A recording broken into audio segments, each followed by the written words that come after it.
The Book of Werewolves. By Sabine Baring-Gould. Chapter 1. Introductory. I shall never forget the walk I took one night in Vienne, after having accomplished the examination of an unknown druidical relic, the Pierre Laby, at La Rondelle, near Champigny. I had learned of the existence of this cromlech only on my arrival at Champigny in the afternoon, and I had started to visit the curiosity without calculating the time it would take me to reach it and to return.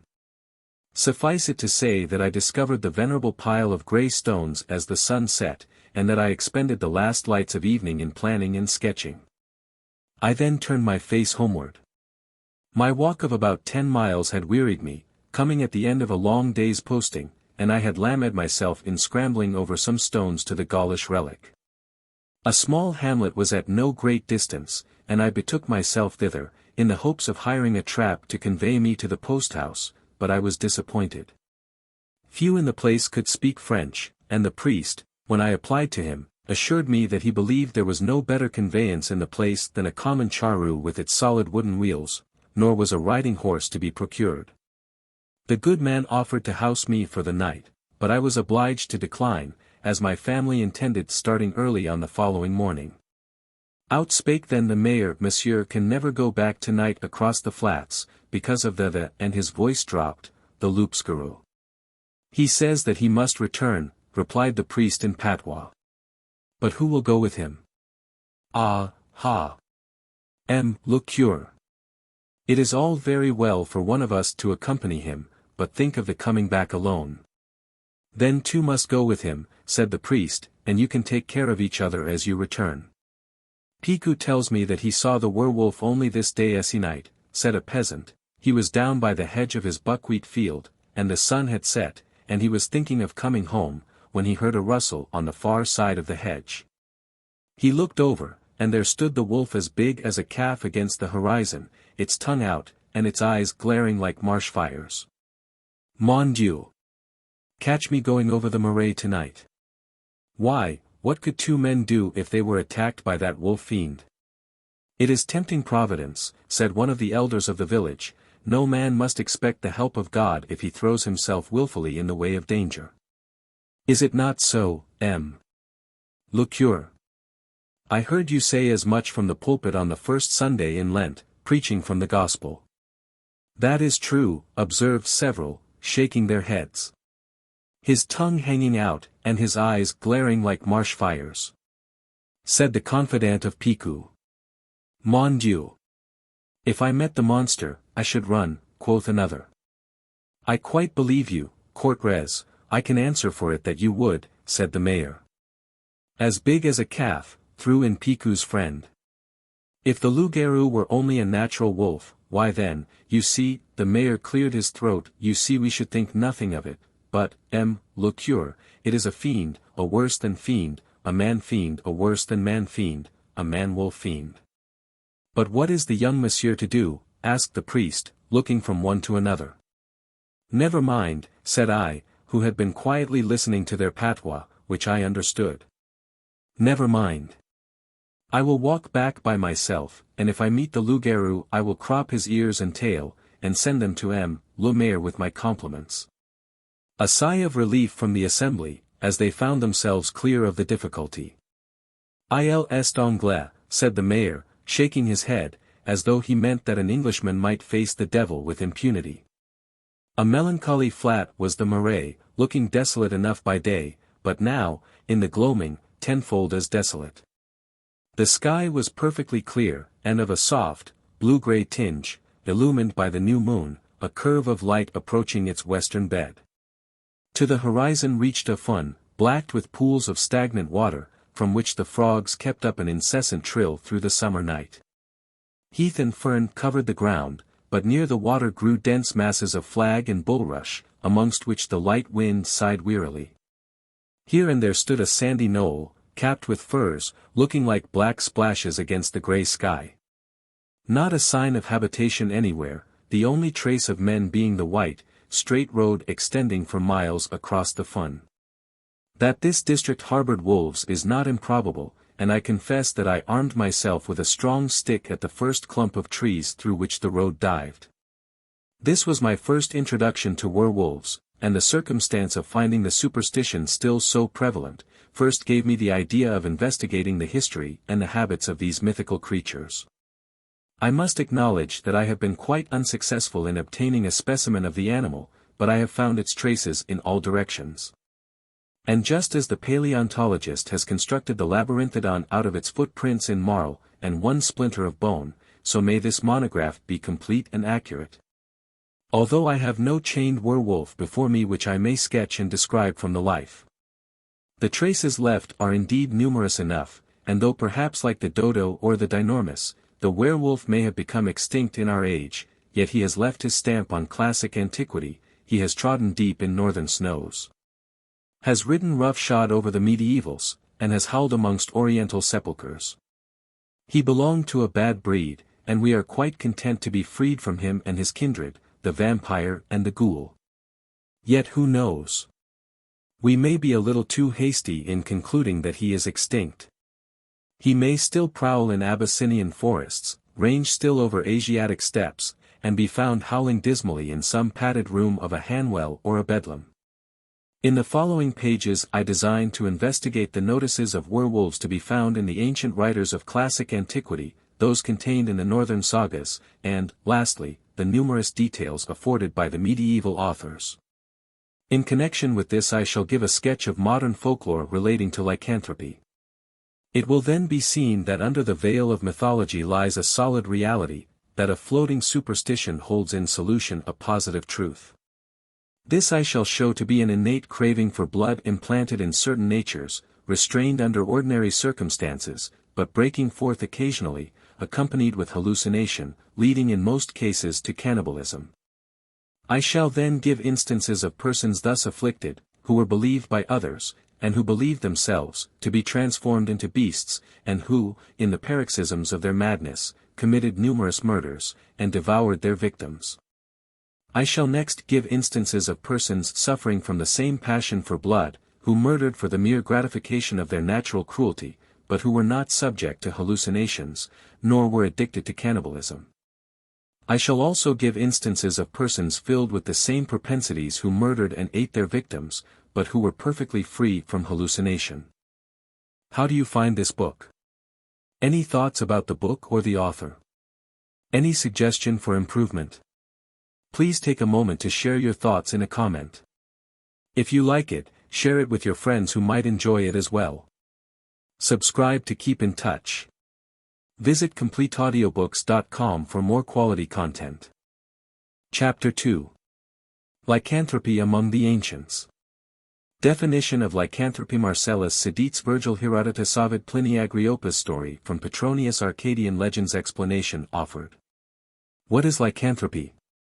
The change of man or woman into the form of a wolf, either through magical means, so as to enable him or her to gratify the taste for human flesh, or through judgment of the gods in punishment for some great offense. This is the popular definition. Truly it consists in a form of madness, such as may be found in most asylums. Among the ancients this kind of insanity went by the names of lycanthropy, quanthropy, or boanthropy, because those afflicted with it believed themselves to be turned into wolves, dogs, or cows. But in the north of Europe, as we shall see, the shape of a bear, and in Africa that of a hyena, were often selected in preference. A mere matter of taste. According to Marcellus Seides, of whose poem pi epsilon rho lambda upsilon kappa alpha nu theta rho pi omicron upsilon a fragment exists, men are attacked with this madness chiefly in the beginning of the year, and become most furious in February. Retiring for the night to lone cemeteries, and living precisely in the manner of dogs and wolves. Virgil writes in his 8th Eclogue. Has herbas, ac haec ponto mihi lecta venina. Ipsi dedit moeris, nascunter plurima ponto. His ego sep lupum fieri etse conducere silvis. Morim, sep animus imis exire sepulchris. Ac satas aelio, vidi traducere messes. And Herodotus, it seems that the Nuri are sorcerers, if one is to believe the Scythians and the Greeks established in Scythia. For each Nurian changes himself, once in the year, into the form of a wolf, and he continues in that form for several days, after which he resumes his former shape. Lib 4. C. 105. See also Pomponius Mela, Lib 2. C. 1. There is a fixed time for each neurion, at which they change, if they like, into wolves, and back again into their former condition. But the most remarkable story among the ancients is that related by Ovid in his Metamorphoses, of Lycaon, king of Arcadia, who, entertaining Jupiter one day, set before him a hash of human flesh, to prove his omniscience. Whereupon the god transferred him into a wolf. 1. In vain he attempted to speak. From that very instant, his jaws were bespluttered with foam, and only he thirsted for blood, as he raged amongst flocks and panted for slaughter. His vesture was changed into hair, his limbs became crooked. A wolf, he retains yet large trace of his ancient expression. Hoary he is as afore, his countenance rabid. His eyes glitter savagely still, the picture of fury. Pliny relates from Evanthes, that on the festival of Jupiter Lycaeus, one of the family of Antaeus was selected by lot and conducted to the brink of the Arcadian lake. He then hung his clothes on a tree and plunged into the water, whereupon he was transformed into a wolf. 9 years after, if he had not tasted human flesh, he was at liberty to swim back and resume his former shape, which had in the meantime become aged, as though he had worn it for 9 years. Agriopas relates, that Demonidas, having assisted at an Arcadian human sacrifice to Jupiter Lycaeus, ate of the flesh, and was at once transformed into a wolf, in which shape he prowled about for 10 years, after which he recovered his human form, and took part in the Olympic Games. The following story is from Petronius. My master had gone to Capua to sell some old clothes. I seized the opportunity, and persuaded our guest to bear me company about 5 miles out of town, for he was a soldier, and as bold as death. We set out about cockcrow, and the moon shone bright as day, when, coming among some monuments, my man began to converse with the stars, whilst I jogged along singing and counting them. Presently I looked back after him, and saw him strip and lay his clothes by the side of the road. My heart was in my mouth in an instant, I stood like a corpse, when, in a crack, he was turned into a wolf. Don't think I'm joking, I would not tell you a lie for the finest fortune in the world. But to continue, after he was turned into a wolf, he set up a howl and made straight for the woods. At first I did not know whether I was on my head or my heels, but at last going to take up his clothes, I found them turned into stone. The sweat streamed from me, and I never expected to get over it. Melissa began to wonder why I walked so late. Had you come a little sooner, she said, you might at least have lent us a hand, for a wolf broke into the farm and has butchered all our cattle. But though he got off, it was no laughing matter for him, for a servant of ours ran him through with a pike. Hearing this I could not close an eye, but as soon as it was daylight, I ran home like a peddler that has been eased of his pack. Coming to the place where the clothes had been turned into stone, I saw nothing but a pool of blood, and when I got home, I found my soldier lying in bed, like an ox in a stall, and a surgeon dressing his neck. I saw at once that he was a fellow who could change his skin, Versipellis, and never after could I eat bread with him, no, not if you would have killed me. Those who would have taken a different view of the case are welcome to their opinion. If I tell you a lie, may your genii confound me.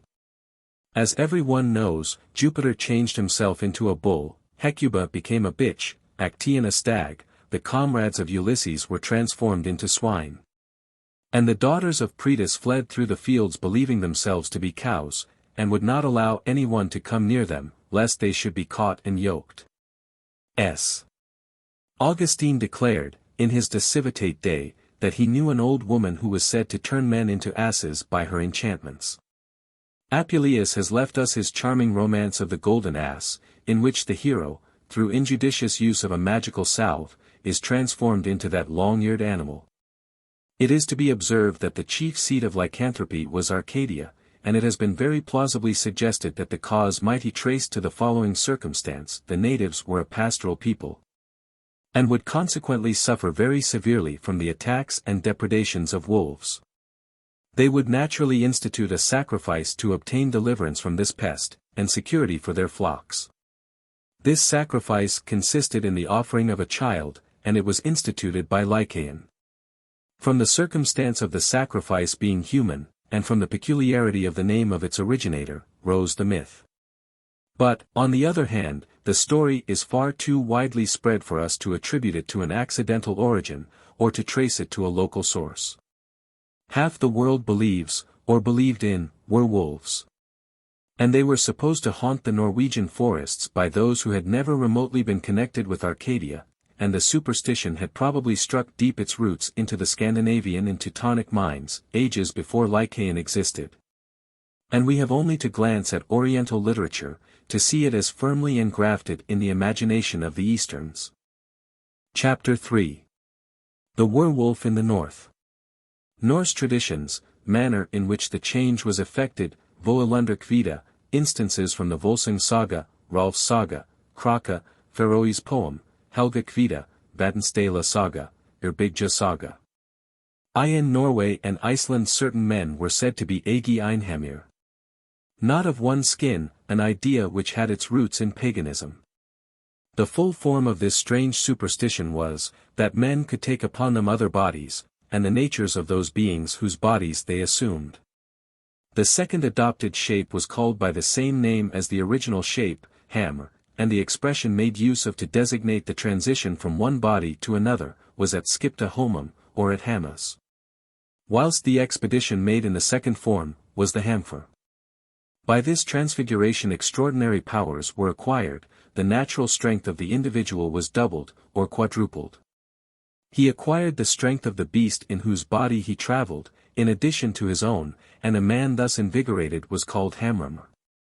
The manner in which the change was effected, varied. At times, a dress of skin was cast over the body, and at once the transformation was complete, at others, the human body was deserted, and the soul entered the second form, leaving the first body in a cataleptic state, to all appearance dead. The second hammer was either borrowed or created for the purpose. There was yet a third manner of producing this effect, it was by incantation. But then the form of the individual remained unaltered, though the eyes of all beholders were charmed so that they could only perceive him under the selected form. Having assumed some bestial shape, the man who is Egi Einhammer is only to be recognized by his eyes, which by no power can be changed. He then pursues his course, follows the instincts of the beast whose body he has taken, yet without quenching his own intelligence. He is able to do what the body of the animal can do, and do what he, as man, can do as well. He may fly or swim, if he is in the shape of bird or fish, if he has taken the form of a wolf, or if he goes on a gandrii, or wolf's ride, he is full of the rage and malignity of the creatures whose powers and passions he has assumed. I will give a few instances of each of the three methods of changing bodies mentioned above. Freya and Frigg had their falcon dresses in which they visited different regions of the earth, and Loki is said to have borrowed these, and to have then appeared so precisely like a falcon, that he would have escaped detection. But for the malicious twinkle of his eyes. In the Vaelander Kvia is the following passage. Major flugu sun nen. Merk via gognum. Alvitra unga. Orlog drigja. Ara saverstrand. Setisket vilisk. Duro sur cerner. Dyrt lean spunu.2. I nam ira. Egel et verja. Fo gramer fyra. Famil josem. Honor var svanivit. Svant jar duro. En in regia. Ira sister. Var I viten. Hals Volander. From the south flew the maidens. Athwart the gloom. Alvit the young. To fix destinies. They on the sea strand. Sat them to rest. These damsels of the south. Fair linen spun. One of them took. Egel to press. Fair maid, in her. Dazzling arms. Another was Svanwhit. Who wore swan feathers. And the third. Their sister. Pressed the white neck of Voland. The introduction of Solmund tells us that these charming young ladies were caught when they had laid their swan skins beside them on the shore, and were consequently not in a condition to fly. In like manner were wolves' dresses used. The following curious passage is from the wild saga of the Volsungs. It is now to be told that Sigmund thought Sinfjotli too young to help him in his revenge, and he wished first to test his powers. So during the summer they plunged deep into the wood and slew men for their goods, and Sigmund saw that he was quite of the Volsung stock. Now it fell out that as they went through the forest, collecting moneys, that they lighted on a house in which were two men sleeping, with great gold rings in them. They had dealings with witchcraft, for wolf-skins hung up in the house above them. It was the 10th day on which they might come out of their second state. They were king's sons. Sigmund and Sinfjotli got into the habits, and could not get out of them again, and the nature of the original beasts came over them, and they howled as wolves. They learned both of them to howl. Now they went into the forest, and each took his own course. They made the agreement together that they should try their strength against as many as 7 men, but not more, and that he who was ware of strife should utter his wolf's howl. "Do not fail in this," said Sigmund, "for you are young and daring, and men would be glad to chase you." Now each went his own course, and after that they had parted Sigmund found men, so he howled. And when Sinfjotli heard that, he ran up and slew them all. Then they separated. And Sinfjotli had not been long in the wood before he met with 11 men. He fell upon them and slew them every one. Then he was tired, so he flung himself under an oak to rest. Up came Sigmund and said, "Why did you not call out?" Sinfjotli replied, "What was the need of asking your help to kill 11 men? Sigmund flew at him and rent him so that he fell, for he had bitten through his throat. That day they could not leave their wolf forms. Sigmund laid him on his back and bare him home to the hall, and sat beside him, and said, "Deuce take the wolf forms." Volsung Saga, c. 8. There is another curious story of a werewolf in the same saga, which I must relate. Now he did as she requested, and hewed down a great piece of timber, and cast it across the feet of those 10 brothers seated in a row, in the forest, and there they sat all that day and on till night. And at midnight there came an old she-wolf out of the forest to them, as they sat in the stocks, and she was both huge and grimly. Now she fell upon one of them, and bit him to death, and after she had eaten him all up, she went away. And next morning Signy sent a trusty man to her brothers, to know how it had fared with them. When he returned he told her of the death of one, and that grieved her much, for she feared it might fare thus with them all, and she would be unable to assist them. In short, 9 nights following came the same she-wolf at midnight, and devoured them one after another till all were dead, except Sigmund, and he was left alone. So when the 10th night came, Signy sent her trusty man to Sigmund, her brother, with honey in his hand, and said that he was to smear it over the face of Sigmund, and to fill his mouth with it. Now he went to Sigmund, and did as he was bid, after which he returned home. And during the night came the same she-wolf, as was her wont, and reckoned to devour him, like his brothers. Now she snuffed at him, where the honey was smeared, and began to lick his face with her tongue, and presently thrust her tongue into his mouth. He bore it ill, and bit into the tongue of the she-wolf. She sprang up and tried to break loose, setting her feet against the stock, so as to snap it asunder, but he held firm, and ripped the tongue out by the roots, so that it was the death of the wolf. It is the opinion of some men that this beast was the mother of King Siggeir, and that she had taken this form upon her through devilry and witchcraft. c. 5. There is another story bearing on the subject in the Rolf's Saga Kraka, which is pretty. It is as follows. In the north of Norway, in upland dales, reigned a king called Ring, and he had a son named Bjorn. Now it fell out that the queen died, much lamented by the king, and by all. The people advised him to marry again, and so be sent men south to get him a wife. A gale and fierce storm fell upon them, so that they had to turn the helm, and run before the wind, and so they came north to Finnmark, where they spent the winter. One day they went inland, and came to a house in which sat 2 beautiful women, who greeted them well, and inquired whence they had come. They replied by giving an account of their journey and their errand, and then asked the women who they were, and why they were alone, and far from the haunts of men, although they were so comely and engaging. The elder replied that her name was Ingjibjorg, and that her daughter was called Vit, and that she was the Finn king's sweetheart. The messengers decided that they would return home, if Vit would come with them and marry King Ring. She agreed, and they took her with them and met the king, who was pleased with her, and had his wedding feast made, and said that he cared not though she was not rich. But the king was very old, and that the queen soon found out. There was a carle who had a farm not far from the king's dwelling. He had a wife, and a daughter, who was but a child, and her name was Bera. She was very young and lovely. Bjorn the king's son, and Bera the carle's daughter, were wont, as children, to play together, and they loved each other well.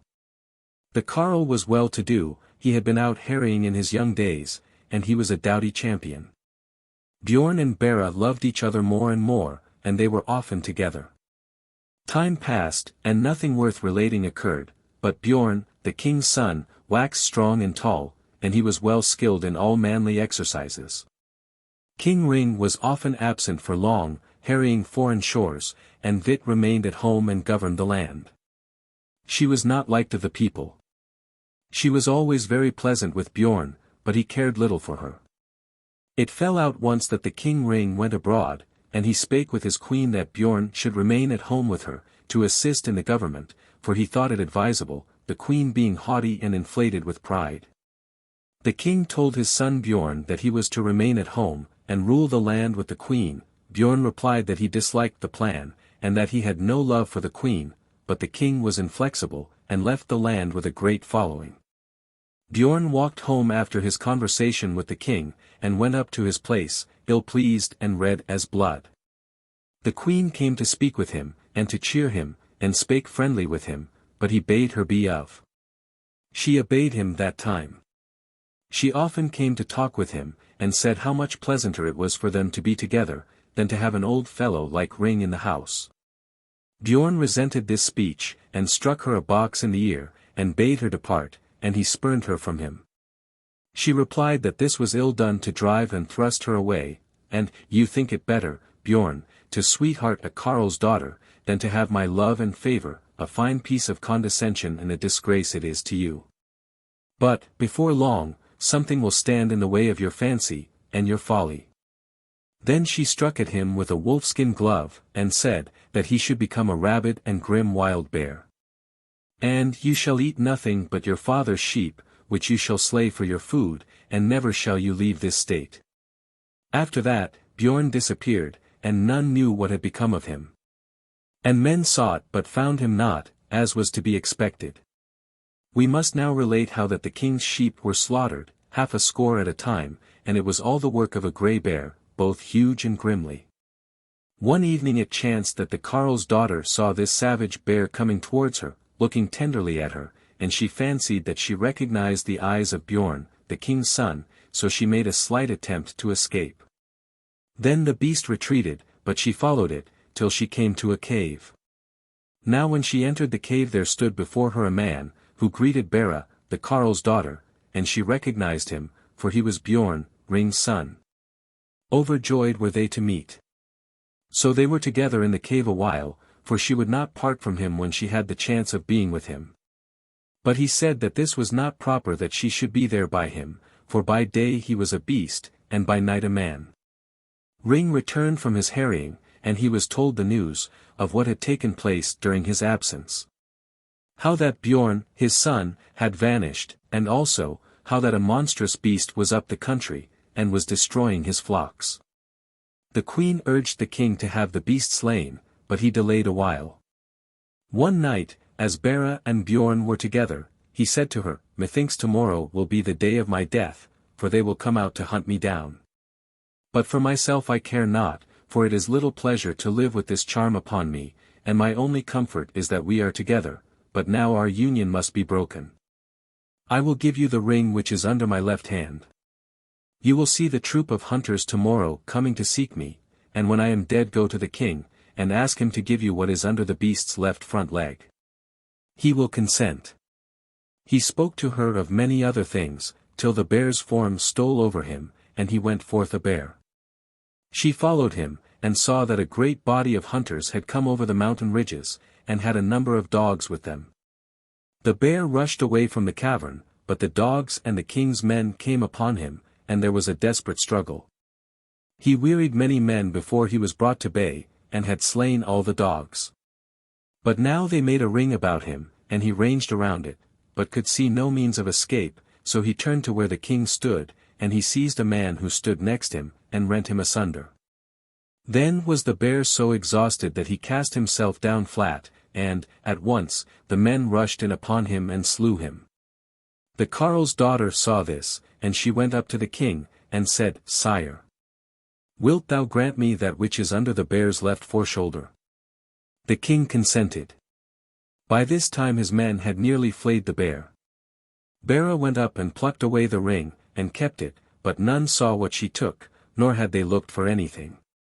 The king asked her who she was, and she gave a name, but not her true name. The king now went home, and Bera was in his company. The queen was very joyous, and treated her well, and asked who she was, but Bera answered as before. The queen now made a great feast, and had the bear's flesh cooked for the banquet. The carle's daughter was in the bower of the queen, and could not escape, for the queen had a suspicion who she was. Then she came to Bera with a dish, quite unexpectedly, and on it was bear's flesh, and she bade Bera eat it. She would not do so. Here is a marvel, said the queen, you reject the offer which a queen herself deigns to make to you.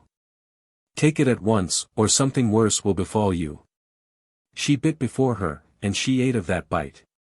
The queen cut another piece, and looked into her mouth.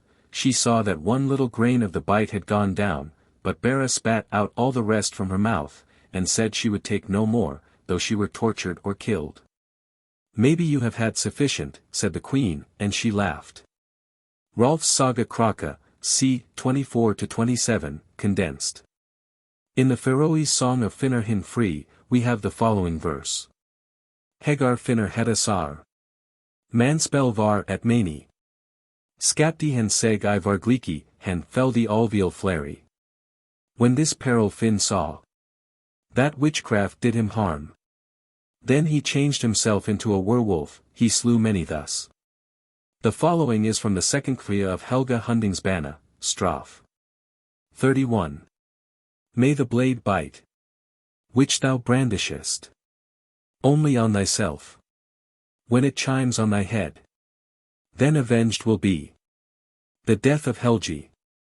When thou, as a wolf, wanderest in the woods, knowing nor fortune, nor any pleasure, haying no meat, save writhings of corpses. In all these cases the change is of the form. We shall now come to instances in which the person who is changed has a double shape, and the soul animates one after the other. The Ynglinga Saga, c. 7, says of Odin, that he changed form. The bodies lay as though sleeping or dead, but he was a bird or a beast, a fish, or a woman, and went in a twinkling to far distant lands, doing his own or other people's business. In like manner the Danish king Harald sent a warlock to Iceland in the form of a whale, whilst his body lay stiff and stark at home. The already quoted saga of Rolf Krake gives us another example, where Bodvar Bjarki, in the shape of a huge bear, fights desperately with the enemy, which has surrounded the hall of his king, whilst his human body lies drunkenly beside the embers within. In the Vatnsdæla saga, there is a curious account of 3 Finns, who were shut up in a hut for 3 nights, and ordered by Ingemund, a Norwegian chief, to visit Iceland and inform him of the lie of the country, where he was to settle. Their bodies became rigid, and they sent their souls the errand, and, on their awaking at the end of 3 days, gave an accurate description of the Vatnsdæl, in which Ingemund was eventually to establish himself. But the saga does not relate whether these Finns projected their souls into the bodies of birds or beasts.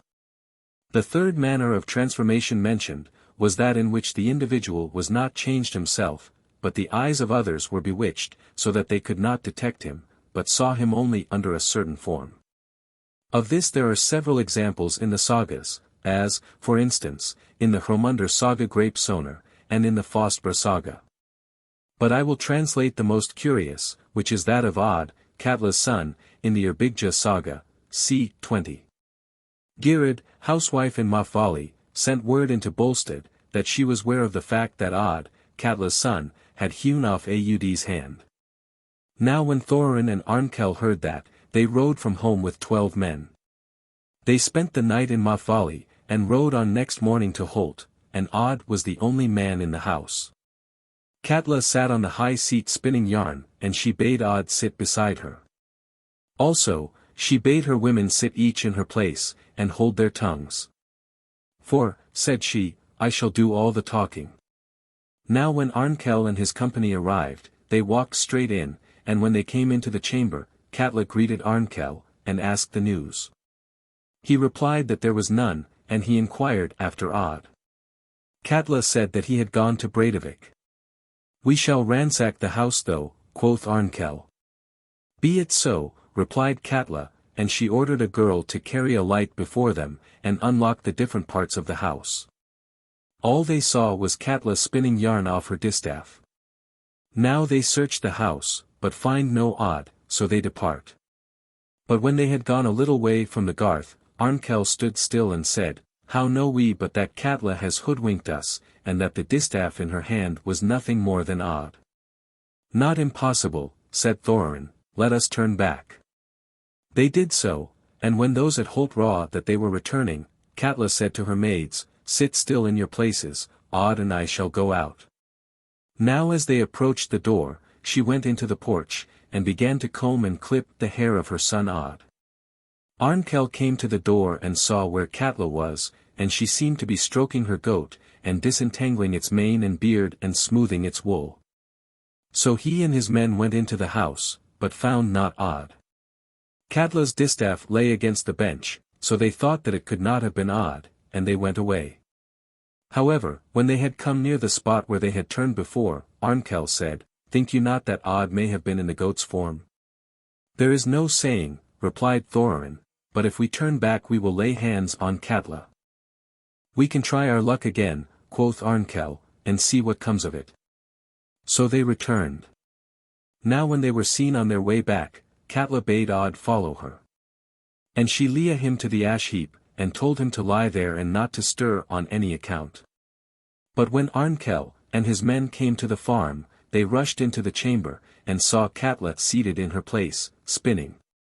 She greeted them and said that their visits followed with rapidity. Arnkel replied that what she said was true. His comrades took the distaff and cut it in twain. Come now, said Katla, you cannot say, when you get home, that you have done nothing, for you have chopped up my distaff. Then Arnkel and the rest hunted high and low for Odd, but could not find him. Indeed they saw nothing living about the place, beside a boar-pig which lay under the ash heap, so they went away once more. Well, when they got halfway to Mafvali, came Geirrid to meet them, with her workmen. They had not gone the right way to work in seeking Odd, she said, but she would help them. So they turned back again. Geirrid had a blue cloak on her. Now when the party was seen and reported to Katla, and it was said that they were 13 in number, and one had on a colored dress, Katla exclaimed, that troll Geirrid is come. I shall not be able to throw a glamour over their eyes any more. She started up from her place and lifted the cushion of the seat, and there was a hole and a cavity beneath. Into this she thrust Odd, clapped the cushion over him, and sat down, saying she felt sick at heart. Now when they came into the room, there were small greetings. Geirrid cast of her the cloak and went up to Katla, and took the sealskin bag which she had in her hand, and drew it over the head of Katla. 2 Then Geirrid bade them break up the seat. They did so, and found Odd. Him they took and carried to Bulan's head, where they hanged him. But Katla they stoned to death under the headland. Chapter 4. The origin of the Scandinavian werewolf. Advantage of the study of Norse literature. Bear and wolfskin dresses the berserker. There raged the story of Thor. Passages from the Egla the evening wolf Skallagrim and his son. Derivation of the words hammer and vargulaws affecting outlaws to become a boar. Recapitulation. One of the great advantages of the study of Old Norse or Icelandic literature is the insight given by it into the origin of worldwide superstitions. Norse tradition is transparent as glacier ice, and its origin is as unmistakable. Medieval mythology, rich and gorgeous, is a compound like Corinthian brass, into which many pure ores have been fused, or it is a full turbid river drawn from numerous feeders, which had their sources in remote climes. It is a blending of primeval Celtic, Teutonic, Scandinavian, Italic, and Arab traditions, each adding a beauty, each yielding a charm, but each accretion rendering the analysis more difficult. Paxiuchelli says, the Anio flows into the Tiber. Pure as crystal it meets the tawny stream, and is lost in it, so that there is no more Anio, but the united stream is all Tiber. So is it with each tributary to the tide of medieval mythology. The moment it has blended its waters with the great and onward rolling flood, it is impossible to detect it with certainty. It has swollen the stream, but has lost its own identity. If we would analyze a particular myth, we must not go at once to the body of medieval superstition, but strike at one of the tributaries before its absorption. This we shall proceed to do, and in selecting Norse mythology, we come upon abundant material, pointing naturally to the spot whence it has been derived, as glacial moraines indicate the direction which they have taken, and point to the mountains whence they have fallen. It will not be difficult for us to arrive at the origin of the northern belief in werewolves, and the data thus obtained will be useful in assisting us to elucidate much that would otherwise prove obscure in medieval tradition. Among the Old Norse, it was the custom for certain warriors to dress in the skins of the beasts they had slain, and thus to give themselves an air of ferocity, calculated to strike terror into the hearts of their foes. Such dresses are mentioned in some sagas, without there being any supernatural qualities attached to them. For instance, in Njala there is mention of a man Igeithani, in goatskin dress. Much in the same way do we hear of Harald Harfager having in his company a band of berserker, who were all dressed in wolf skins, Ulfanir, and this expression, wolfskin-coated, is met with as a man's name. Thus in the Halmverja saga, there is mention of a Bjorn, son of Ulfheim, wolfskin-coat, son of Ulfum, wolf-shaped, son of Ulf, wolf, son of Ulfum, wolf-shaped, who could change forms. But the most conclusive passage is in the Vatnsdæla saga, and is as follows: those berserker who were called Ulfanir, had got wolf-skins over their male coats, c. 16. In like manner the word berserk, used of a man possessed of superhuman powers, and subject to accesses of diabolical fury, was originally applied to one of those doughty champions who went about in bearsarks, or habits made of bearskin over their armor. I am well aware that Bjorn Haldarsson's derivation of berserk, bare of sark, or destitute of clothing, has been hitherto generally received, but Svebjorn p. 37 Egilson, an indisputable authority, rejects this derivation as untenable, and substitutes for it that which I have adopted. It may be well imagined that a wolf or a bear skin would make a warm and comfortable greatcoat to a man, whose manner of living required him to defy all weathers, and that the dress would not only give him an appearance of grimness and ferocity, likely to produce an unpleasant emotion in the breast of a foe, but also that the thick fur might prove effectual in deadening the blows rained on him in conflict. The berserker was an object of aversion and terror to the peaceful inhabitants of the land, his avocation being to challenge quiet country farmers to single combat.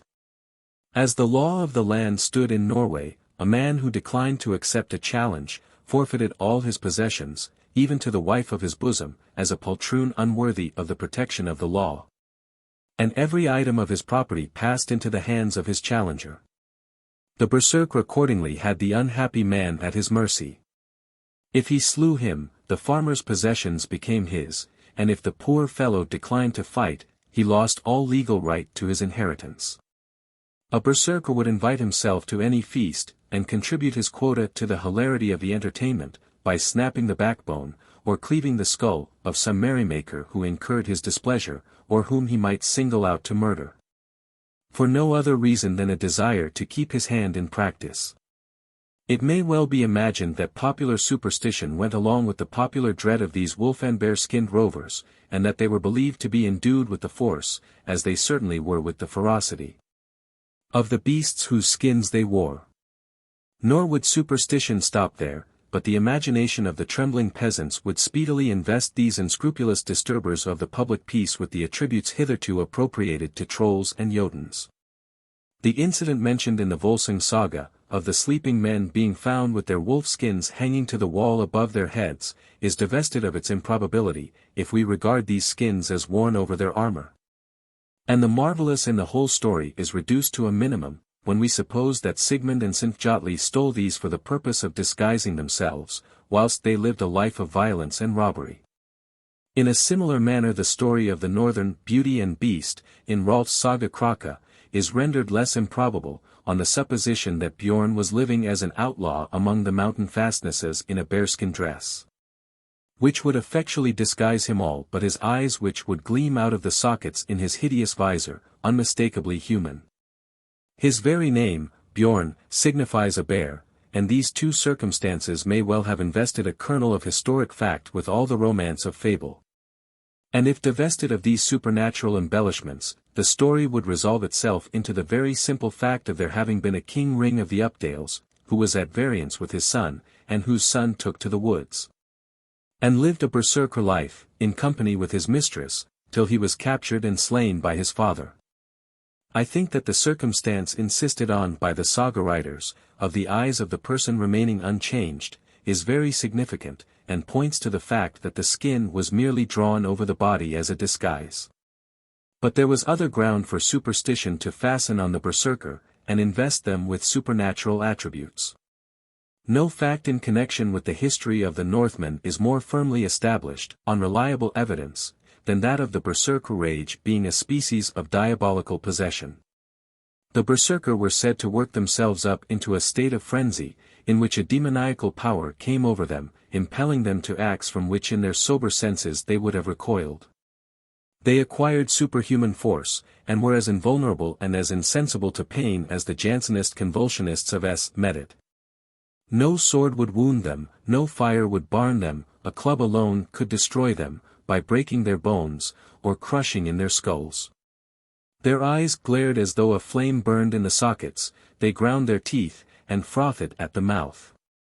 They gnawed at their shield rims, and are said to have sometimes bitten them through, and as they rushed into conflict they yelped as dogs or howled as wolves. 3.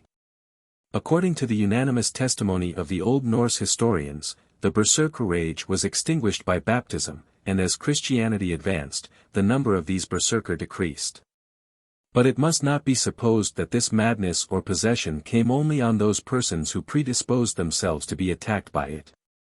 Others were afflicted with it, who vainly struggled against its influence, and who deeply lamented their own liability to be seized with these terrible accesses of frenzy. Such was Thorir Ingemund's son, of whom it is said, in the Vatnsdæla saga, that at times there came over Thorir berserker fits, and it was considered a sad misfortune to such a man, as they were quite beyond control. The manner in which he was cured is remarkable, pointing as it does to the craving in the heathen mind for a better and more merciful creed. Thorgrim of Kornsa had a child by his concubine Veridr, and, by order of his wife, the child was carried out to perish. The brothers, Thorstein and Thorir, often met, and it was now the turn of Thorstein to visit Thorir, and Thorir accompanied him homeward. On their way Thorstein asked Thorir which he thought was the first among the brethren. Thorir answered that the reply was easy, for you are above us all in discretion and talent. Jackal is the best in all perilous adventures, but I, he added, I am the least worth of us brothers, because the berserker fits come over me, quite against my will, and I wish that you, my brother, with your shrewdness, would devise some help for me. Thorstein said, I have heard that our kinsman, Thorgrim, has just suffered his little babe to be carried out, at the instigation of his wife. That is ill done.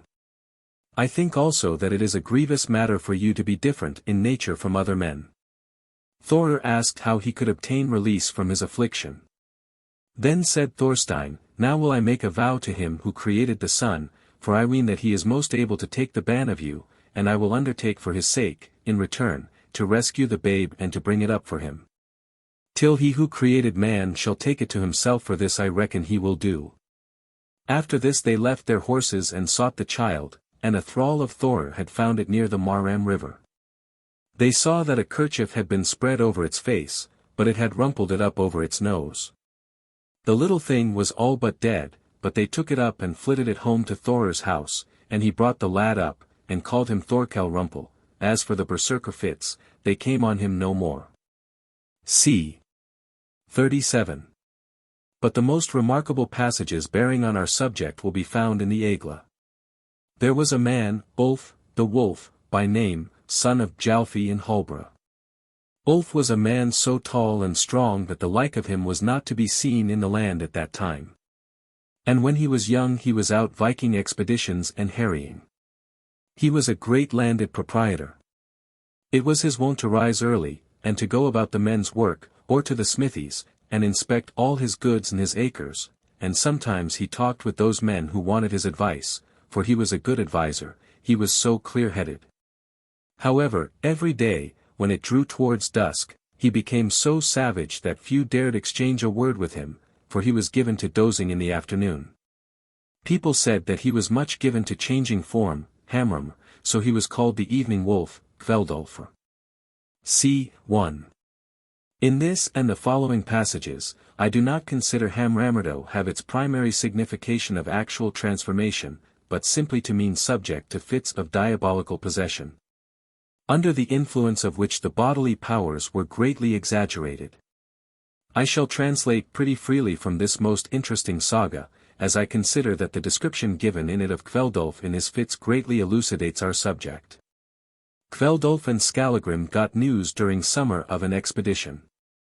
Skallagrim was the keenest-sighted of men, and he caught sight of the vessel of Halvard and his brother, and recognized it at once. He followed their course and marked the haven into which they entered at even. Then he returned to his company, and told Kveldulf of what he had seen. Then they buskied them and got ready both their boats, in each they put 20 men, Kveldulf steering one and Skallagrim the other, and they rowed in quest of the ship. Now when they came to the place where it was, they lay to. Halvard and his men had spread an awning over the deck, and were asleep. Now when Kveldulf and his party came upon them, the watchers who were seated at the end of the bridge sprang up and called to the people on board to wake up, for there was danger in the wind. So Halvard and his men sprang to arms. Then came Kveldulf over the bridge and Skallagrim with him into the ship. Kveldulf had in his hand a cleaver, and he bade his men go through the vessel and hack away the awning. But he pressed on to the quarter-deck. It is said the werewolf fit came over him and many of his companions. They slew all the men who were before them. Skallagrim did the same as he went round the vessel. He and his father paused not till they had cleared it. Now when Kveldulf came upon the quarter-deck he raised his cleaver, and smote Halvard through helm and head, so that the haft was buried in the flesh, but he dragged it to him so violently that he whisked Halvard into the air, and flung him overboard. Skallagrim cleared the forecastle and slew Sigtryg.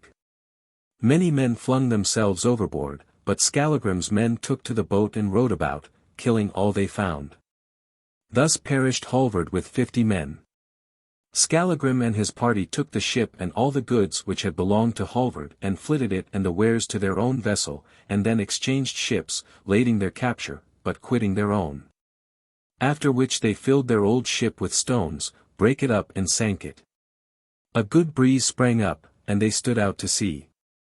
It is said of these men in the engagement who were werewolves, or those on whom came the berserker rage, that as long as the fit was on them no one could oppose them, they were so strong, but when it had passed off they were feebler than usual. It was the same with Kveldulf. When the werewolf fit went off him he then felt the exhaustion consequent on the fight, and he was so completely done up, that he was obliged to take to his bed. In like manner Skallagrim had his fits of frenzy, taking after his amiable father. Thord and his companion were opposed to Skallagrim in the game, and they were too much for him, he wearied, and the game went better with them. But at dusk, after sunset, it went worse with Egil and Thord, for Skallagrim became so strong that he caught up Thord and cast him down, so that he broke his bones, and that was the death of him. Then he caught at Egil. Thorgerd Brack was the name of a servant of Skallagrim, who had been foster-mother to Egil. She was a woman of great stature, strong as a man and a bit of a witch. Brack exclaimed, Skallagrim. Are you now falling upon your son? Hammas at Sinny Num. Then Skallagrim let go his hold of Egil and clutched at her. She started aside and fled. Skallagrim followed. They ran out upon Digranus, and she sprang off the headland into the water. Skallagrim cast after her a huge stone which struck her between the shoulders, and she never rose after it. The place is now called Brack Sound. C. 40. Let it be observed that in these passages from the Egla, the words a hammas, hamram, and k are used without any intention of conveying the idea of a change of bodily shape, though the words taken literally assert it. For they are derived from hamr, a skin or habit. A word which has its representatives in other Aryan languages, and is therefore a primitive word expressive of the skin of a beast. The Sanskrit ### karma, the Hindustani ### cam, hide or skin, and ### camera, leather. The Persian ### game, clothing, disguise, the Gothic ham or hams, skin, and even the Italian camicia, and the French chemise, are cognate words. 4. It seems probable accordingly that the verb a hammas was first applied to those who wore the skins of savage animals, and went about the country as freebooters. But that popular superstition soon invested them with supernatural powers, and they were supposed to assume the forms of the beasts in whose skins they were disguised. The verb then acquired the significance, to become a werewolf, to change shape. It did not stop there, but went through another change of meaning, and was finally applied to those who were afflicted with paroxysms of madness or demoniacal possession. This was not the only word connected with werewolves which helped on the superstition. The word varg, a wolf, had a double significance, which would be the means of originating many a werewolf story. Vargr is the same as uargr, restless. Argr being the same as the Anglo-Saxon erg. Vargr had its double signification in Norse. It signified a wolf, and also a godless man. This vargr is the English wer, in the word werewolf, and the garu or varu in French. The Danish word for werewolf is varulf, the Gothic virolf. In the Romans de Garin, it is lu waru, sanglanti best. In the Vie de S. Hildefons B. Gautier de Coincy. Sil lon desf, sil lu garol. Su sunt double, que sol. Ne point ester de nos mordre. Here the loup-garou is a devil. The Anglo-Saxons regarded him as an evil man, werg, a scoundrel, Gothic veris, a fiend. But very often the word meant no more than an outlaw. Pluquet in his Contes Populaires tells us that the ancient Norman laws said of the criminals condemned to outlawry for certain offences, wargus esto, be an outlaw. In like manner the lex repuaria, tit. 87, wargus sit, ho est expulsus. In the laws of Canute, he is called Werewolf. Legis Canuti, Schmid, I. 148. And the Salic law, tit. 57, orders, Sicus corpus jam sepultum effaderit, aut expoliavit, wargus sit. If any one shall have dug up or despoiled an already buried corpse, let him be a varg. Sidonius Apollinaris says, Unam feminam quam forte vergorum, hoc enim nomini indigenas latrunculos nuncupant, as though the common name by which those who lived a freebooter life were designated, was varg. 5. In like manner Palgrave assures us in his Rise and Progress of the English Commonwealth, that among the Anglo-Saxons an utlac, or outlaw, was said to have the head of a wolf. If then the term varg was applied at one time to a wolf, at another to an outlaw who lived the life of a wild beast, away from the haunts of men, he shall be driven away as a wolf, and chased so far as men chase wolves farthest. Was the legal form of sentence. It is certainly no matter of wonder that stories of outlaws should have become surrounded with mythical accounts of their transformation into wolves. But the very idiom of the Norse was calculated to foster this superstition. The Icelanders had curious expressions which are sufficiently likely to have produced misconceptions. Snorri not only relates that Odin changed himself into another form, but he adds that by his spells he turned his enemies into boars. In precisely the same manner does a hag, Uljot, in the Vatnsdæla saga, say that she could have turned Thorstein and Jokel into boars to run about with the wild beasts, c. 26. And the expression vera at jolti, or at joltum, to become a boar, is frequently met with in the sagas. Thereupon came Thorin and his men upon them, and Nagli led the way. But when he saw weapons drawn he was frightened, and ran away up the mountain, and became a boar. And Thorin and his men took to run, so as to help Nagli, lest he should tumble off the cliffs into the sea, Erbygja saga, c. 18. A similar expression occurs in the Gisla saga Sursner, page 50. In the Rolf's saga Kraka, we meet with a troll in boar's shape, to whom divine honors are paid, and in the Kjauna saga, c. 15. Men are likened to boars, then it began to fare with them as it fares with boars when they fight each other, for in the same manner drop their foam. The true signification of vera at jolti is to be in such a state of fear as to lose the senses, but it is sufficiently peculiar to have given rise to superstitious stories. I have dwelt at some length on the northern myths relative to werewolves and animal transformations.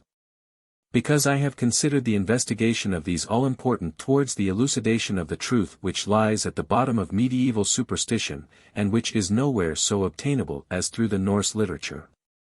As may be seen from the passages quoted above at length, and from an examination of those merely referred to, the result arrived at is pretty conclusive, and may be summed up in very few words. The whole superstructure of fable and romance relative to transformation into wild beasts, reposes simply on this basis of truth that among the Scandinavian nations there existed a form of madness or possession, under the influence of which men acted as though they were changed into wild and savage brutes, howling, foaming at the mouth, ravening for blood and slaughter, ready to commit any act of atrocity, and as irresponsible for their actions as the wolves and bears, in whose skins they often equipped themselves.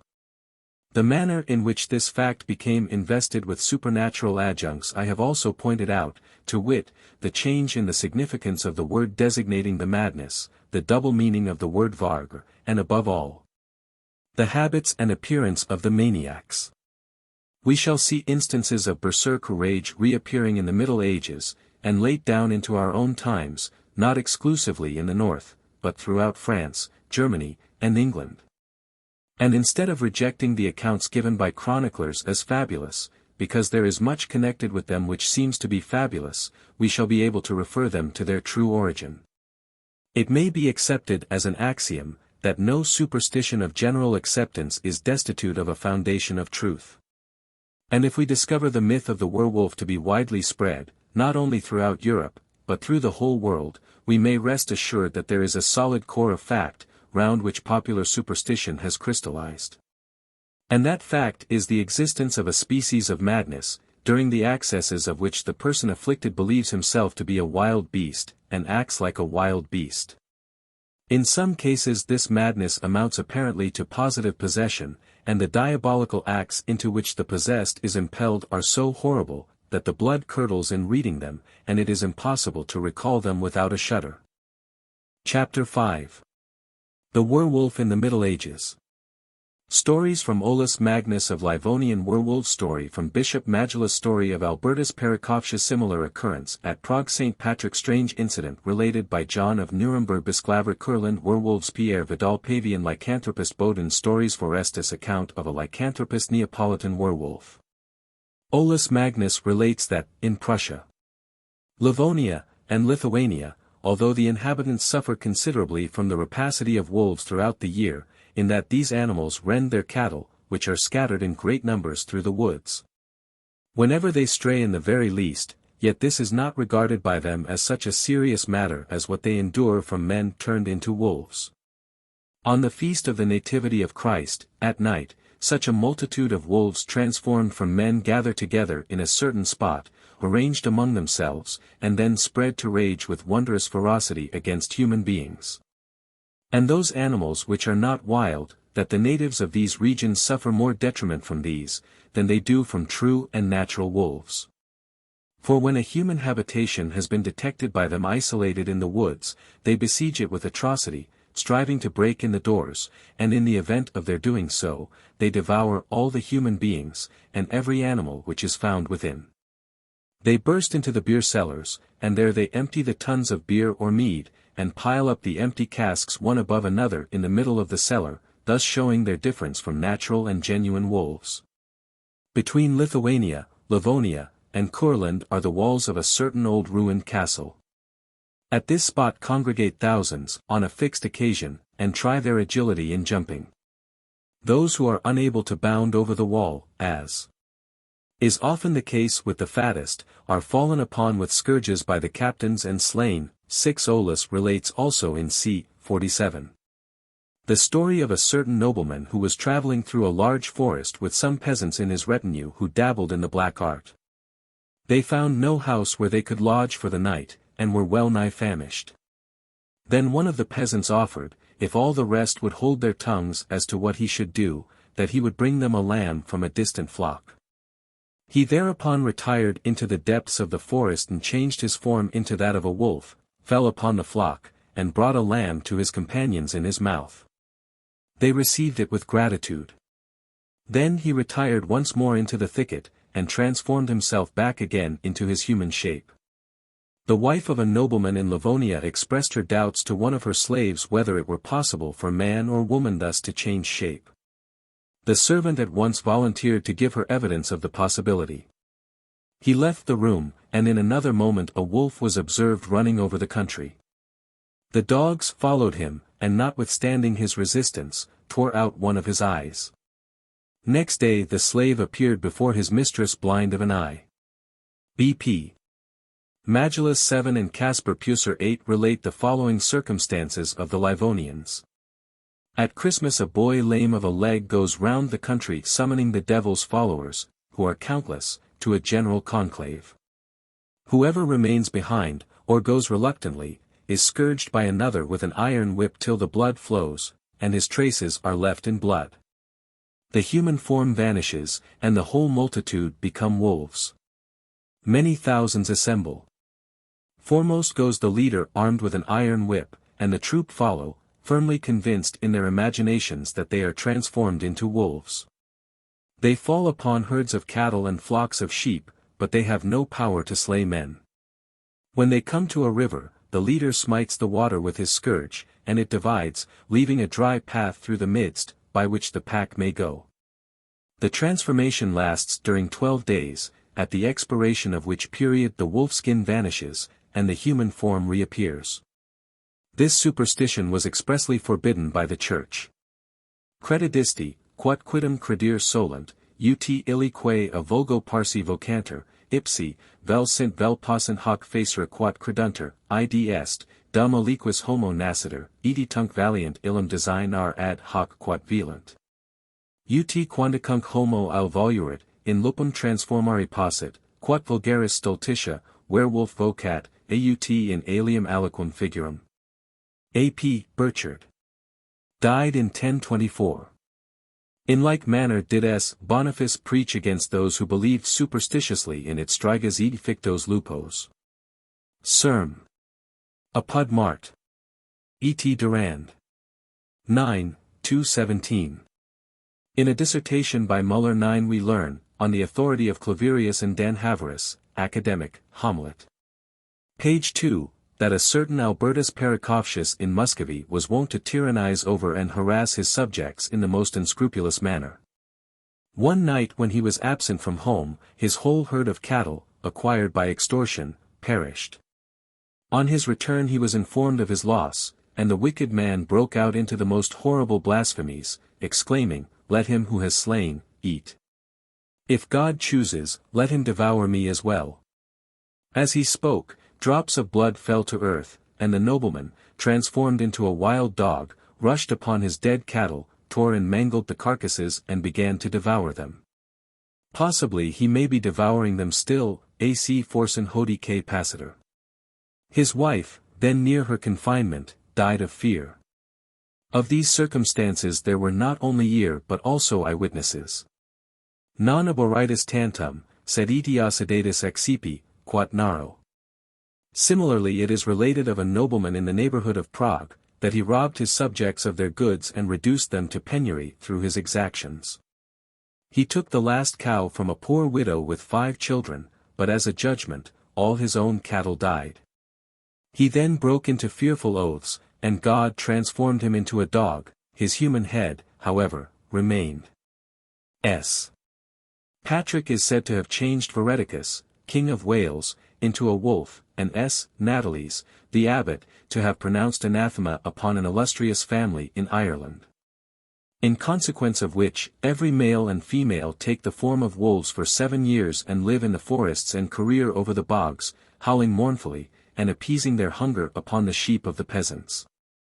Tene Duke of Prussia, according to Magellus, had a countryman brought for sentence before him, because he had devoured his neighbor's cattle. The fellow was an ill-favored, deformed man, with great wounds in his face, which he had received from dogs' bites whilst he had been in his wolf's form. It was believed that he changed shape twice in the year, at Christmas and at midsummer. He was said to exhibit much uneasiness and discomfort when the wolf hair began to break out and his bodily shape to change. He was kept long in prison and closely watched, lest he should become a werewolf during his confinement and attempt to escape, but nothing remarkable took place. If this is the same individual as that mentioned by Olaus Magnus, as there seems to be a probability, the poor fellow was burned alive. John of Nuremberg relates the following curious story. 11A priest was once traveling in a strange country, and lost his way in a forest. Seeing a fire, he made towards it, and beheld a wolf seated over it. The wolf addressed him in human voice, and bade him not fear, as he was of the Assyrian race, of which a man and a woman were doomed to spend a certain number of years in wolf's form. Only after 7 years might they return home and resume their former shapes, if they were still alive. He begged the priest to visit and console his sick wife, and to give her the last sacraments. This the priest consented to do, after some hesitation, and only when convinced of the beasts being human beings, by observing that the wolf used his front paws as hands. And when he saw the she-wolf peel off her wolf skin from her head to her navel, exhibiting the features of an aged woman. Marie de France says in the Les du Bisclavret, 12. Bisclavret ad nun en Breton. Garwal peplant li Norman. Jadis le poet hamoyer. Edi sovent suliat avenir. Humes plaisers garwal deviendrant. Es boscage mason tindrant. There is an interesting paper by Renius, on the Kurland werewolves, in the Breslauer Sammlung. 13. The author says, there are too many examples derived not merely from hearsay, but received on indisputable evidence, for us to dispute the fact, that Satan if we do not deny that such a being exists. And that he has his work in the children of darkness holds the lycanthropists in his net in 3 ways. 1. They execute as wolves certain acts, such as seizing a sheep, or destroying cattle, etc. Not changed into wolves, which no scientific man in Kurland believes, but in their human frames, and with their human limbs, yet in such a state of fantasy and hallucination, that they believe themselves transformed into wolves. And are regarded as such by others suffering under similar hallucination, and in this manner run these people in packs as wolves, though not true wolves. 2. They imagine, in deep sleep or dream, that they injure the cattle, and this without leaving their conch, but it is their master who does, in their stead, what their fancy points out, or suggests to him. 3. The evil one drives natural wolves to do some act, and then pictures it so well to the sleeper, immovable in his place, both in dreams and at awaking, that he believes the act to have been committed by himself. Renius, under these heads, relates 3 stories, which he believes has on good authority. The first is of a gentleman starting on a journey, who came upon a wolf engaged in the act of seizing a sheep in his own flock.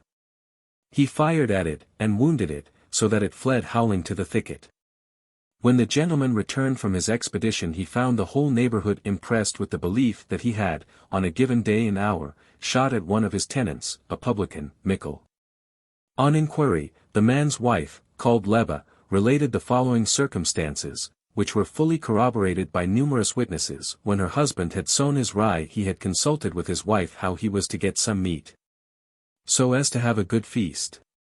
The woman urged him on no account to steal from his landlord's flock, because it was guarded by fierce dogs. He, however, rejected her advice, and Mickle fell upon his landlord's sheep, but he had suffered and had come limping home, and in his rage at the ill success of his attempt, had fallen upon his own horse and had bitten its throat completely through. This took place in the year 1684. In 1684, a man was about to fire upon a pack of wolves, when he heard from among the troop a voice exclaiming, "Gossip! Gossip! Don't fire! No good will come of it." The third story is as follows: a lycanthropist was brought before a judge and accused of witchcraft, but as nothing could be proved against him, the judge ordered one of his peasants to visit the man in his prison, and to worm the truth out of him, and to persuade the prisoner to assist him in revenging himself upon another peasant who had injured him. And this was to be effected by destroying one of the man's cows, but the peasant was to urge the prisoner to do it secretly, and, if possible, in the disguise of a wolf. The fellow undertook the task, but he had great difficulty in persuading the prisoner to fall in with his wishes. Eventually, however, he succeeded. Next morning the cow was found in its stall frightfully mangled, but the prisoner had not left his cell, for the watch, who had been placed to observe him, declared that he had spent the night in profound sleep, and that he had only at one time made a slight motion with his head and hands and feet. Wierus and Forestus quote Gulielmus Brabantinus as an authority for the fact, that a man of high position had been so possessed by the evil one, that often during the year he fell into a condition in which he believed himself to be turned into a wolf, and at that time he roved in the woods and tried to seize and devour little children, but that at last, by God's mercy, he recovered his senses. Certainly the famous Pierre Vidal, the Don Quixote of Provençal troubadours, must have had a touch of this madness, when, after having fallen in love with a lady of Carcassonne, named Loba, or the Wolfess, the excess of his passion drove him over the country, howling like a wolf, and demeaning himself more like an irrational beast than a rational man. He commemorates his lupin madness in the poem Étal Donna, 14. Crowned with immortal joys I mount the proudest emperors above, for I am honored with the love of the fair daughter of a count. A lace from Na Raimbauda's hand I value more than all the land of Richard, with his Poictou, his rich Touraine and famed Anjou. When loup-garou the rabble call me, when vagrant shepherds hoot, pursue, and buffet me to boot, it doth not for a moment gall me. I seek not palaces or halls, or refuge when the winter falls, exposed to winds and frosts at night. My soul is ravished with delight. Me claims my she-wolf, Loba, so divine, and justly she that claim prefers. For, by my troth, my life is hers, more than another's, more than mine. Job Fincelius 15 relates the sad story of a farmer of Pavia, who, as a wolf, fell upon many men in the open country and tore them to pieces. After much trouble the maniac was caught, and he then assured his captors that the only difference which existed between himself and a natural wolf, was that in a true wolf the hair grew outward, whilst in him it struck inward. In order to put this assertion to the proof, the magistrates, themselves most certainly cruel and bloodthirsty wolves, cut off his arms and legs. The poor wretch died of the mutilation. This took place in 1541. The idea of the skin being reversed is a very ancient one. Versipellis occurs as a name of reproach in Petronius, Lucilius, and Plautus, and resembles the Norse Hamrim. Fincelius relates also that, in 1542, there was such a multitude of werewolves about Constantinople that the emperor, accompanied by his guard, left the city to give them a severe correction, and slew 150 of them. Sprenger speaks of 3 young ladies who attacked a laborer, under the form of cats, and were wounded by him. They were found bleeding in their beds next morning. Magellus relates that a man afflicted with lycanthropy was brought to Pomponius. The poor fellow had been found buried in hay, and when people approached, he called to them to flee, as he was a werewolf, and would rend them. The country folk wanted to flay him, to discover whether the hair grew inwards, but Pomponius rescued the man and cured him. Bodin tells some werewolf stories on good authority. It is a pity that the good authorities of Bodin were such liars, but that, by the way. He says that the royal procurator general Bourdon had assured him that he had shot a wolf, and that the arrow had stuck in the beast's thigh. A few hours after, the arrow was found in the thigh of a man in bed.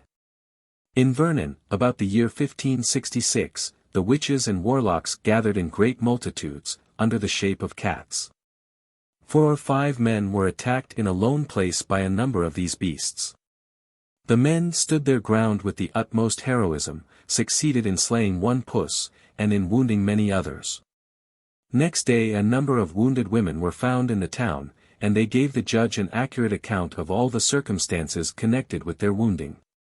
Bodin quotes Pierre Marner, the author of a treatise on sorcerers, as having witnessed in Savoy the transformation of men into wolves. 9 Alt 16 relates that in a village of Switzerland, near Lucerne, a peasant was attacked by a wolf. Whilst he was hewing timber, he defended himself, and smote off a foreleg of the beast. The moment that the blood began to flow, the wolf's form changed, and he recognized a woman without her arm. She was burnt alive. An evidence that beasts are transformed witches is to be found in their having no tails. When the devil takes human form, however, he keeps his club foot of the satyr, as a token by which he may be recognized. So animals deficient in caudal appendages are to be avoided, as they are witches in disguise. The Thingwald should consider the case of the Manx cats in its next session. Forestus, in his chapter on maladies of the brain, relates a circumstance which came under his own observation, in the middle of the 16th century, at Alkmaar in the Netherlands. A peasant there was attacked every spring with a fit of insanity. Under the influence of this he rushed about the churchyard, ran into the church, jumped over the benches, danced, was filled with fury, climbed up, descended, and never remained quiet. He carried a long staff in his hand, with which he drove away the dogs, which flew at him and wounded him, so that his thighs were covered with scars. His face was pale, his eyes deep sunk in their sockets. Forestus pronounces the man to be a lycanthropist, but he does not say that the poor fellow believed himself to be transformed into a wolf. In reference to this case, however, he mentions that of a Spanish nobleman who believed himself to be changed into a bear, and who wandered filled with fury among the woods. Donatus of Altamari 17 affirms that he saw a man in the streets of Naples, surrounded by a ring of people, who in his werewolf frenzy had dug up a corpse and was carrying off the leg upon his shoulders. This was in the middle of the 16th century. Chapter 6. A Chamber of Horrors. Pierre Bourget and Michel Verdungme, Hermit of S. Bonneau the Gondil and family Thieven Paget the tailor of Chalons Roulet. In December, 1521, the Inquisitor General for the Diocese of Besançon, Boyne by name, heard a case of a sufficiently terrible nature to produce a profound sensation of alarm in the neighborhood. 2 men were under accusation of witchcraft and cannibalism. Their names were Pierre Bourget, or Peter the Great, as the people had nicknamed him from his stature, and Michel Verdung. Peter had not been long under trial, before he volunteered a full confession of his crimes. It amounted to this. About 19 years before, on the occasion of a New Year's market at Poligny, a terrible storm had broken over the country, and among other mischiefs done by it, was the scattering of Pierre's flock. In vain, said the prisoner, did I labor, in company with other peasants, to find the sheep and bring them together. I went everywhere in search of them. Then there rode up 3 black horsemen, and the last said to me, Whither away? You seem to be in trouble. I related to him my misfortune with my flock. He bade me pluck up my spirits, and promised that his master would henceforth take charge of and protect my flock, if I would only rely upon him. He told me, as well, that I should find my strayed sheep very shortly, and he promised to provide me with money. We agreed to meet again in 4 or 5 days. My flock I soon found collected together. At my second meeting I learned of the stranger that he was a servant of the devil. I forswore God and Our Lady and all saints and dwellers in paradise. I renounced Christianity, kissed his left hand, which was black and ice-cold as that of a corpse. Then I fell on my knees and gave in my allegiance to Satan. I remained in the service of the devil for 2 years, and never entered a church before the end of Mass, or at all events till the holy water had been sprinkled, according to the desire of my master, whose name I afterwards learned was Moiset. All anxiety about my flock was removed, for the devil had undertaken to protect it and to keep off the wolves. This freedom from care, however, made me begin to tire of the devil's service, and I recommenced my attendance at church, till I was brought back into obedience to the evil one by Michel Verdung. When I renewed my compact on the understanding that I should be supplied with money. In a wood near Chastel-Charnon we met with many others whom I did not recognize, we danced, and each had in his or her hand a green taper with a blue flame. Still under the delusion that I should obtain money, Michel persuaded me to move with the greatest celerity, and in order to do this, after I had stripped myself, he smeared me with a salve, and I believed myself then to be transformed into a wolf. I was at first somewhat horrified at my 4 wolf's feet, and the fur with which I was covered all at once, but I found that I could now travel with the speed of the wind. This could not have taken place without the help of our powerful master, who was present during our excursion, though I did not perceive him till I had recovered my human form. Michel did the same as myself. When we had been 1 or 2 hours in this condition of metamorphosis, Michel smeared us again, and quick as thought we resumed our human forms. The salve was given us by our masters. To me it was given by Moiset, to Michel by his own master, Guillemin. Pierre declared that he felt no exhaustion after his excursions, though the judge inquired particularly whether he felt that prostration after his unusual exertion, of which witches usually complained. Indeed, the exhaustion consequent on a werewolf raid was so great that the lycanthropist was often confined to his bed for days, and could hardly move hand or foot. Much in the same way as the berserker and Hamram-Mir in the north were utterly prostrated after their fit had left them. In one of his werewolf runs, Pierre fell upon a boy of 6 or 7 years old, with his teeth, intending to rend and devour him, but the lad screamed so loud that he was obliged to beat a retreat to his clothes, and smear himself again, in order to recover his form and escape detection.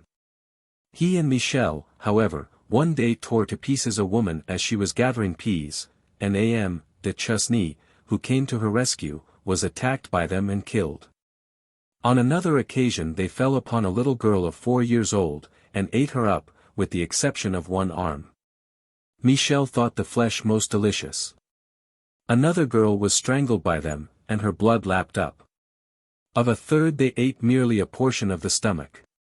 One evening at dusk, Pierre leaped over a garden wall, and came upon a little maiden of 9 years old, engaged upon the weeding of the garden beds.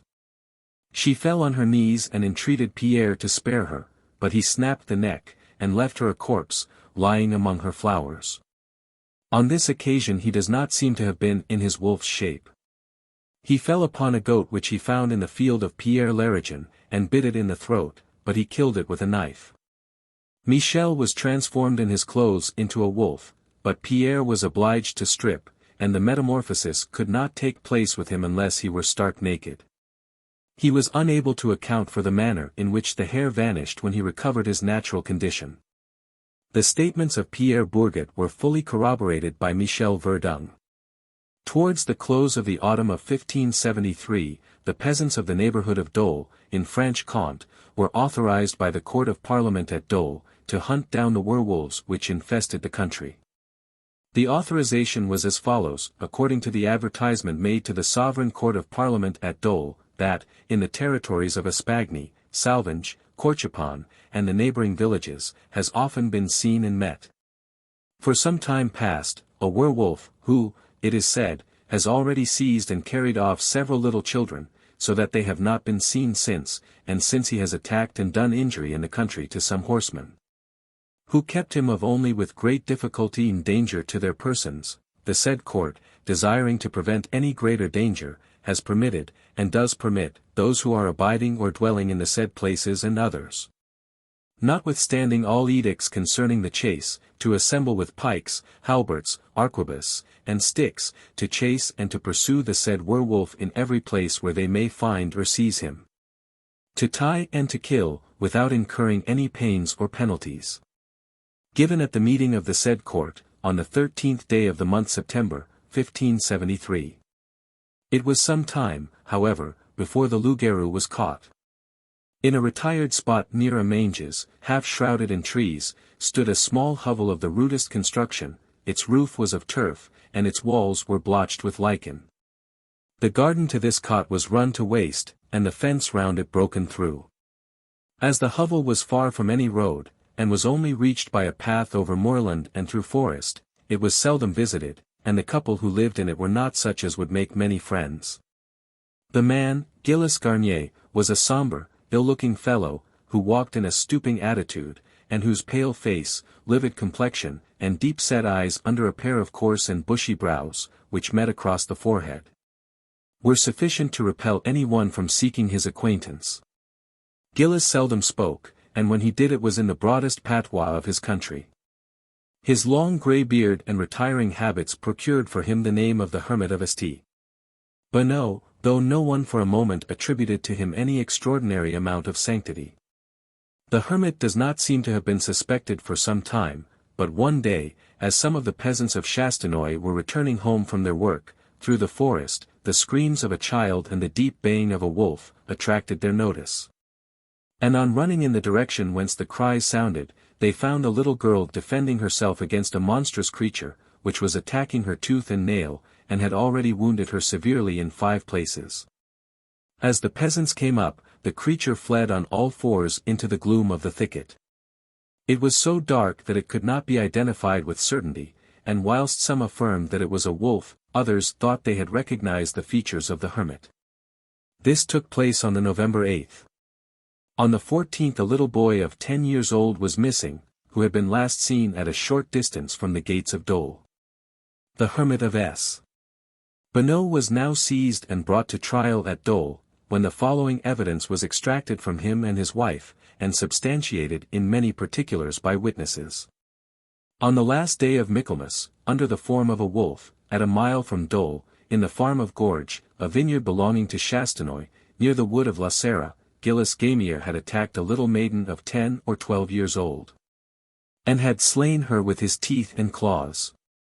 He had then drawn her into the wood, stripped her, gnawed the flesh from her legs and arms, and had enjoyed his meal so much, that, inspired with conjugal affection, he had brought some of the flesh home for his wife Apollon. 8 days after the feast of All Saints, again in the form of a werewolf, he had seized another girl, near the meadow-land of La Poupe, on the territory of Athum and Chastenoy, and was on the point of slaying and devouring her, when 3 persons came up, and he was compelled to escape. On the 14th day after All Saints, also as a wolf, he had attacked a boy of 10 years old, a mile from Dole, between Gredisons and Minoti, and had strangled him. On that occasion he had eaten all the flesh off his legs and arms, and had also devoured a great part of the belly. One of the legs he had rent completely from the trunk with his fangs. On the Friday before the last feast of S. Bartholomew, he had seized a boy of 12 or 13, under a large pear trees near the wood of the village Perros, and had drawn him into the thicket and killed him, intending to eat him as he had eaten the other children. But the approach of men hindered him from fulfilling his intention. The boy was, however, quite dead, and the men who came up declared that Gilles appeared as a man and not as a wolf. The Hermit of S. Bonneau was sentenced to be dragged to the place of public execution, and there to be burned alive, a sentence which was rigorously carried out. In this instance the poor maniac fully believed that actual transformation into a wolf took place. He was apparently perfectly reasonable on other points, and quite conscious of the acts he had committed. We come now to a more remarkable circumstance, the affliction of a whole family with the same form of insanity. Our information is derived from Boguet's Discours de Sorciers, 1603–1610. Pernette Gondillon was a poor girl in the Jura, who in 1598 ran about the country on all fours, in the belief that she was a wolf. One day as she was ranging the country in a fit of lycanthropic madness, she came upon two children who were plucking wild strawberries. Filled with a sudden passion for blood, she flew at the little girl and would have brought her down, had not her brother, a lad of 4 years old, defended her lustily with a knife. Pernette, however, wrenched the weapon from his tiny hand, flung him down and gashed his throat, so that he died of the wound. Pernette was torn to pieces by the people in their rage and horror. Directly after, Pierre, the brother of Pernette Gondilin, was accused of witchcraft. He was charged with having led children to the Sabbath, having made hail, and having run about the country in the form of a wolf. The transformation was effected by means of a salve which he had received from the devil. He had on one occasion assumed the form of a hare, but usually he appeared as a wolf, and his skin became covered with shaggy gray hair. He readily acknowledged that the charges brought against him were well-founded, and he allowed that he had, during the period of his transformation, fallen on, and devoured, both beasts and human beings. When he desired to recover his true form, he rolled himself in the dewy grass. His son Georges asserted that he had also been anointed with the salve, and had gone to the Sabbath in the shape of a wolf. According to his own testimony, he had fallen upon 2 goats in one of his expeditions. One Maundy Thursday night he had lain for 3 hours in his bed in a cataleptic state, and at the end of that time had sprung out of bed. During this period he had been in the form of a wolf to the witches' Sabbath. His sister Antoinette confessed that she had made hail, and that she had sold herself to the devil, who had appeared to her in the shape of a black he-goat. She had been to the Sabbath on several occasions. Pierre and Georges in prison behaved as maniacs, running on all fours about their cells and howling dismally. Their faces, arms, and legs were frightfully scarred with the wounds they had received from dogs when they had been on their raids. Boguet accounts for the transformation not taking place, by the fact of their not having the necessary salves by them. All 3, Pierre, Georges, and Antoinette, were hung and burned. Thievin Paget, who was a witch of the most unmistakable character, was also frequently changed into a she-wolf, according to her own confession, in which state she had often accompanied the devil over hill and dale, slaying cattle, and falling on and devouring children. The same thing may be said of Claude Eisen Prost, a lame woman, Claude Eisen Guillaume, and Eisen Roquet, who owned to the murder of 5 children. On the 14th of December, in the same year as the execution of the Gondilin family, 1598, a tailor of Chalons was sentenced to the flames by the Parliament of Paris for lycanthropy. This wretched man had decoyed children into his shop, or attacked them in the gloaming when they strayed in the woods, had torn them with his teeth, and killed them, after which he seems calmly to have dressed their flesh as ordinary meat, and to have eaten it with great relish. The number of little innocents whom he destroyed is unknown. A whole cask full of bones was discovered in his house. The man was perfectly hardened, and the details of his trial were so full of horrors and abominations of all kinds, that the judges ordered the documents to be burned. Again in 1598, a year memorable in the annals of lycanthropy, a trial took place in Angers, the details of which are very terrible. In a wild and unfrequented spot near Cod, some countrymen came one day upon the corpse of a boy of 15, horribly mutilated and bespattered with blood. As the men approached, 2 wolves, which had been rending the body, bounded away into the thicket. The men gave chase immediately, following their bloody tracks till they lost them. When suddenly crouching among the bushes, his teeth chattering with fear, they found a man half naked, with long hair and beard, and with his hands dyed in blood. His nails were long as claws, and were clotted with fresh gore, and shreds of human flesh. This is one of the most puzzling and peculiar cases which come under our notice. The wretched man, whose name was Roulet, of his own accord stated that he had fallen upon the lad and had killed him by smothering him, and that he had been prevented from devouring the body completely by the arrival of men on the spot. Roulet proved on investigation to be a beggar from house to house, in the most abject state of poverty. His companions in mendicity were his brother John and his cousin Julian. He had been given lodging out of charity in a neighboring village, but before his apprehension he had been absent for 8 days. Before the judges, Roulet acknowledged that he was able to transform himself into a wolf by means of a salve which his parents had given him. When questioned about the two wolves which had been seen leaving the corpse, he said that he knew perfectly well who they were, for they were his companions, Jean and Julien, who possessed the same secret as himself. He was shown the clothes he had worn on the day of his seizure, and he recognized them immediately.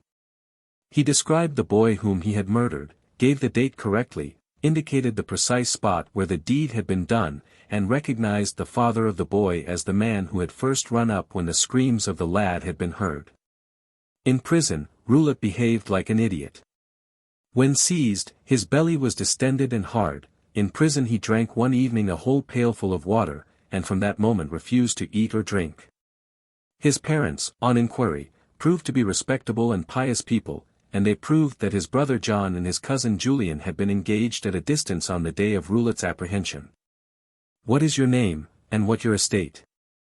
asked the judge, Pierre Hérault. "My name is Jacques Roulet, my age 35, I am poor, and a mendicant." "What are you accused of having done?" "Of being a thief, of having offended God. My parents gave me an ointment. I do not know its composition." "When rubbed with this ointment do you become a wolf?"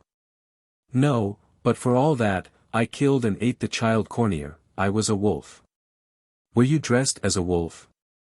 "I was dressed as I am now. I had my hands and my face bloody, because I had been eating the flesh of the said child."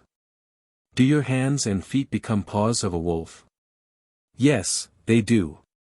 "Does your head become like that of a wolf, your mouth become larger?" "I do not know how my head was at the time, I used my teeth, my head was as it is today. I have wounded and eaten many other little children, I have also been to the Sabbath." The lieutenant criminal sentenced Roulet to death. He, however, appealed to the Parliament at Paris. And this decided that as there was more folly in the poor idiot than malice and witchcraft, his sentence of death should be commuted to 2 years' imprisonment in a madhouse, that he might be instructed in the knowledge of God, whom he had forgotten in his utter poverty. 18. Chapter 7. Jean Grenier. On the sand dunes a wolf attacks Marguerite Poirier. Jean Grenier, brought to trial, his confessions charges of cannibalism proved his sentence. Behavior in the monastery. Visit of Delanker. One fine afternoon in the spring, some village girls were tending their sheep on the sand dunes which intervene between the vast forests of pine covering the greater portion of the present department of Landes in the south of France, and the sea. The brightness of the sky, the freshness of the air puffing up off the blue twinkling Bay of Biscay, the hum or song of the wind as it made rich music among the pines which stood like a green uplifted wave on the east. The beauty of the sandhills speckled with golden cistus, or patched with gentian blue, by the low-growing gramille couchee, the charm of the forest skirts, tinted variously with the foliage of cork trees, pines, and acacia. The latter in full bloom, a pile of rose-colored or snowy flowers, all conspired to fill the peasant maidens with joy, and to make their voices rise in song and laughter, which rung merrily over the hills and through the dark avenues of evergreen trees. Now a gorgeous butterfly attracted their attention, then a flight of quails skimming the surface. "Ah," exclaimed Jacqueline Ozan, "ah, if I had my stilts and bats, I would strike the little birds down, and we should have a fine supper." "Now, if they would fly ready cooked into one's mouth, as they do in foreign parts," said another girl. "Have you got any new clothes for the Jean?" asked a third. "My mother has laid by to purchase me a smart cap with gold lace." "You will turn the head of Etienne altogether, Annette," said Jean Gaboriant. "But what is the matter with the sheep?" she asked, because the sheep which had been quietly browsing before her, on reaching a small depression in the dune, had started away as though frightened at something. At the same time one of the dogs began to growl and show his fangs. The girls ran to the spot, and saw a little fall in the ground, in which, seated on a log of fir, was a boy of 13. The appearance of the lad was peculiar. His hair was of a tawny red and thickly matted, falling over his shoulders and completely covering his narrow brow. His small pale grey eyes twinkled with an expression of horrible ferocity and cunning, from deep sunken hollows. The complexion was of a dark olive color, the teeth were strong and white, and the canine teeth protruded over the lower lip when the mouth was closed. The boy's hands were large and powerful, the nails black and pointed like birds' talons. He was ill-clothed, and seemed to be in the most abject poverty. The few garments he had on him were in tatters, and through the rents the emaciation of his limbs was plainly visible. The girls stood round him, half frightened and much surprised, but the boy showed no symptoms of astonishment. His face relaxed into a ghastly leer, which showed the whole range of his glittering white fangs. "Well, my maidens," said he in a harsh voice, "which of you is the prettiest, I should like to know, can you decide among you? What do you want to know for?" Asked Jean Gaboriant, the eldest of the girls, aged 18, who took upon herself to be spokesman for the rest. "Because I shall marry the prettiest," was the answer. "Ah," said Jean jokingly. "That is if she will have you, which is not very likely, as we none of us know you, or anything about you." "I am the son of a priest," replied the boy curtly. "Is that why you look so dingy and black?" "No, I am dark-colored, because I wear a wolfskin sometimes." "A wolfskin," echoed the girl, "and pray who gave it you?" "One called Pierre Laberant. There is no man of that name hereabouts." "Where does he live?" A scream of laughter mingled with howls, and breaking into strange gulping bursts of fiend-like merriment from the strange boy. The little girls recoiled, and the youngest took refuge behind Jean. "Do you want to know Pierre Laberant, lass? Hey, he is a man with an iron chain about his neck, which he is ever engaged in gnawing. Do you want to know where he lives, lass? Ha, in a place of gloom and fire, where there are many companions, some seated on iron chairs, burning, burning. Others stretched on glowing beds, burning too. Some cast men upon blazing coals, others roast men before fierce flames, others again plunge them into cauldrons of liquid fire." The girls trembled and looked at each other with scared faces, and then again at the hideous being which crouched before them. "You want to know about the wolfskin cape," continued he. "Pierre Laberant gave me that. He wraps it round me, and every Monday, Friday, and Sunday, and for about an hour at dusk every other day, I am a wolf, a werewolf. I have killed dogs and drunk their blood. But little girls taste better, their flesh is tender and sweet, their blood rich and warm. I have eaten many a maiden, as I have been on my raids together with my 9 companions. I am a werewolf. Ah, ha! If the sun were to set I would soon fall on one of you and make a meal of you." Again he burst into one of his frightful paroxysms of laughter, and the girls, unable to endure it any longer, fled with precipitation. Near the village of S. Antoine de Pizan, a little girl of the name of Marguerite Poirier, 13 years old, was in the habit of tending her sheep, in company with a lad of the same age, whose name was Jean Grenier. The same lad whom Jean Gaboriant had questioned. The little girl often complained to her parents of the conduct of the boy, she said that he frightened her with his horrible stories. But her father and mother thought little of her complaints, till one day she returned home before her usual time so thoroughly alarmed that she had deserted her flock. Her parents now took the matter up and investigated it. Her story was as follows.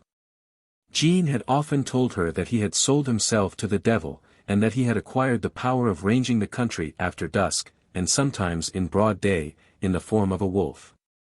He had assured her that he had killed and devoured many dogs, but that he found their flesh less palatable than the flesh of little girls, which he regarded as a supreme delicacy. He had told her that this had been tasted by him not unfrequently, but he had specified only 2 instances. In one he had eaten as much as he could, and had thrown the rest to a wolf, which had come up during the repast. In the other instance he had bitten to death another little girl, had lapped her blood, and, being in a famished condition at the time, had devoured every portion of her, with the exception of the arms and shoulders. The child told her parents, on the occasion of her return home in a fit of terror, that she had been guiding her sheep as usual, but Grenier had not been present. Hearing a rustle in the bushes she had looked round, and a wild beast bad leaped upon her, and torn her clothes on her left side with its sharp fangs. She added that she had defended herself lustily with her shepherd's staff, and had beaten the creature off. It had then retreated a few paces, had seated itself on its hind legs like a dog when it is begging, and had regarded her with such a look of rage, that she had fled in terror. She described the animal as resembling a wolf, but as being shorter and stouter, its hair was red, its tail stumpy, and the head smaller than that of a genuine wolf. The statement of the child produced general consternation in the parish. It was well known that several little girls had vanished in a most mysterious way of late. And the parents of these little ones were thrown into an agony of terror lest their children had become the prey of the wretched boy accused by Marguerite Poirier. The case was now taken up by the authorities and brought before the Parliament of Bordeaux. The investigation which followed was as complete as could be desired. Jean Granier was the son of a poor laborer in the village of S. Antoine du Pizan, and not the son of a priest, as he had asserted.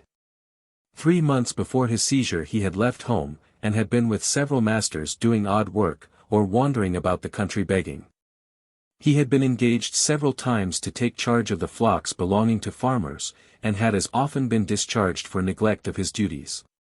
The lad exhibited no reluctance to communicate all he knew about himself, and his statements were tested one by one, and were often proved to be correct. The story he related of himself before the court was as follows. When I was 10 or 11 years old, my neighbor, Duthillaire, introduced me, in the depths of the forest, to A.M. de la Forest, a black man, who signed me with his nail, and then gave to me in Duthillaire a salve and a wolf skin. From that time have I run about the country as a wolf. The charge of Marguerite Poirier is correct. My intention was to have killed and devoured her, but she kept me off with a stick. I have only killed one dog, a white one, and I did not drink its blood. When questioned touching the children, whom he said he had killed and eaten as a wolf, he allowed that he had once entered an empty house on the way between S. Coutras and S. Onlay, in a small village, the name of which he did not remember, and had found a child asleep in its cradle. And as no one was within to hinder him, he dragged the baby out of its cradle, carried it into the garden, leaped the hedge, and devoured as much of it as satisfied his hunger. What remained he had given to a wolf. In the parish of S. Antoine du Pizan he had attacked a little girl, as she was keeping sheep. She was dressed in a black frock, he did not know her name. He tore her with his nails and teeth, and ate her. 6 weeks before his capture he had fallen upon another child, near the stone bridge, in the same parish. In Eperon he had assaulted the hound of a certain M. Milan, and would have killed the beast, had not the owner come out with his rapier in his hand. Jean said that he had the wolf skin in his possession, and that he went out hunting for children, at the command of his master, the lord of the forest. Before transformation he smeared himself with the salve, which be preserved in a small pot, and hid his clothes in the thicket. He usually ran his courses from 1 to 2 hours in the day, when the moon was at the wane, but very often he made his expeditions at night. On one occasion he had accompanied Duthillaire, but they had killed no one. He accused his father of having assisted him, and of possessing a wolf skin. He charged him also with having accompanied him on one occasion, when he attacked and ate a girl in the village of Grillen, whom he had found tending a flock of geese. He said that his stepmother was separated from his father. He believed the reason to be, because she had seen him once vomit the paws of a dog and the fingers of a child. He added that the lord of the forest had strictly forbidden him to bite the thumb-nail of his left hand, which nail was thicker and longer than the others, and had warned him never to lose sight of it, as long as he was in his werewolf disguise. Duthillaire was apprehended, and the father of Jean Granier himself claimed to be heard by examination. The account given by the father and stepmother of Jean coincided in many particulars with the statements made by their son. The localities where Granier declared he had fallen on children were identified, the times when he said the deeds had been done accorded with the dates given by the parents of the missing little ones, when their losses had occurred. The wounds which Jean affirmed that he had made, and the manner in which he had dealt them, coincided with the descriptions given by the children he had assaulted. He was confronted with Marguerite Poirier, and he singled her out from among 5 other girls, pointed to the still open gashes in her body, and stated that he had made them with his teeth, when he attacked her in wolf form. And she had beaten him off with a stick. He described an attack he had made on a little boy whom he would have slain, had not a man come to the rescue, and exclaimed, "I'll have you presently." The man who saved the child was found, and proved to be the uncle of the rescued lad, and he corroborated the statement of Granier, that he had used the words mentioned above. Jean was then confronted with his father. He now began to falter in his story, and to change his statements. The examination had lasted long, and it was seen that the feeble intellect of the boy was wearied out, so the case was adjourned. When next confronted with the elder Granier, Jean told his story as at first, without changing it in any important particular. The fact of Jean Granier having killed and eaten several children, and of his having attacked and wounded others, with intent to take their life, were fully established. But there was no proof whatever of the father having had the least hand in any of the murders, so that he was dismissed the court without a shadow of guilt upon him. The only witness who corroborated the assertion of Jean that he changed his shape into that of a wolf was Marguerite Poirier. Before the court gave judgment, the first president of Assize, in an eloquent speech, put on one side all questions of witchcraft and diabolical compact, and bestial transformation. And boldly stated that the court had only to consider the age and the imbecility of the child, who was so dull and idiotic that children of 7 or 8 years old have usually a larger amount of reason than he. The president went on to say that lycanthropy and quanthropy were mere hallucinations, and that the change of shape existed only in the disorganized brain of the insane, consequently it was not a crime which could be punished. The tender age of the boy must be taken into consideration, and the utter neglect of his education and moral development. The court sentenced Granier to perpetual imprisonment within the walls of a monastery at Bordeaux, where he might be instructed in his Christian and moral obligations, but any attempt to escape would be punished with death. A pleasant companion for the monks. A promising pupil for them to instruct. No sooner was he admitted into the precincts of the religious house, than he ran frantically about the cloister and gardens upon all fours, and finding a heap of bloody and raw offal, fell upon it and devoured it in an incredibly short space of time. Delancre visited him 7 years after, and found him diminutive in stature, very shy, and unwilling to look any one in the face. His eyes were deep-set and restless, his teeth long and protruding, his nails black, and in places worn away. His mind was completely barren, he seemed unable to comprehend the smallest things. He related his story to Delancre, and told him how he had run about formerly in the woods as a wolf, and he said that he still felt a craving for raw flesh, especially for that of little girls, which he said was delicious. And he added that but for his confinement it would not be long before he tasted it again. He said that the Lord of the Forest had visited him twice in the prison, but that he had driven him off with the sign of the cross. The account B then gave of his murders coincided exactly with what had come out in his trial. And beside this, his story of the compact he had made with the Black One, and the manner in which his transformation was effected, also coincided with his former statements. He died at the age of 20, after an imprisonment of 7 years, shortly after Delancre's visit. 19. In the 2 cases of Roulet and Granier the courts referred the whole matter of lycanthropy, or animal transformation, to its true and legitimate cause, an aberration of the brain. From this time medical men seem to have regarded it as a form of mental malady to be brought under their treatment, rather than as a crime to be punished by law. But it is very fearful to contemplate that there may still exist persons in the world filled with a morbid craving for human blood, which is ready to impel them to commit the most horrible atrocities. Should they escape the vigilante of their guards, or break the bars of the madhouse which restrains them. Chapter 8. Folklore relating to werewolves.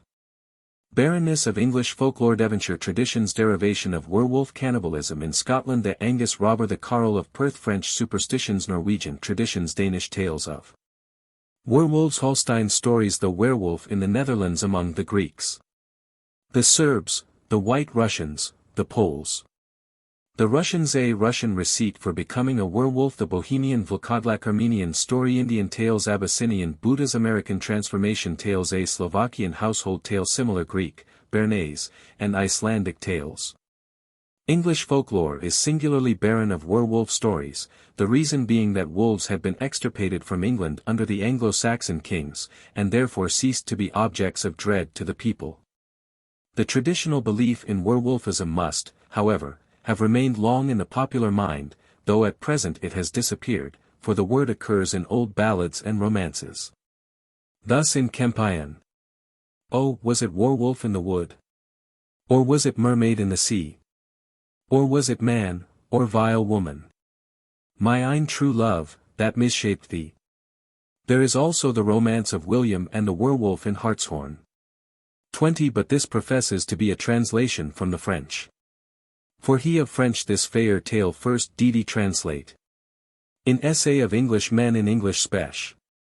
In the popular mind the cat or the hare have taken the place of the wolf for witches' transformation, and we hear often of the hags attending the devil's sabbath in these forms. In Devonshire they ranged the moors in the shape of black dogs, and I know a story of 2 such creatures appearing in an inn and nightly drinking the cider, till the publican shot a silver button over their heads. When they were instantly transformed into 2 ill-favoured old ladies of his acquaintance. On Heathfield, near Tavistock, the wild huntsman rides by full moon with his whoosh hounds, and a white hare which they pursued was once rescued by a goody returning from market, and discovered to be a transformed young lady. Gervase of Tilbury says in his Otia Imperalia. Vitimus frequenter in Anglia, per lunations, homines in lupos mutari, quod hominem genus Girolfos Galli vocant, only vero wrwlf, dicunt, wernem onlis virum sonnet, WLF, lupum. Gervase may be right in his derivation of the name, and werewolf may mean man-wolf, though I have elsewhere given a different derivation, and one which I suspect is truer. But Gervase has grounds for his assertion that wer signifies man. It is so in Anglo-Saxon, ver in Gothic, vir in Latin, ver, in Icelandic, vera, zend, wers, Old Prussian, wers, Lettish, vera, Sanskrit, bur, Bengali. There have been cases of cannibalism in Scotland, but no bestial transformation is hinted at in connection with them. Thus Boethius, in his History of Scotland, tells us of a robber and his daughter who devoured children, and Lindsay of Pitscotty gives a full account. About this time, 1460, there was ane Brigantine with his hale family, who haunted a place in Angus. This mischievous man had in execrable fashion to take all young men and children he could steal away quietly, or tack away without knowledge, and eat them, and the younger they were, esteemed them the mair tender and delicious. For the whilk cause and damnable abuse, he with his wife and bairns were all burnt, except ane young wench of a year old who was saved and brought to Dandy, where she was brought up and fostered. And when she came to a woman's years, she was condemned and burnt quick for that crime. It is said that when she was coming to the place of execution, there gathered ane huge multitude of people, and specially of women, cursing her that she was so unhappy to commit so damnable deeds. To whom she turned about with an ireful countenance, saying, Wherefore chide ye with me, as if I had committed ane unworthy act? Give me credence and trow me, if ye had experience of eating men and women's flesh, ye wold think it so delicious that ye wold never forbear it again. So, but any sign of repentance, this unhappy traitor died in the sight of the people. 21. Wintown also has a passage in his metrical chronicle regarding a cannibal who lived shortly before his own time, and he may easily have heard about him from surviving contemporaries. It was about the year 1340, when a large portion of Scotland had been devastated by the arms of Edward III. About Perth there was the country. Sae waste, that wander west to sea. For intil well great space thereby. West nother house left nor bree. Of deer there west then sick foison, profusion. That they wold near come to the town. Sae great default was near that stead. That mony were in hunger dead. A carle they said was near thereby. That wold act setties, traps, commonly. Children and women for to slay. And swains that he might overtaw. And ate them all that he get might. Chusson cleek till name behight. That SRE life, continued he. While waste but folk was the country. 22. We have only to compare these two cases with those recorded in the last two chapters, and we see at once how the popular mind in Great Britain had lost the idea of connecting change of form with cannibalism. A man guilty of the crimes committed by the Angus Brigand, or the Carl of Perth, would have been regarded as a werewolf in France or Germany, and would have been tried for lycanthropy. S. Jerome, by the way, brought a sweeping charge against the Scots. He visited Gaul in his youth, about 880, and he writes, "When I was a young man in Gaul, I may have seen the Atticati, a British people who live upon human flesh. And when they find herds of pigs, droves of cattle, or flocks of sheep in the woods, they cut off the haunches of the men and the breasts of the women, and these they regard as great dainties. In other words, they prefer the shepherd to his flock." Gibbon, who quotes this passage, says on it, "If in the neighbourhood of the commercial and literary town of Glasgow, a race of cannibals has really existed, we may contemplate, in the period of the Scottish history, the opposite extremes of savage and civilized life." Such reflections tend to enlarge the circle of our ideas, and to encourage the pleasing hope that New Zealand may produce in a future age, the Hume of the Southern Hemisphere. If traditions of werewolves are scanty in England, it is quite the reverse if we cross the water. In the south of France, it is still believed that fate has destined certain men to be lycanthropists, that they are transformed into wolves at full moon. The desire to run comes upon them at night. They leave their beds, jump out of a window, and plunge into a fountain. After the bath, they come out covered with dense fur, walking on all fours, and commence a raid over fields and meadows, through woods and villages, biting all beasts and human beings that come in their way. At the approach of dawn, they return to the spring, plunge into it, lose their furry skins, and regain their deserted beds. Sometimes the loup-garou is said to appear under the form of a white dog, or to be loaded with chains. But there is probably a confusion of ideas between the werewolf and the church dog, barghest, padfoit, wooshhound, or by whatever name the animal supposed to haunt a churchyard is designated. In the Perigord, the werewolf is called loliru. Certain men, especially bastards, are obliged at each full moon to transform themselves into these diabolic beasts. It is always at night that the fit comes on. The lycanthropist dashes out of a window, springs into a well, and, after having struggled in the water for a few moments, rises from it, dripping, and invested with a goatskin which the devil has given him. In this condition, the lolirus run upon 4 legs, pass the night in ranging over the country, and in biting and devouring all the dogs they meet. At break of day they lay aside their goatskins and return home. Often they are ill in consequence of having eaten tough old hounds, and they vomit up their undigested paws. One great nuisance to them is the fact that they may be wounded or killed in their loliru state. With the first effusion of blood their diabolic covering vanishes, and they are recognized, to the disgrace of their families. A werewolf may easily be detected, even when devoid of his skin. For his hands are broad, and his fingers short, and there are always some hairs in the hollow of his hand.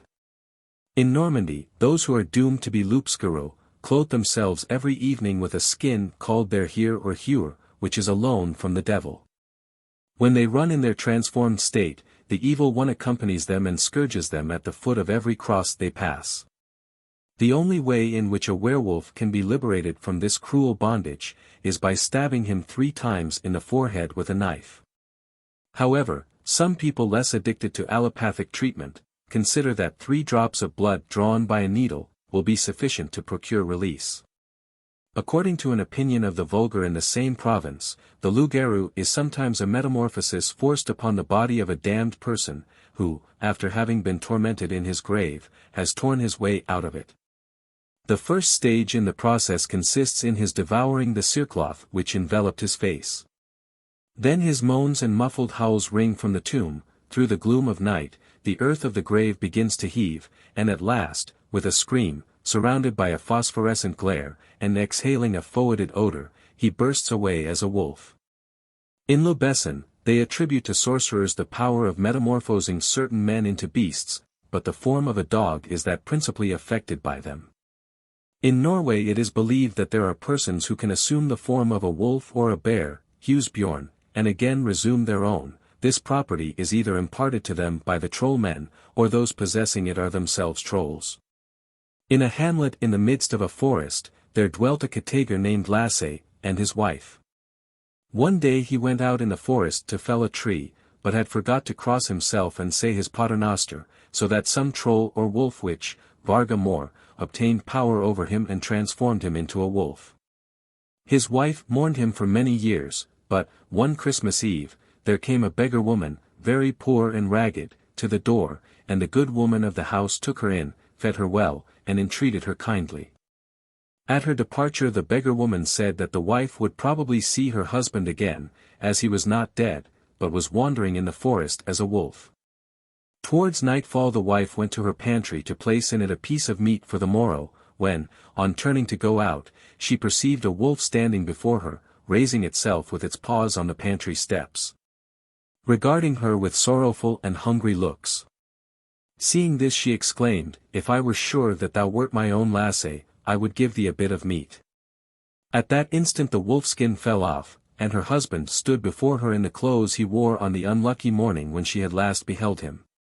Finns, Lapps, and Russians are held in particular aversion, because the Swedes believe that they have power to change people into wild beasts. During the last year of the war with Russia, when Kalmar was overrun with an unusual number of wolves, it was generally said that the Russians had transformed their Swedish prisoners into wolves, and sent them home to invest the country. In Denmark the following stories are told. A man, who from his childhood had been a werewolf, when returning one night with his wife from a merrymaking, observed that the hour was at hand when the evil usually came upon him. Giving therefore the reins to his wife, he descended from the vehicle, saying to her, "If anything comes to thee, only strike at it with thine apron." He then withdrew, but immediately after, the woman, as she was sitting in the vehicle, was attached by a werewolf. She did as the man had enjoined her, and struck it with her apron, from which it rived a portion, and then ran away. After some time the man returned, holding in his mouth the rent portion of his wife's apron, on seeing which, she cried out in terror, "Good Lord, man, why, thou art a werewolf." "Thank thee, wife," said he, "now I am free." And from that time he was no more afflicted. If a female at midnight stretches between 4 sticks the membrane which envelopes the foal when it is brought forth, and creeps through it, naked, she will bear children without pain. But all the boys will be werewolves, and all the girls Maras. By day the werewolf has the human form, though he may be known by the meeting of his eyebrows above the nose. At a certain time of the night he has the form of a dog on 3 legs. It is only when another person tells him that he is a werewolf or reproaches him with being such, that a man can be freed from the ban. According to a Danish popular song, a hero transformed by his stepmother into a bear, fights with a knight. For 'tis she who bath bewitched me. A woman false and fell. Bound an iron girdle round me. If thou canst not break this belt, knight, I'll thee destroy. The noble made the Christian sign. The girdle snapped, the bear was changed. And see! He was a lusty knight. His father's realm regained. Kjempeviser, page 147. When an old bear in Ofeden's Priestegyld was killed, after it had caused the death of 6 men and 60 horses, it was found to be girded with a similar girdle. In Schleswig and Holstein they say that if the werewolf be thrice addressed by his baptismal name, he resumes his human form. On a hot harvest day some reapers lay down in the field to take their noontide sleep, when one who could not sleep observed that the fellow next to him rose softly, and having girded himself with a strap, became a werewolf. A young man belonging to Jadrup returning late one night from Billund, was attacked, when near Jadrup, by 3 werewolves, and would probably have been torn to pieces, had he not saved himself by leaping into a rye field. For there they had no more power over him. At Caseberg, on the Isle of Usedom, a man and his wife were busy in the field making hay, when after some time the woman said to the man that she had no more peace, she could stay no longer, and went away. But she had previously desired her husband to promise, that if perchance a wild beast should come that way, he would cast his hat at it and then run away, and it would do him no injury. She had been gone but a short while, when a wolf came swimming across the swine, and ran directly towards the haymakers. The man threw his hat at it, which the animal instantly tore to rags. But in the meantime a boy had run up with a pitchfork, and he dabbed the wolf from behind. In the same moment it became changed, and all saw that the boy had killed the man's wife. Formerly there were individuals in the neighborhood of Steina, who, by putting on a certain girdle, could transform themselves into werewolves. A man of the neighborhood, who had such a girdle, forgot one day when going out to lock it up, as was his wont. During his absence, his little son chanced to find it, he buckled it round him, and was instantaneously turned into an animal, to all outward appearance like a bundle of peat straw, and he rolled about like an unwieldy bear. When those who were in the room perceived this, they hastened in search of the father, who was found in time to come and unbuckle the belt, before the child had done any mischief. The boy afterward said, that when he had put on the girdle, he was seized with such a raging hunger, that he was ready to tear in pieces and devour all that came in his way. The girdle is supposed to be made of human skin, and to be 3 finger-breadths wide. In East Friesland, it is believed, when 7 girls succeed each other in one family, that among them one is of necessity a werewolf, so that youths are slow in seeking one of 7 sisters in marriage. According to a curious Lithuanian story related by Schleicher in his Litauisch Märchen, a person who is a werewolf or bear has to remain kneeling in one spot for 100 years before he can hope to obtain release from his bestial form. In the Netherlands they relate the following tale: a man had once gone out with his bow to attend a shooting match at Rouse, but when about halfway to the place, he saw on a sudden, a large wolf spring from a thicket, and rush towards a young girl, who was sitting in a meadow by the roadside watching cows. The man did not long hesitate, but quickly drawing forth an arrow, took aim, and luckily hit the wolf in the right side, so that the arrow remained sticking in the wound, and the animal fled howling to the wood. On the following day he heard that a serving man of the burgomaster's household lay at the point of death, in consequence of having been shot in the right side, on the preceding day. This so excited the archer's curiosity, that he went to the wounded man, and requested to see the arrow. He recognized it immediately as one of his own. Then, having desired all present to leave the room, he persuaded the man to confess that he was a werewolf and that he had devoured little children. On the following day he died. Among the Bulgarians and Slovakians the werewolf is called verkolak, a name resembling that given it by the modern Greeks beta rho kappa omicron lambda alpha kappa alpha. The Greek werewolf is closely related to the vampire. The lycanthropist falls into a cataleptic trance, during which his soul leaves his body, enters that of a wolf and ravens for blood. On the return of the soul, the body is exhausted and aches as though it had been put through violent exercise. After death lycanthropists become vampires. They are believed to frequent battlefields in wolf or hyena shapes, and to suck the breath from dying soldiers, or to enter houses and steal the infants from their cradles. Modern Greeks call any savage-looking man, with dark complexion, and with distorted, misshapen limbs, a beta rho kappa omicron lambda alpha kappa alpha, and suppose him to be invested with power of running in wolf form. The Serbs connect the vampire and the werewolf together, and call them by one name Vukoslak. These rage chiefly in the depths of winter, they hold their annual gatherings, and at them divest themselves of their wolf skins, which they hang on the trees around them. If any one succeeds in obtaining the skin and burning it, the Vukoslak is thenceforth disenchanted. The power to become a werewolf is obtained by drinking the water which settles in a footprint left in clay by a wolf. Among the White Russians the Wakalak is a man who has incurred the wrath of the devil, and the evil one punishes him by transforming him into a wolf and sending him among his relations, who recognize him and feed him well. He is a most amiably disposed werewolf, for he does no mischief, and testifies his affection for his kindred by licking their hands. He cannot, however, remain long in any place, but is driven from house to house, and from hamlet to hamlet, by an irresistible passion for change of scene. This is an ugly superstition, for it sets a premium on standing well with the evil one. The Slovakians merrily term a drunkard a vlkodlak, because, forsooth, he makes a beast of himself. A Slovakian household werewolf tale closes this chapter. The Poles have their werewolves, which rage twice in the year at Christmas and at midsummer.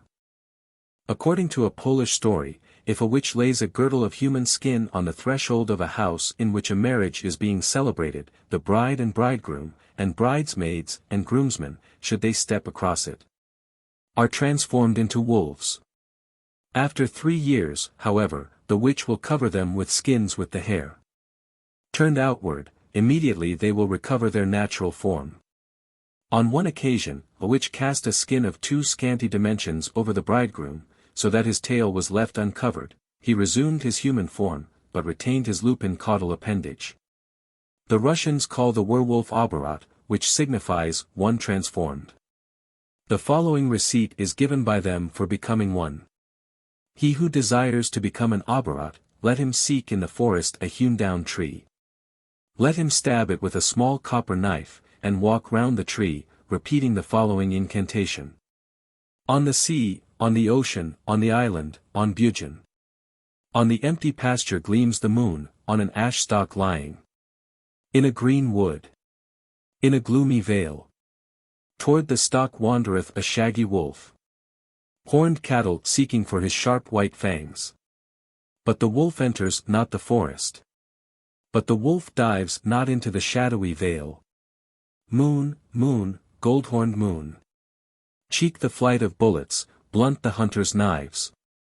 Break the shepherd's cudgels. Cast wild fear upon all cattle. On men.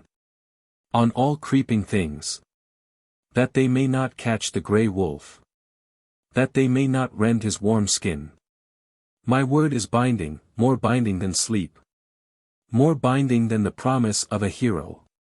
Then he springs thrice over the tree and runs into the forest, transformed into a wolf. 23. In the ancient Bohemian lexicon of Vassarad, d. 1202, the werewolf is called vlkodlak, and is explained as faunus. Safarik says under that head. Incubi sepe improbi existent mulieribus, eram paragunt concubitum, quos demons galli dusios nuncupant. And in another place, Vlkodlasi, incubi, siv invidi, ob inviando passum cum animalibus, unde et incubi dicunter ab incubando homines, i.e. stuprando, quos Romani faunos vicarios dicunt.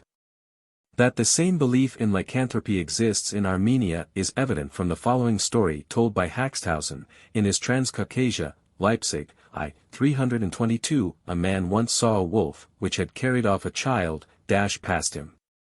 He pursued it hastily, but was unable to overtake it.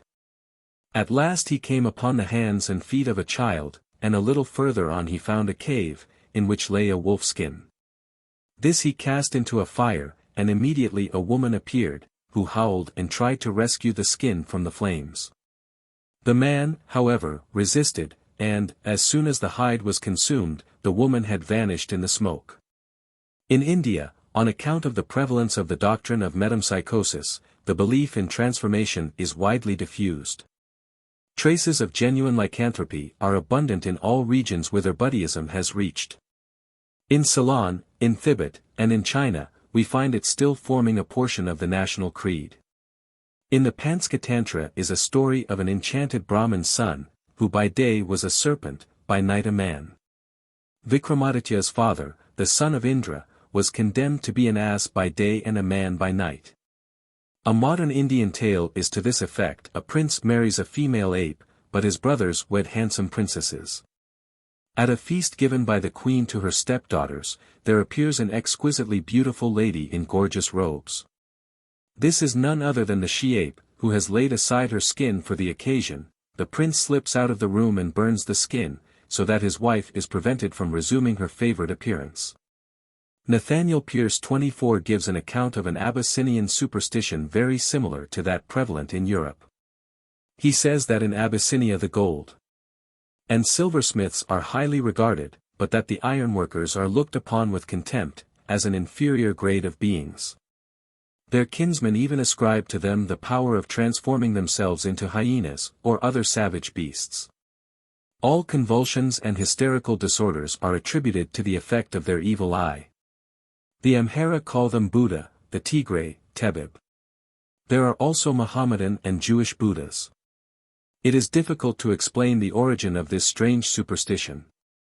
These Buddhas are distinguished from other people by wearing gold earrings, and Coffin declares that he has often found hyenas with these rings in their ears, even among the beasts which he has shot or speared himself. But how the rings got into their ears is more than Coffin was able to ascertain. Beside their power to transform themselves into hyenas or other wild beasts, all sorts of other strange things are ascribed to them. And the Abyssinians are firmly persuaded that they rob the graves by midnight, and no one would venture to touch what is called quanter, or dried meat in their houses, though they would not object to partake of fresh meat, if they had seen the animal, from which it came, killed before them. Coffin relates, as eyewitness of the fact, the following story. Among his servants was a Buddha, who, one evening, whilst it was still light, came to his master and asked leave of absence till the following morning. He obtained the required leave and departed, but scarcely had Coffin turned his head, when one of his men exclaimed, "Look! There he is, changing himself into hyena," pointing in the direction taken by the Buddha. Coffin turned to look, and although he did not witness the process of transformation, the young man had vanished from the spot on which he had been standing, not 100 paces distant, and in his place was a hyena running away. The place was a plain without either bush or tree to impede the view. Next morning the young man returned, and was charged by his companions with the transformation.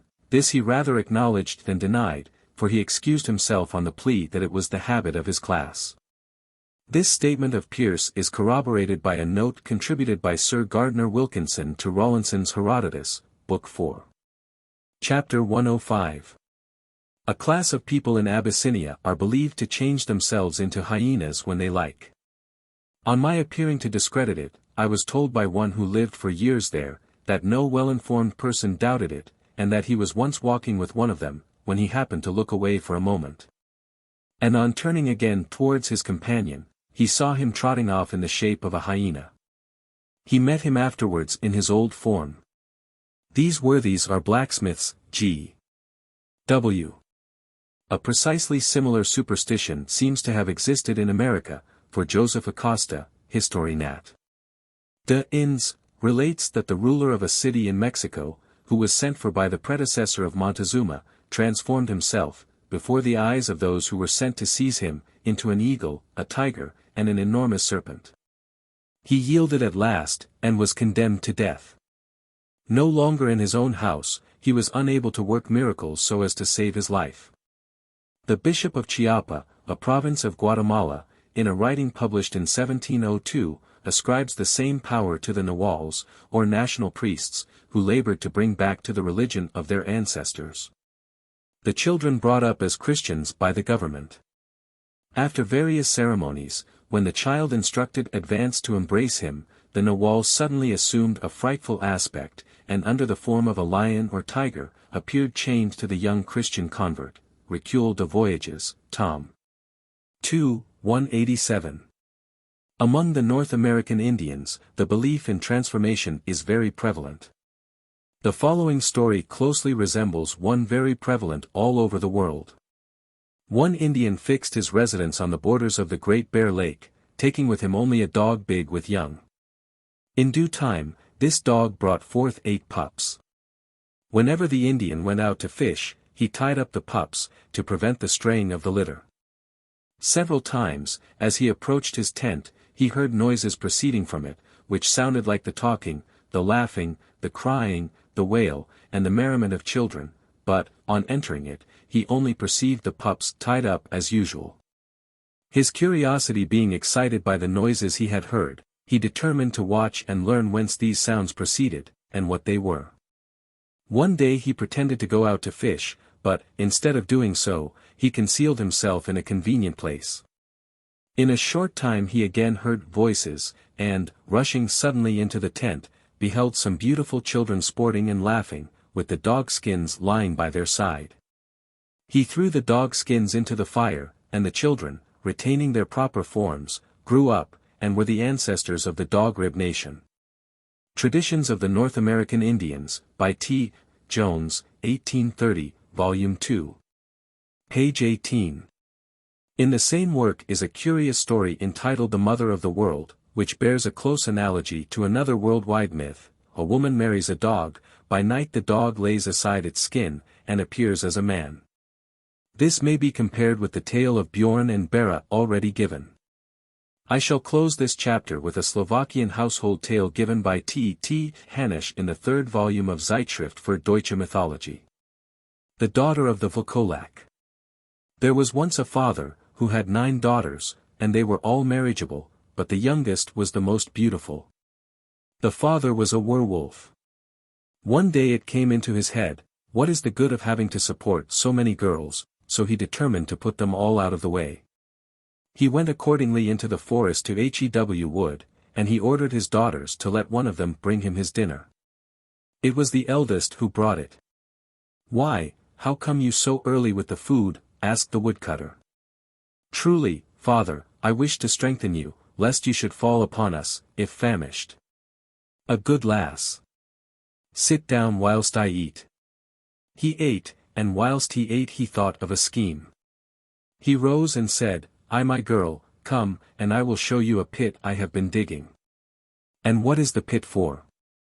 "That we may be buried in it when we die, for poor folk will not be cared for much after they are dead and gone." So the girl went with him to the side of the deep pit. "Now here," said the werewolf, "you must die and be cast in there." She begged for her life, but all in vain, so he laid hold of her and cast her into the grave. Then he took a great stone and flung it in upon her and crushed her head, so the poor thing breathed out her soul. When the werewolf had done this he went back to his work, and as dusk came on, the second daughter arrived, bringing him food. He told her of the pit, and brought her to it, and cast her in, and killed her as the first. And so he dealt with all his girls up to the last. The youngest knew well that her father was a werewolf, and she was grieved that her sisters did not return. She thought, now where can they be? Has my father kept them for companionship, or to help him in his work? So she made the food which she was to take him, and crept cautiously through the wood. When she came near the place where her father worked, she heard his strokes felling timber, and smelt smoke. She saw presently a large fire and 2 human heads roasting at it. Turning from the fire, she went in the direction of the axe strokes, and found her father. "See," said she, "father, I have brought you food." "That is a good lass," said he. "Now stack the wood for me whilst I eat." "But where are my sisters?" she asked. "Down in yon valley drawing wood," he replied. "Follow me, and I will bring you to them." They came to the pit, then he told her that he had dug it for a grave.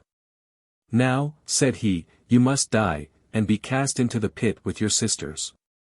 "Turn aside, father," she asked, "whilst I strip of my clothes, and then slay me if you will."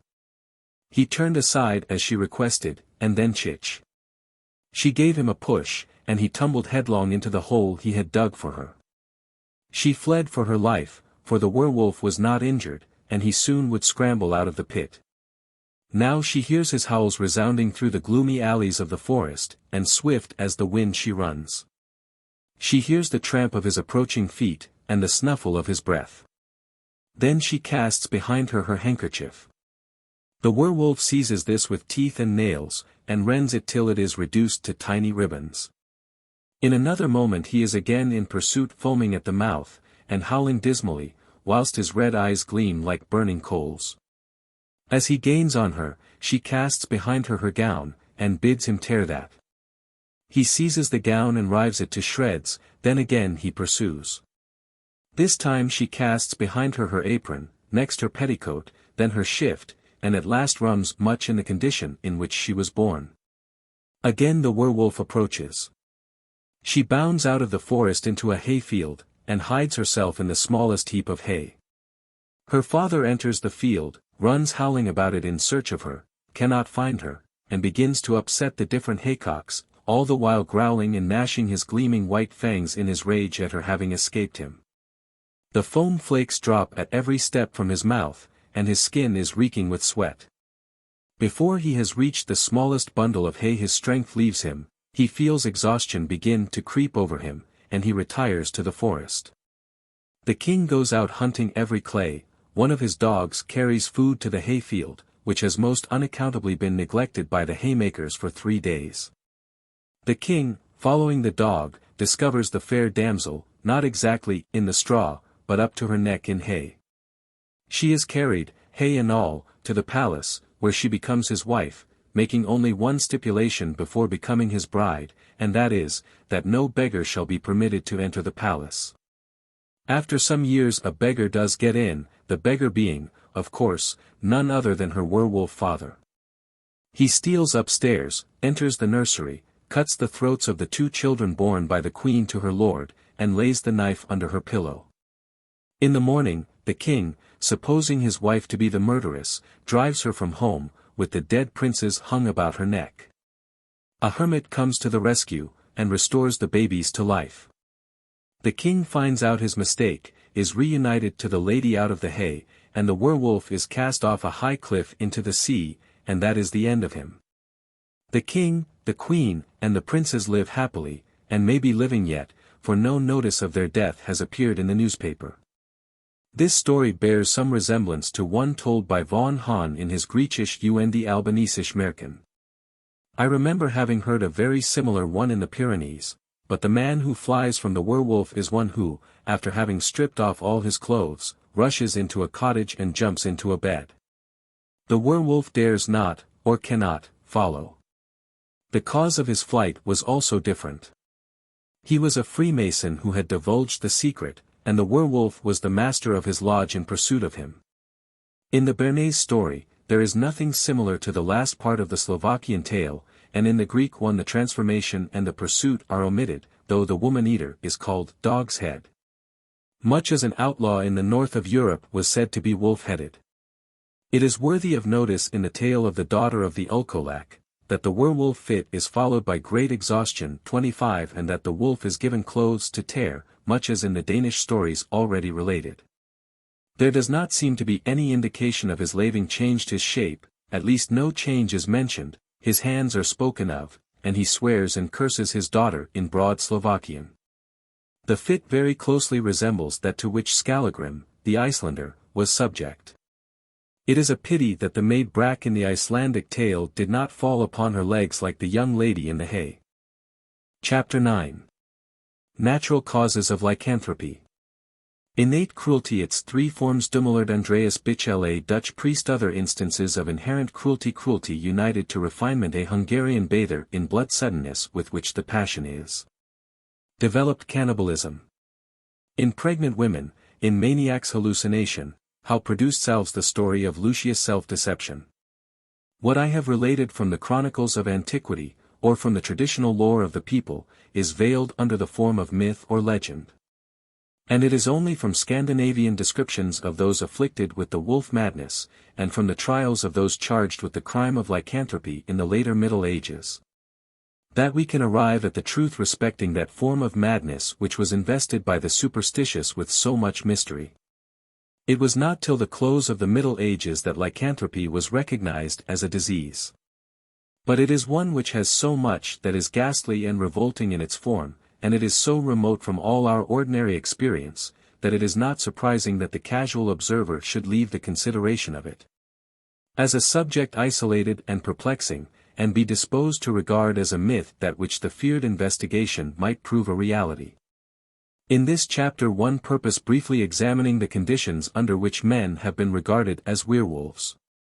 Startling though the assertion may be, it is a matter of fact, that man, naturally, in common with other carnivora, is actuated by an impulse to kill, and by a love of destroying life. It is positively true that there are many to whom the sight of suffering causes genuine pleasure, and in whom the passion to kill or torture is as strong as any other passion.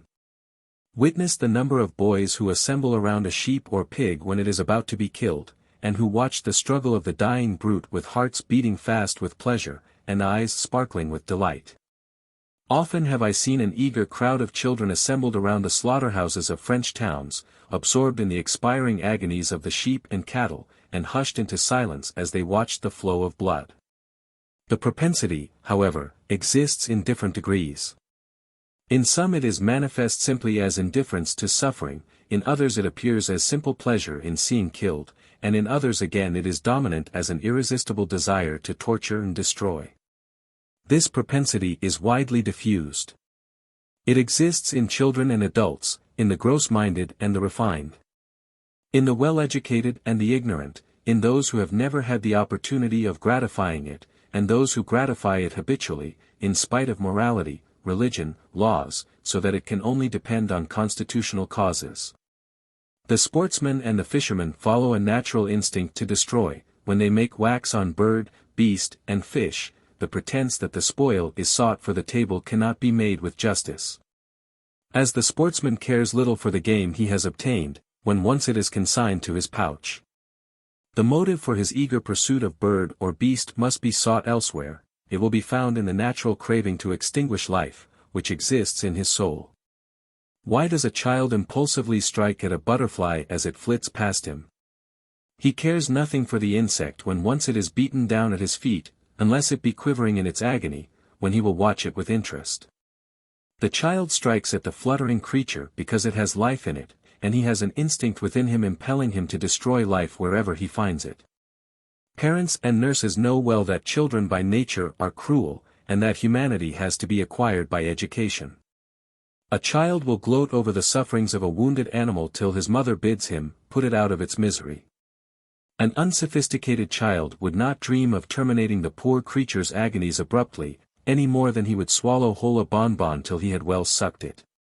Inherent cruelty may be obscured by after impressions, or may be kept under moral restraint. The person who is constitutionally a Nero, may scarcely know his own nature, till by some accident the master passion becomes dominant, and sweeps all before it.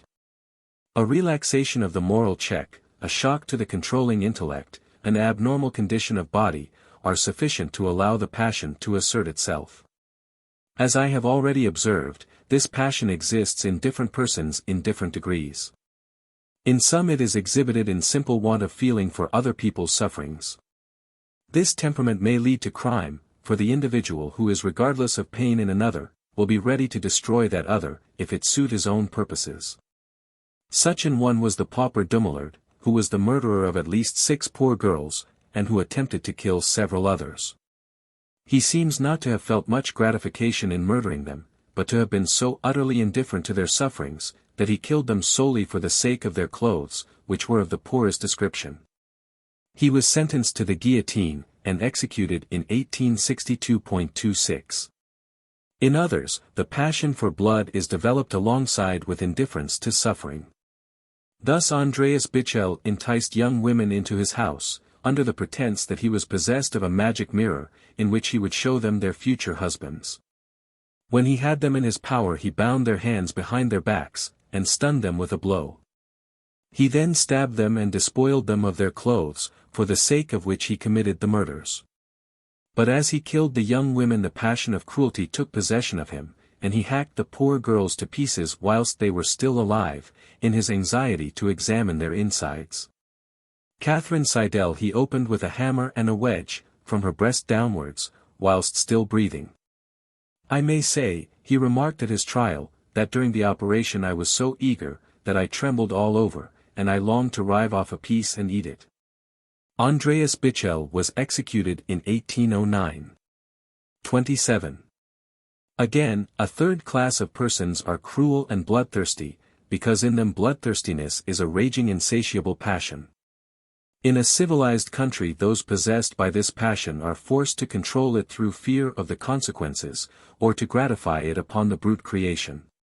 But in earlier days, when feudal lords were supreme in their domains, there have been frightful instances of their excesses, and the extent to which some of the Roman emperors indulged their passion for blood is matter of history. Gall gives several authentic instances of bloodthirstiness. 28 A Dutch priest had such a desire to kill and to see killed, that he became chaplain to a regiment that he might have the satisfaction of seeing deaths occurring wholesale in engagements. The same man kept a large collection of various kinds of domestic animals, that he might be able to torture their young.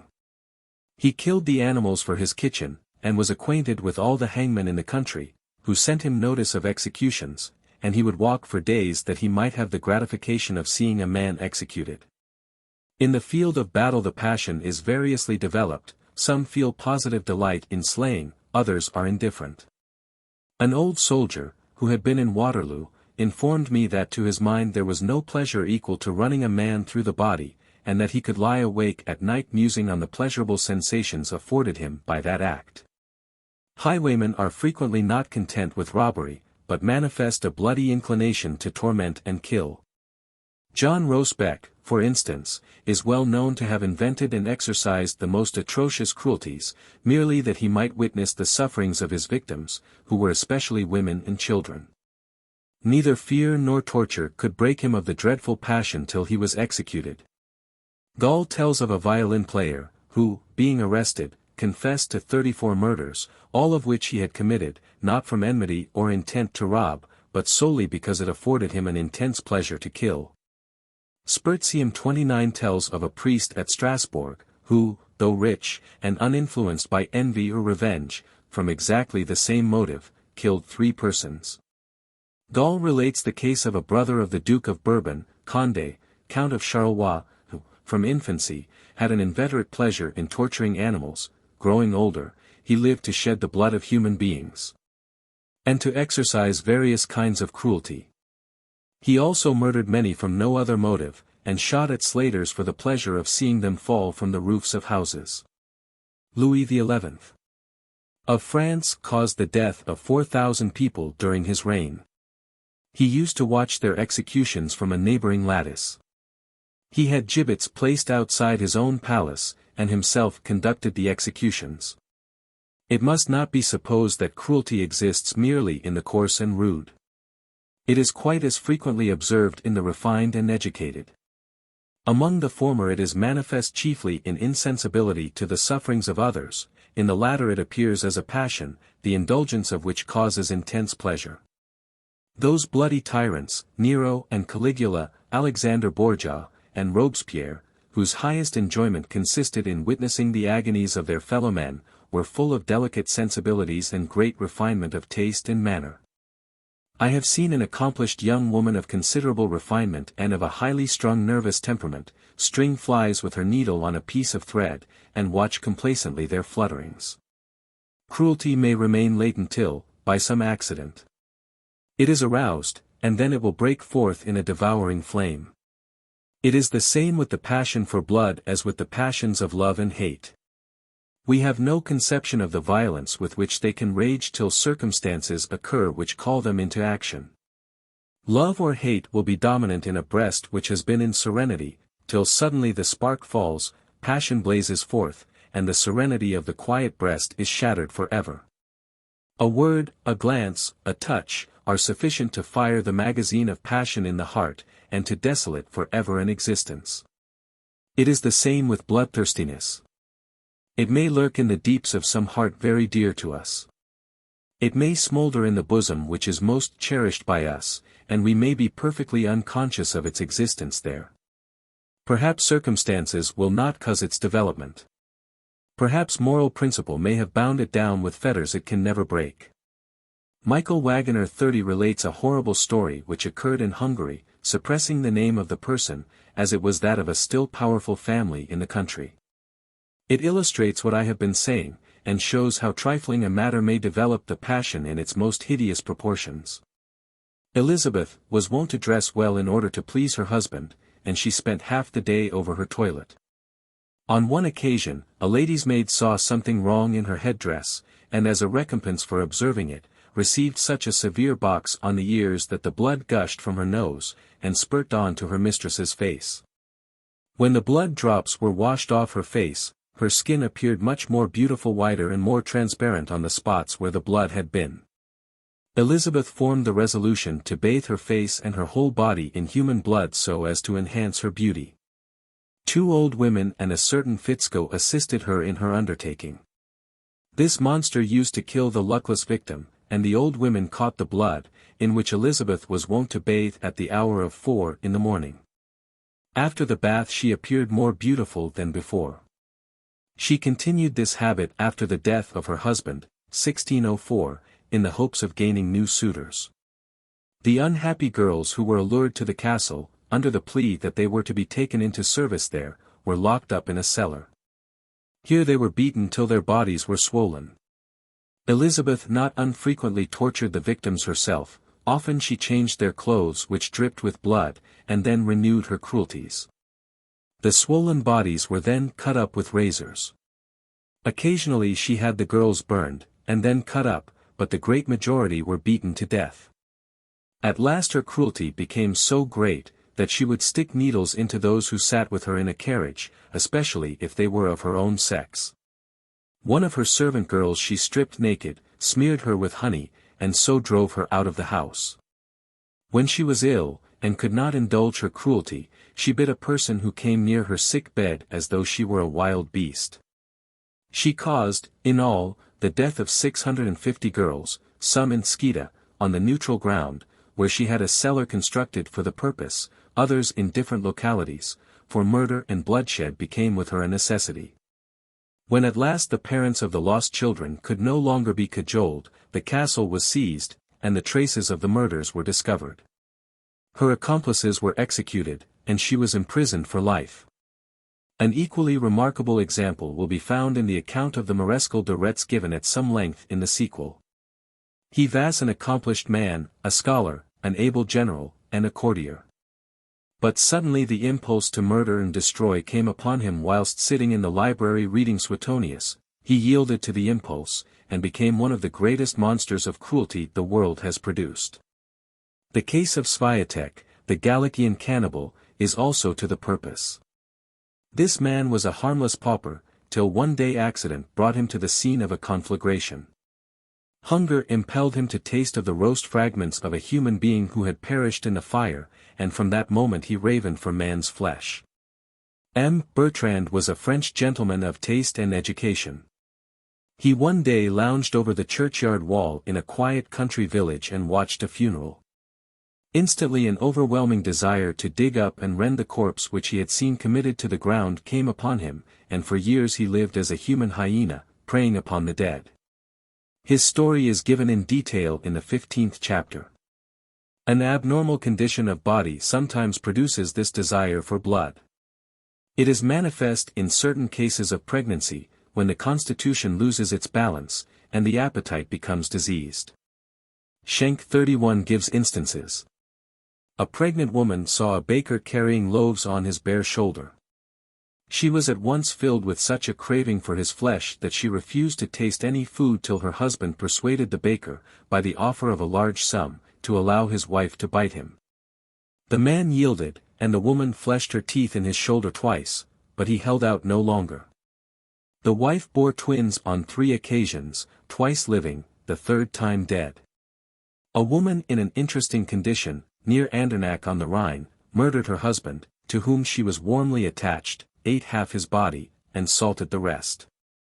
When the passion left her she became conscious of the horrible nature of her act, and she gave herself up to justice. In 1553, a wife cut her husband's throat, and gnawed the nose and the left arm, whilst the body was yet warm. She then gutted the corpse, and salted it for future consumption. Shortly after, she gave birth to 3 children, and she only became conscious of what she had done when her neighbors asked after the father, that they might announce to him the arrival of the little ones. In the summer of 1845, the Greek papers contained an account of a pregnant woman murdering her husband for the purpose of eating his liver. That the passion to destroy is prevalent in certain maniacs is well known. This is sometimes accompanied by cannibalism. Gruner 32 gives an account of a shepherd who was evidently deranged, who killed and ate 2 men. Mark 33 relates that a woman of Unterelsas, during the absence of her husband, a poor laborer, murdered her son, a lad 15 months old. She chopped of his legs and stewed them with cabbage. She ate a portion, and offered the rest to her husband. It is true that the family were very poor, but there was food in the house at the time. In prison the woman gave evident signs of derangement. The cases in which bloodthirstiness and cannibalism are united with insanity are those which properly fall under the head of lycanthropy. The instances recorded in the preceding chapter point unmistakably to hallucination accompanying the lust for blood. Jean Grenier, Roulet, and others, were firmly convinced that they had undergone transformation. A disordered condition of mind or body may produce hallucination in a form depending on the character and instincts of the individual. Thus, an ambitious man laboring under monomania will imagine himself to be a king. A covetous man will be plunged in despair, believing himself to be penniless, or exult at the vastness of the treasure which he imagines that he has discovered. The old man suffering from rheumatism or gout conceives himself to be formed of china or glass, and the fox-hunter tally-hos at each new moon, as though he were following a pack. In like manner, the naturally cruel man, if the least affected in his brain, will suppose himself to be transformed into the most cruel and bloodthirsty animal with which he is acquainted. The hallucinations under which lycanthropists suffered may have arisen from various causes.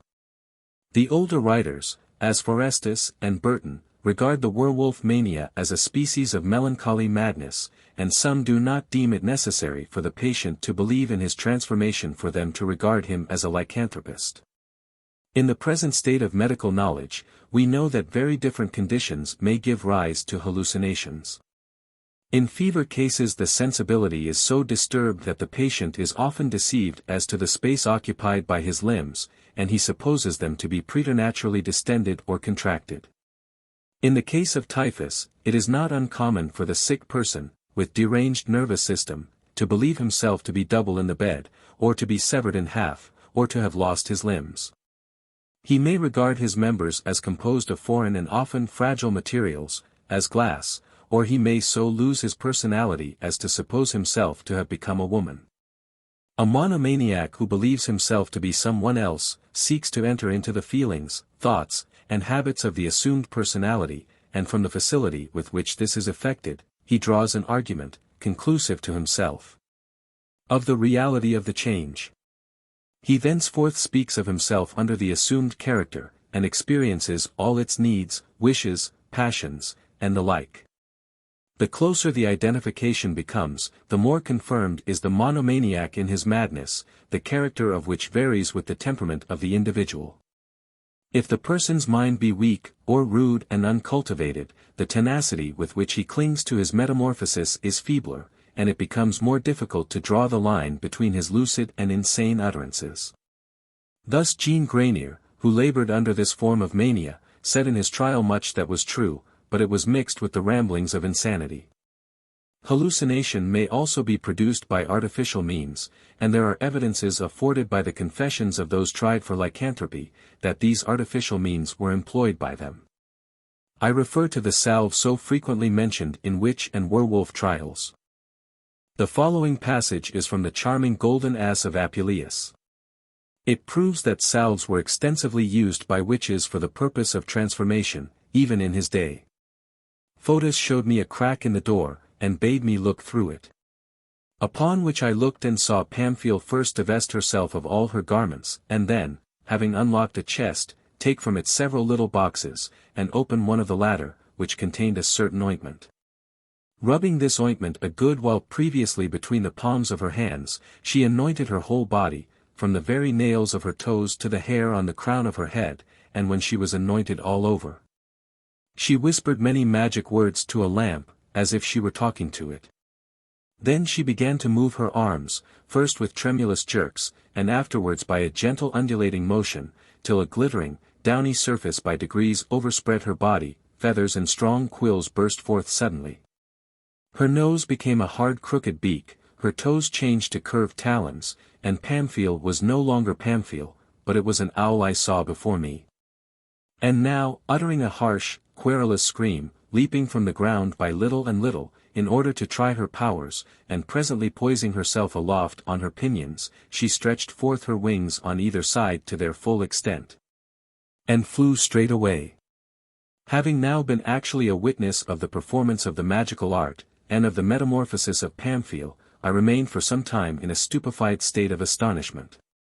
At last, after I had rubbed my eyes some time, had recovered a little from the amazement and abstraction of mind, and begun to feel a consciousness of the reality of things about me, I took hold of the hand of Fotis and said, Sweet damsel, bring me, I beseech thee, a portion of the ointment with which thy mistress hath just now anointed, and when thou hast made me a bird, I will be thy slave, and even wait upon thee like a winged Cupid. Accordingly she crept gently into the apartment, quickly returned with the box of ointment, hastily placed it in my hands, and then immediately departed. Elated to an extraordinary degree at the sight of the precious treasure, I kissed the box several times successively.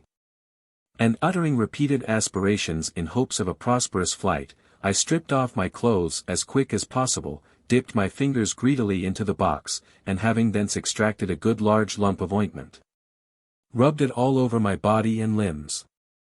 When I was thoroughly anointed, I swung my arms up and down, in imitation of the movement of a bird's pinions, and continued to do so a little while, when instead of any perceptible token of feathers or wings making their appearance, my own thin skin, alas, grew into a hard leathern hide, covered with bristly hair, my fingers and toes disappeared, the palms of my hands and the soles of my feet became 4 solid hoofs, and from the end of my spine a long tail projected. My face was enormous, my mouth wide, my nostrils gaping, my lips pendulous, and I had a pair of immoderately long, rough, hairy ears. In short, when I came to contemplate my transformation to its full extent, I found that, instead of a bird, I had become an ass 34.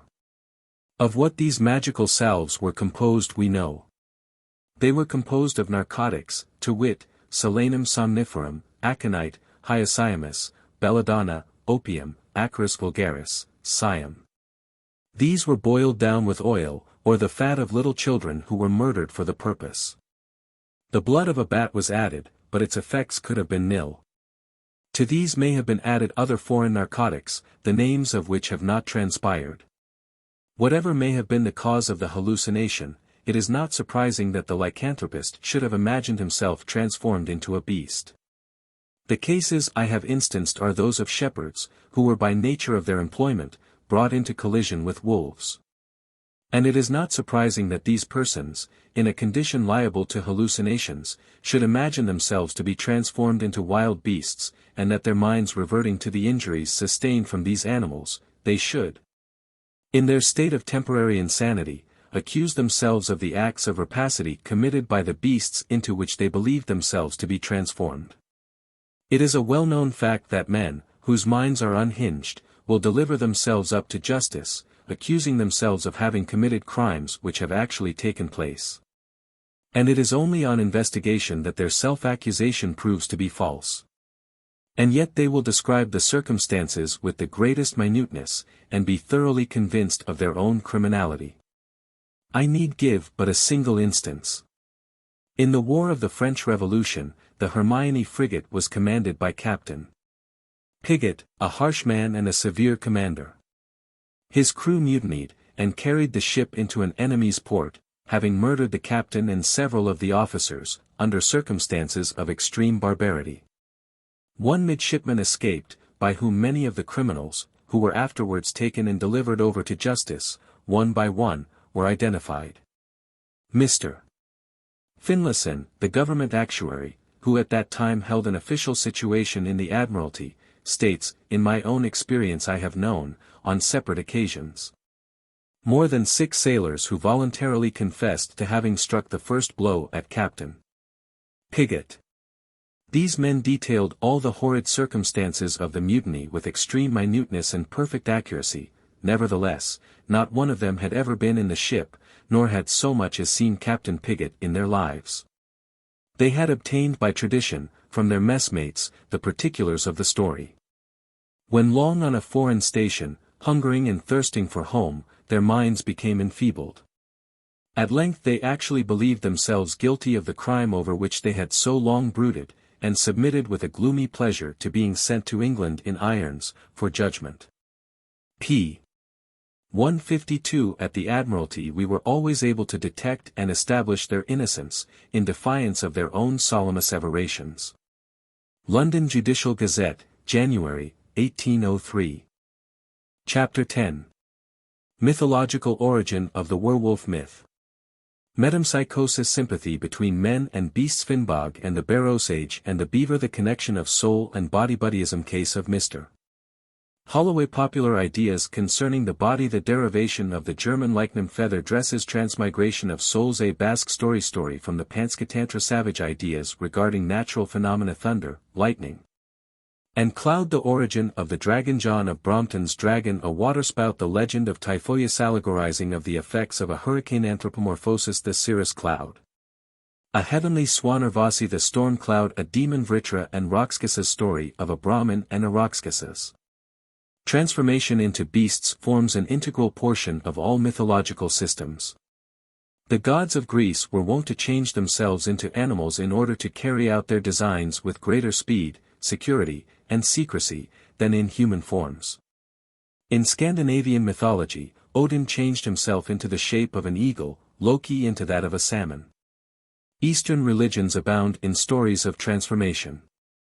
The line of demarcation between this and the translation of a beast's soul into man, or a man's soul into a beast's, metempsychosis, is very narrow. The doctrine of metempsychosis is founded on the consciousness of gradation between beasts and men. The belief in a soul-endowed animal world was present among the ancients, and the laws of intelligence and instinct were misconstrued, or were regarded as a puzzle, which no man might solve. The human soul with its consciousness seemed to be something already perfected in a pre-existing state, and, in the myth of metempsychosis, we trace the yearnings and gropings of the soul after the source whence its own consciousness was derived. Counting its dreams and hallucinations as gleams of memory, recording acts which had taken place in a former state of existence. Modern philosophy has resumed the same thread of conjecture, and thinks to see in man the perfected development of lower organisms. After death, the translation of the soul was supposed to continue.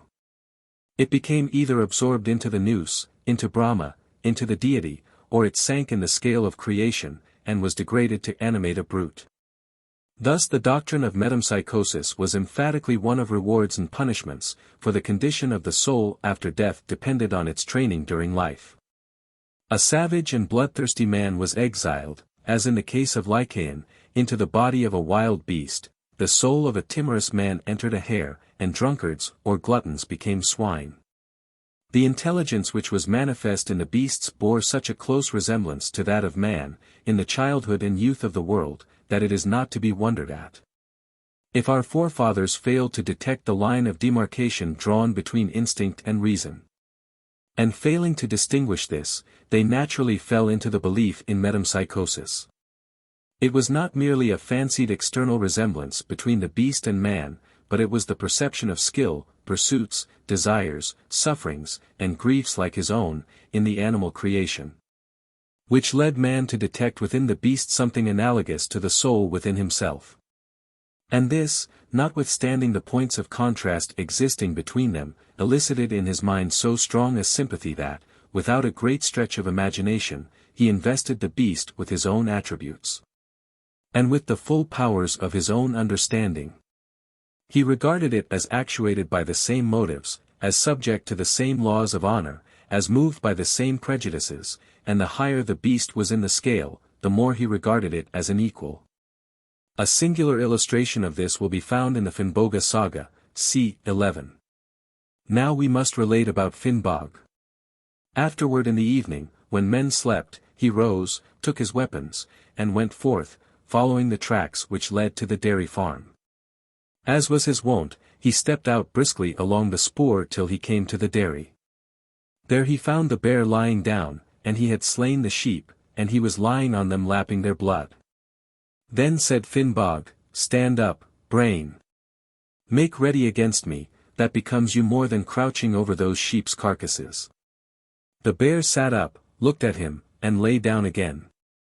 Finnbog said, "If you think that I am too fully armed to match with you, I will do this," and he took of his helmet and laid aside his shield. Then he said, "Stand up now, if you dare." The bear sat up, shook his head, and then cast himself down again. Finnbog exclaimed, "I see, you want us both to be bound alike," so he flung aside his sword and said, "Be it as you will." Now stand up if you have the heart that I believe you have, rather than one such as was possessed by these rent sheep. Then Bruin stood up and prepared to fight. The following story taken from the mouth of an Osage Indian by J.A. Jones, and published in his Traditions of the North American Indians, shows how thoroughly the savage mind misses the line of demarcation between instinct and reason. And how the man of the woods looks upon beasts as standing on an equality with himself. An Osage warrior is in search of a wife. He admires the tidy and shrewd habits of the beaver. He accordingly goes to a beaver hut to obtain one of that race for a bride. In one corner of the room sat a beaver woman combing the heads of some little beavers, whose ears she boxed very soundly when they would not lie still. The warrior, i.e. the beaver chief, whispered the Osage that she was his second wife, and was very apt to be cross when there was work to be done, which prevented her from going to see her neighbors. Those whose heads she was combing were her children, he said, and she who had made them rub their noses against each other and be friends, was his eldest daughter. Then calling aloud, "Wife," said he, "what have you to eat? The stranger is undoubtedly hungry, see, he is pale, his eye has no fire, and his step is like that of a moose." Without replying to him, for it was a sulky day with her, she called aloud, and a dirty-looking beaver entered. "Go," said she, "and fetch the stranger something to eat." With that the beaver girl passed through a small door into another room, from which she soon returned, bringing some large pieces of willow bark, which she laid at the feet of the warrior and his guest. While the warrior beaver was chewing the willow, and the Osage was pretending to do so, they fell to talking over many matters, particularly the wars of the beavers with the otters, and their frequent victories over them. He told our father by what means the beavers felled large trees, and moved them to the places where they wished to make dams, how they raised to an erect position the poles for their lodges, and how they plastered them so as to keep out rain. Then he spoke of their employments when they had buried the hatchet.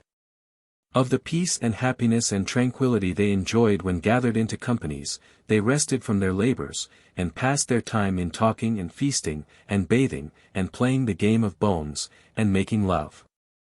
All the while the young beaver maiden sat with her eyes fixed upon the Osage, at every pause moving a little nearer, till at length she was at his side with her forepaw upon his arm. A minute more and she had placed it around his neck, and was rubbing her soft furry cheek against his. Our ancestor, on his part, betrayed no disinclination to receive her caresses, but returned them with equal ardor. The old beaver, seeing what was going on, turned his back upon them, and suffered them to be as kind to each other as they pleased. At last, turning quickly round, while the maiden, suspecting what was coming, and pretending to be abashed, ran behind her mother, he said, "To end this foolery, what say you to marrying my daughter? She is well brought up, and is the most industrious girl in the village. She will flap more wool with her tail in a day than any maiden in the nation. She will gnaw down a larger tree betwixt the rising of the sun and the coming of the shadows than many a smart beaver of the other sex. As for her wit, try her at the game of the dish, and see who gets up master. And for cleanliness, look at her petticoat." Our father answered that he did not doubt that she was industrious and cleanly, able to gnaw down a very large tree, and to use her tail to very good purpose. That he loved her much, and wished to make her the mother of his children. And thereupon the bargain was concluded. These two stories, the one taken from Icelandic saga, the other from American Indian tradition, shew clearly the oneness which the uncultivated mind believes to exist between the soul of man and the soul of beast. The same sentiments actuate both man and brute, and if their actions are unlike, it is because of the difference in their formation. The soul within is identical, but the external accidents of body are unlike. Among many rude as well as cultivated people, the body is regarded as a mere garment wrapped around the soul. The Buddhist looks upon identity as existing in the soul alone, and the body as no more constituting identity, than the clothes he puts on or takes off. He exists as a spirit, for convenience he vests himself in a body. Sometimes that body is human, sometimes it is bestial. As his soul rises in the spiritual scale, the nobler is the animal form which it tenants. Buddha himself passed through various stages of existence. In one he was a hare, and his soul being noble, led him to immolate himself, in order that he might offer hospitality to Indra, who, in the form of an old man, craved of him food and shelter. The Buddhist regards animals with reverence. An ancestor may be tenanting the body of the ox he is driving, or a descendant may be running at his side barking, and wagging his tail. When he falls into an ecstasy, his soul is leaving his body for a little while, it is laying aside its raiment of flesh and blood and bone, to return to it once more when the trance is over. But this idea is not confined to Buddhists, it is common everywhere. The spirit or soul is supposed to be imprisoned in the body is but the lantern through which the spirit shines, the corruptible body is believed to press down the soul. And the soul is unable to attain to perfect happiness till it has shuffled off this earthy coil. Butler regards the members of the body as so many instruments used by the soul for the purpose of seeing, hearing, feeling, and, just as we use telescopes or crutches, and which may be rejected without injury to our individuality. The late Mr. J.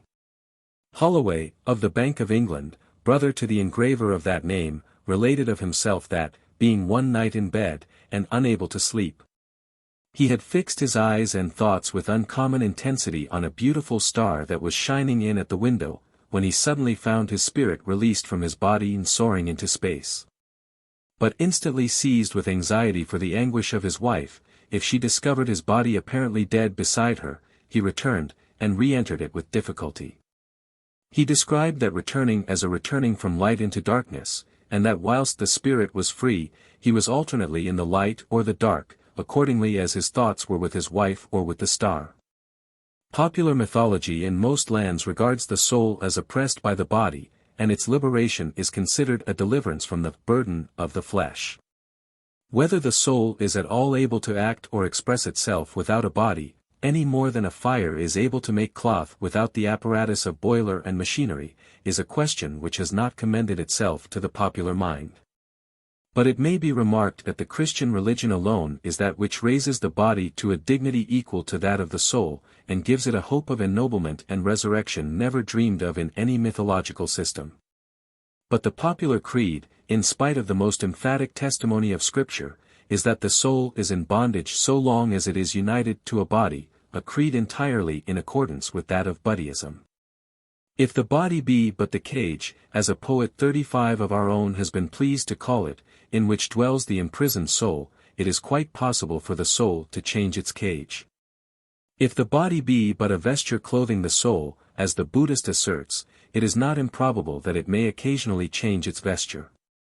This is self-evident, and thus have arisen the countless tales of transformation and transmigration which are found all over the world. That the same view of the body as a mere clothing of the soul was taken by our Teutonic and Scandinavian ancestors, is evident even from the etymology of the words Lycanthropy, Lycama, used to express the soulless body. I have already spoken of the Norse word hamr, I wish now to make some further remarks upon it. Hamr is represented in Anglo-Saxon by hama, homa, in Saxon by homo, in Old High German by homo, in Old French by homa, hama, to which are related the Gothic Gehaman, Uferhaman, Anahaman, Nu delta epsilon sigma theta alpha iota, pi epsilon nu delta epsilon sigma theta alpha iota. N Haman, AF Haman, pi epsilon kappa delta epsilon iota nu kappa delta epsilon sigma theta alpha. Thence also the Old High German hemidi, and the modern hemd, garment. In composition we find this word, as likhagner, in Old Norse. In Old High German likhamo, Anglo-Saxon likhama, and Fleischhammer, Old Saxon, likhamo, modern German leichnam, a body, i.e. a garment of flesh, precisely as the bodies of birds are called in Old Norse jarhamr, in Anglo-Saxon firhoma, in Old Saxon featheramo, or feather dresses, and the bodies of wolves are called in Old Norse ulfshamr. And seals' bodies in Faroese kopahamr. The significance of the old verb hamas is now evident, it is to migrate from one body to another, and homoskipti is a transmigration of the soul. The method of this transmigration consisted in simply investing the body with the skin of the animal into which the soul was to migrate. When Loki, the northern god of evil, went in quest of the stolen Idun, he borrowed of Freya her falcon dress, and at once became, to all intents and purposes, a falcon. Thiassi pursued him as he left Thrymheim, having first taken upon him an eagle's dress, and thereby become an eagle. In order to seek Thor's lost hammer, Loki borrowed again of Freya her feather dress, and as Be flew away in it, the feathers sounded as they winnowed the breeze, Fjaramarduni. In like manner Cadman speaks of an evil spirit flying away in feather dress, with diaresis t he mid Pheramon fliegen meet, windan on woken, gen edition gr. For 17, and of an angel, uo are swogen quam angel is alaulden ob hana fun redur feren and Pheramon, helge. 171, 23, the very expression made use of when speaking of a bird, ferret and Pheramon, helge. 50, 11. The soul, in certain cases, is able to free itself from the body and to enter that of beast or man. In this form stood the myth in various theological systems. Among the Finns and Lapps it is not uncommon for a magician to fall into a cataleptic condition, and during the period his soul is believed to travel very frequently in bodily form, having assumed that of any animal most suitable for its purpose. I have given instances in a former chapter. The same doctrine is evident in most cases of lycanthropy. The patient is in a state of trance, his body is watched, and it remains motionless, but his soul has migrated into the carcass of a wolf, which it vivifies, and in which it runs its course. A curious Basque story shows that among this strange Turanian people, cut off by such a flood of Aryan nations from any other members of its family, the same superstition remains. A huntsman was once engaged in the chase of a bear among the Pyrenean peaks, when Bruin turned suddenly on him and hugged him to death, but not before he had dealt the brute its mortal wound. As the huntsman expired, he breathed his soul into the body of the bear, and thenceforward ranged the mountains as a beast. One of the tales of the Sanskrit book of fables, the Panskatantra, affords such a remarkable testimony to the Indian belief in metempsychosis, that I am tempted to give it in abstract. A king was one day passing through the marketplace of his city, when he observed a hunchbacked Merry Andrew, whose contortions and jokes kept the bystanders in a roar of laughter. Amused with the fellow, the king brought him to his palace. Shortly after, in the hearing of the clown, a necromancer taught the monarch the art of sending his soul into a body not his own. Some little while after this, the monarch, anxious to put in practice his newly acquired knowledge, rode into the forest accompanied by his fool, who, he believed, had not heard, or, at all events comprehended, the lesson. They came upon the corpse of a Brahmin lying in the depth of the jungle, where he had died of thirst. The king, leaving his horse, performed the requisite ceremony, and instantly his soul had migrated into the body of the Brahmin, and his own lay as dead upon the ground. At the same moment, however, the hunchback deserted his body, and possessed himself of that which had been the king's, and shouting farewell to the dismayed monarch, he rode back to the palace, where he was received with royal honors. But it was not long before the queen and one of the ministers discovered that a screw was somewhere loose, and when the quondam king, but now Brahmin, arrived and told his tale, a plot was laid for the recovery of his body.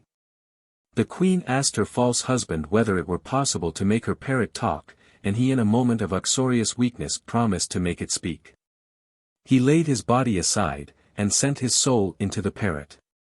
Immediately the true king jumped out of his Brahmin body and resumed that which was legitimately his own, and then proceeded, with the queen, to wring the neck of the parrot. But besides the doctrine of metempsychosis, which proved such a fertile mother of fable, there was another article of popular mythology which gave rise to stories of transformation. Among the abundant superstitions existing relative to transformation, three shapes seem to have been preeminently affected: that of the swan, that of the wolf, and that of the serpent. In many of the stories of those transformed, it is evident that the individual who changes shape is regarded with superstitious reverence, as a being of a higher order of a divine nature. In Christian countries, everything relating to heathen mythology was regarded with a suspicious eye by the clergy, and any miraculous powers not sanctioned by the Church were attributed to the evil one. The heathen gods became devils, and the marvels related of them were supposed to be effected by diabolic agency. A case of transformation which had shown the power of an ancient god, was in Christian times considered as an instance of witchcraft. Thus stories of transformation fell into bad odor, and those who changed shapes were no longer regarded as heavenly beings, commanding reverence, but as miserable witches deserving the stake. In the infancy of the world, when natural phenomena were ill understood, expressions which to us are poetical were of a real significance. When we speak of thunder rolling, we use an expression which conveys no further idea than a certain likeness observed between the detonations and the roll of a vehicle, but to the uninstructed mind it was more. The primeval savage knew not what caused thunder, and tracing the resemblance between it and the sound of wheels, he at once concluded that the chariot of the gods was going abroad, or that the celestial spirits were enjoying a game of bowls. We speak of fleecy clouds, because they appear to us soft and light as wool, but the first men tracing the same resemblance, believed the light vapors to be flocks of heavenly sheep. Or we say that the clouds are flying. The savage used the same expression, as he looked up at the mackerel sky, and saw in it flights of swans coursing over the heavenly lake. Once more, we creep nearer to the winter fire, shivering at the wind, which we remark is howling around the house, and yet we do not suppose that the wind has a voice. The wild primeval men thought that it had, and because dogs and wolves howl, and the wind howled, and because they had seen dogs and wolves, they concluded that the storm wind was a night hound, or a monstrous wolf, racing over the country in the darkness of the winter night, ravening for prey. Along with the rise of this system of explaining the operations of nature by analogies in the bestial world, another conclusion forced itself on the untaught mind. The flocks which strayed in heaven were no earthly sheep, but were the property of spiritual beings, and were themselves perhaps spiritual. The swans which flew aloft, far above the topmost peak of the Himalaya, were no ordinary swans, but were divine and heavenly. The wolf which howled so wildly in the long winter night, the hounds, whose bay sounded so dismally through the shaking black forest, were no mundane wolves and hounds, but issued from the home of a divine hunter, and were themselves wondrous, supernatural beings of godlike race. And so, the clouds having become swans, the swan clouds were next believed to be divine beings, valkyries, apsaras, and the like, seen by mortals in their feather dresses, but appearing among the gods as damsels. The storm wind having been supposed to be a wolf, next was taken to be a tempestuous god, who delighted to hunt on earth in lupin form. I have mentioned also the serpent shape, as being one very favorite in mythology. The ancient people saw the forked and writhing lightning, and supposed it to be a heavenly fiery serpent, a serpent which had godlike powers, which was in fact a divine being, manifesting himself to mortals under that form. Among the North American Indians, the lightning is still regarded as the great serpent, and the thunder is supposed to be his hissing. "Ah!" exclaimed a Magdeburg peasant to a German professor, during a thunderstorm, as a vivid forked gleam shot to earth, "what a glorious snake was that!" And this resemblance did not escape the Greeks. Lambda iota kappa epsilon delta kappa lambda mu pi omicron upsilon sigma iota sigma tau epsilon rho omicron pi eta xi pi upsilon rho omicron iota. Esch. Prom. 1064. Delta rho kappa omicron nu tau alpha pi upsilon rho sigma nu omega tau omicron nu, pi lambda alpha tau omicron nu mu phi epsilon lambda iota kappa tau. Lambda iota kappa phi rho omicron rho epsilon iota, kappa tau alpha nu nu. Europe. Herc. F. 395. And according to Aristotle, lambda iota kappa alpha iota are the lightnings, gamma rho alpha mu mu omicron epsilon iota delta omega phi epsilon rho mu epsilon nu omicron iota. It is so difficult for us to unlearn all we know of the nature of meteorological phenomena, so hard for us to look upon atmospheric changes as though we knew nothing of the laws that govern them, that we are disposed to treat such explanations of popular myths as I have given above, as fantastic and improbable. But among the ancients all solutions of natural problems were tentative, and it is only after the failure of every attempt made to explain these phenomena on supernatural grounds that we have been driven to the discovery of the true interpretation. Yet among the vulgar a vast amount of mythology remains, and is used still to explain atmospheric mysteries. The other day a Yorkshire girl, when asked why she was not afraid of thunder, replied because it was only her father's voice. What knew she of the rushing together of air to fill the vacuum caused by the transit of the electric fluid? To her the thunderclap was the utterance of the Almighty. Still in North Germany does the peasant say of thunder, that the angels are playing skittles aloft, and of the snow, that they are shaking up the featherbeds in heaven.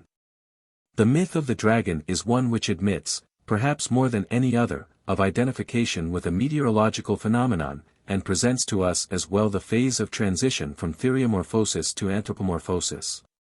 The dragon of popular mythology is nothing else than the thunderstorm, rising at the horizon, rushing with expanded, winnowing, black pennons across the sky, darting out its forked fiery tongue, and belching fire. In a Slovakian legend, the dragon sleeps in a mountain cave through the winter months, but, at the equinox, bursts forth. In a moment the heaven was darkened and became black as pitch, only illumined by the fire which flashed from dragon's jaws and eyes. The earth shuddered, the stones rattled down the mountain sides into the glens. Right and left and right, did the dragon lash his tail, overthrowing pines and beeches, snapping them as rods. He evacuated such floods of water at the mountain torrents were full. But after a while his power was exhausted, he lashed no more with his tail, ejected no more water, and spat no more fire. I think it is impossible not to see in this description, a springtide thunderstorm. But to make it more evident that the untaught mind did regard such a storm as a dragon, I think the following quotation from John of Brompton's Chronicle will convince the most skeptical. Another remarkable thing is this. That took place during a certain month in the Gulf of Satalia, on the coast of Pamphylia. There appeared a great and black dragon which came in clouds, and let down his head into the water, whilst his tail seemed turned to the sky. And the dragon drew the water to him by drinking, with such avidity, that, if any ship, even though laden with men or any other heavy articles, had been near him when drinking, it would nevertheless have been sucked up and carried on high. In order however to avoid this danger, it is necessary, when people see it, at once to make a great uproar, and to shout and hammer tables, so that the dragon, hearing the noise, and the voices of those shouting, may withdraw himself far off. Some people, however, assert that this is not a dragon, but the sun drawing up the waters of the sea, which seems more probable. 36 Such is John of Brompton's account of a waterspout. In Greek mythology the dragon of the storm has begun to undergo anthropomorphosis. Typhoeus is the son of Tartarus and Terra.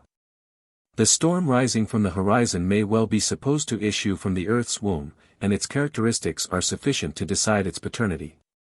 Typhoeus, the whirlwind or typhoon, has 100 dragon or serpent heads, the long writhing strive of vapor which run before the hurricane cloud. He belches fire, that is, lightnings issue from the clouds, and his roaring is like the howling of wild dogs. Typhoeus ascends to heaven to make war on the gods, who fly from him in various fantastic shapes. Who cannot see in this ascent the hurricane climbing up the vault of sky, and in the flying gods, the many fleeting fragments of white cloud which are seen drifting across the heavens before the gale. Typhoeus, according to Hesiod, is the father of all bad winds, which destroy with rain and tempest, all in fact which went among the Greeks by the name of lambda alpha psi, bringing injury to the agriculturist and peril to the voyager. Epsilon kappa delta tau upsilon phi omega omicron sigma tau nu mu omega nu mu nu omicron gamma rho nu epsilon pi tau omega nu. Nu sigma phi iota nu tau omicron upsilon beta omicron rho omega tau epsilon, kappa alpha rho gamma sigma tau epsilon omega zeta epsilon phi rho omicron upsilon tau epsilon. Omicron gamma epsilon mu nu theta epsilon phi iota nu gamma epsilon nu epsilon, theta nu eta tau omicron sigma mu gamma nu epsilon iota alpha rho. Alpha delta lambda alpha iota mu alpha psi alpha rho alpha iota pi nu epsilon omicron upsilon sigma iota theta alpha lambda alpha sigma alpha nu. Alpha delta tau omicron iota pi tau omicron upsilon sigma alpha iota eta epsilon rho omicron epsilon iota delta epsilon pi nu tau omicron nu. Pi mu gamma alpha theta nu eta tau omicron sigma iota, kappa theta omicron upsilon sigma iota nu lambda. Lambda lambda omicron tau epsilon delta lambda alpha iota epsilon sigma iota, delta iota alpha sigma kappa iota delta nu sigma iota tau epsilon nu alpha. Nu alpha tau epsilon phi theta epsilon rho omicron upsilon sigma iota kappa omicron delta omicron gamma gamma nu epsilon tau alpha iota lambda kappa. Nu delta rho sigma iota nu, omicron kappa epsilon nu sigma iota nu tau omega nu tau alpha iota kappa tau pi nu tau omicron nu. Alpha delta alpha kappa tau gamma alpha nu pi epsilon rho iota tau omicron nu. Nu theta epsilon mu epsilon sigma alpha nu. Rho gamma rho alpha tau phi theta epsilon rho omicron upsilon sigma iota chi alpha mu alpha iota gamma epsilon nu omega nu theta rho pi omega nu. Pi iota mu pi lambda epsilon sigma alpha iota kappa nu iota tau epsilon kappa alpha rho gamma alpha lambda omicron upsilon kappa omicron lambda omicron sigma upsilon rho tau omicron. Hesiod. Theog. 870, Seek. In both modern Greek and Lithuanian household mythology the dragon or drake has become an ogre, a gigantic man with few of the draconian attributes remaining. Von Hahn, in his Griechisch und Albanesisch Märchen, tells many tales of drakes, and in all, the old characteristics have been lost, and the drake is simply a gigantic man with magical and superhuman powers. It is the same among the Lithuanian peasantry. A dragon walks on two legs, talks, flirts with a lady, and marries her. He retains his evil disposition, but has sloughed off his scales and wings. Such is the change which has taken place in the popular conception of the dragon, which is an impersonification of the thunderstorm. A similar change has taken place in the swan maiden and werewolf myths. In ancient Indian Vedaic mythology the apsaras were heavenly damsels who dwelt in the tether, between earth and sun. Their name, which signifies, the shapeless, or, those who go in the water, it is uncertain which is the correct derivation is expressive of the white cirrus, constantly changing form, and apparently floating swan-like on the blue heaven sea. These apsaras, according to the Vedaic creed, were fond of changing their shapes, appearing generally as ducks or swans, occasionally as human beings. The souls of heroes were given to them for lovers and husbands. One of the most graceful of the early Indian myths is the story of the apsaras, Urvasi. Urvasi loved Puravaras and became his wife, on the condition that she was ever to behold him in a state of nudity. They remained together for years, till the heavenly companions of Urvasi determined to secure her return to them. They accordingly beguiled Puravaras into leaving his bed in the darkness of night, and then with a lightning flash they disclosed him, in his nudity, to his wife, who was thereupon constrained to leave him. He pursued her, full of sorrow at his loss, and found her at length swimming in a large lotus pond, in swan's shape. That this story is not a mere invention, but rests on some mythological explanation of natural phenomena, I think more than probable, as it is found all over the world with few variations. As every Aryan branch retains the story, or traces of it, there can be no doubt that the belief in swan maidens, who swam in the heavenly sea, and who sometimes became the wives of those fortunate men who managed to steal from them their feather dresses, formed an integral portion of the old mythological system of the Aryan family, before it was broken up into Indian, Persian, Greek, Latin, Russian, Scandinavian, Teutonic, and other races. But more, as the same myth is found in tribes not Aryan, and far removed from contact with European or Indian superstition as, for instance, among Samoyeds and American Indians, it is even possible that this story may be a tradition of the first primeval stock of men. But it is time for me to leave the summer cirrus and turn to the tempest-born rain cloud. It is represented in ancient Indian mythology by the Vritra or Rakshasas. At first the form of these demons was uncertain and obscure. Vritra is often used as an appellative for a cloud, and Kabhanda, an old name for a rain cloud, in later times became the name of a devil. Of Vritra, who envelopes the mountains with vapor, it is said, the darkness stood retaining the water, the mountains lay in the belly of Vritra. By degrees Vritra stood out more prominently as a demon, and he is described as a devourer of gigantic proportions. In the same way Rakshasas obtained corporeal form and individuality. He is a misshapen giant, like to a cloud, with a red beard and red hair, with pointed protruding teeth, ready to lacerate and devour human flesh.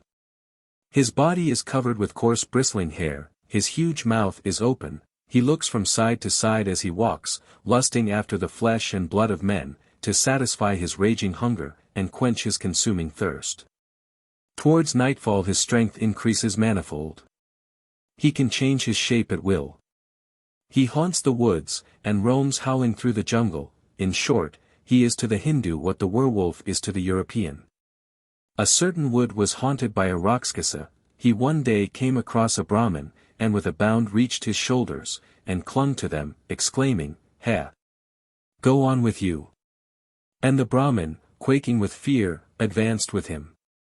But when he observed that the feet of the Rakshasa were as delicate as the stamens of the lotus, he asked him, "How is it that you have such weak and slender feet?" The Rakshasa replied, "I never walk nor touch the earth with my feet. I have made a vow not to do so." Presently they came to a large pond.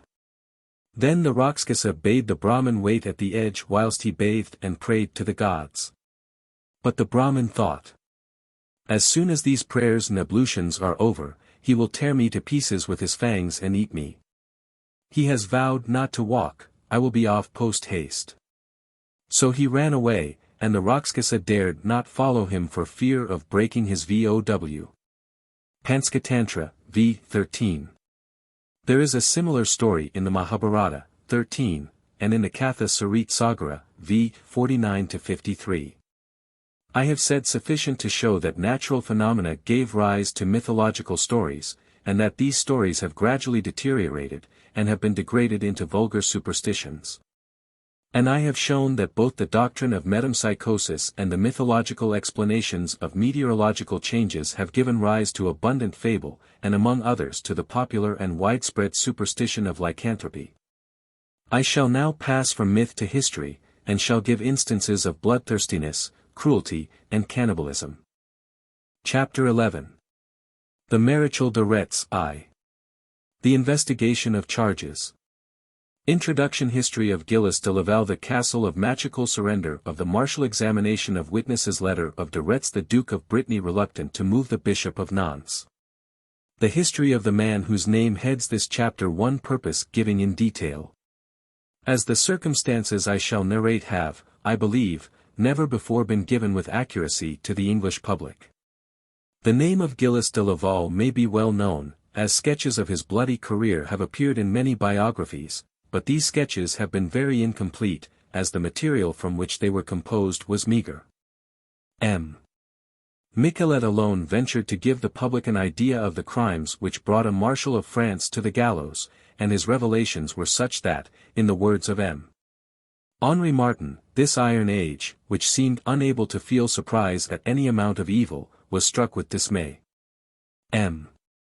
Michelet derived his information from the abstract of the papers relating to the case, made by order of Anne of Brittany, in the Imperial Library.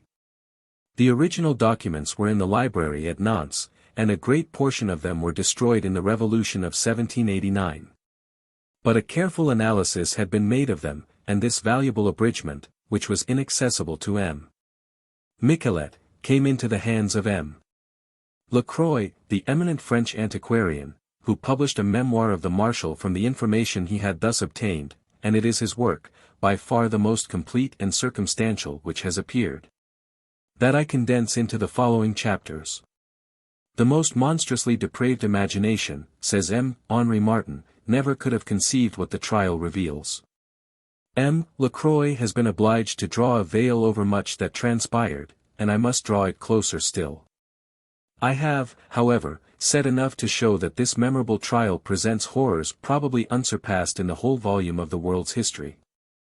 During the year 1440, a terrible rumor spread through Brittany, and especially through the ancient Pays de Retz, which extends along the south of the Loire from Nantes to Paimboeuf.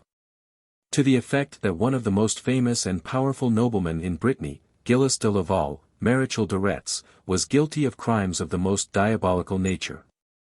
Gilles de Laval, eldest son of Gay de Laval, second of his name, Sire de Retz, had raised the junior branch of the illustrious house of Laval above the elder branch, which was related to the reigning family of Brittany. He lost his father when he was aged 20, and remained master of a vast territorial inheritance, which was increased by his marriage with Catherine de Thouars in 1420. He employed a portion of their fortune in the cause of Charles VII. And in strengthening the French crown.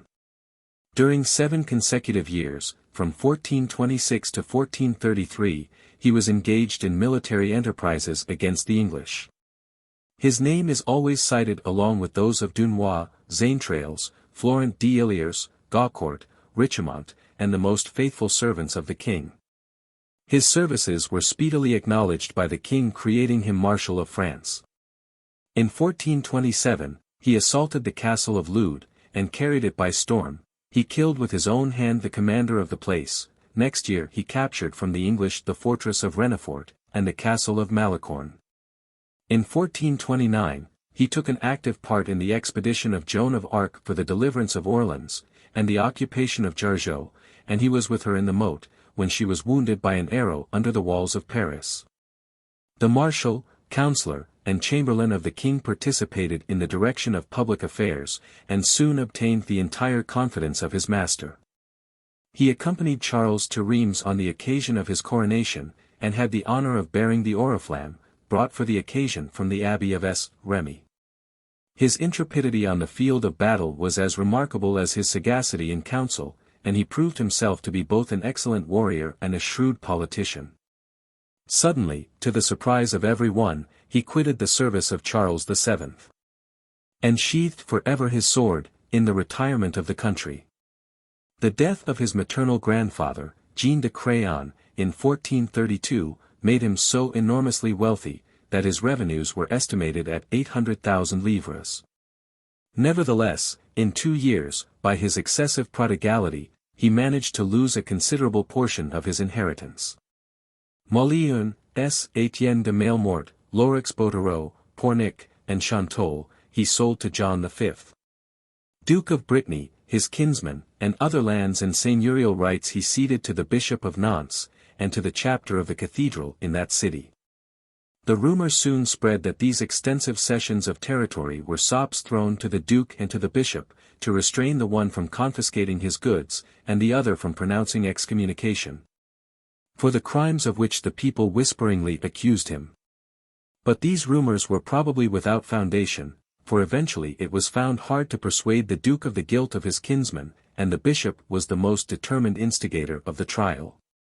The marshal seldom visited the ducal court, but he often appeared in the city of Nantes, where he inhabited the Hôtel de la Suzie, with a princely retinue. He had, always accompanying him, a guard of 200 men at arms, and a numerous suite of pages, esquires, chaplains, singers, astrologers, etc., all of whom he paid handsomely.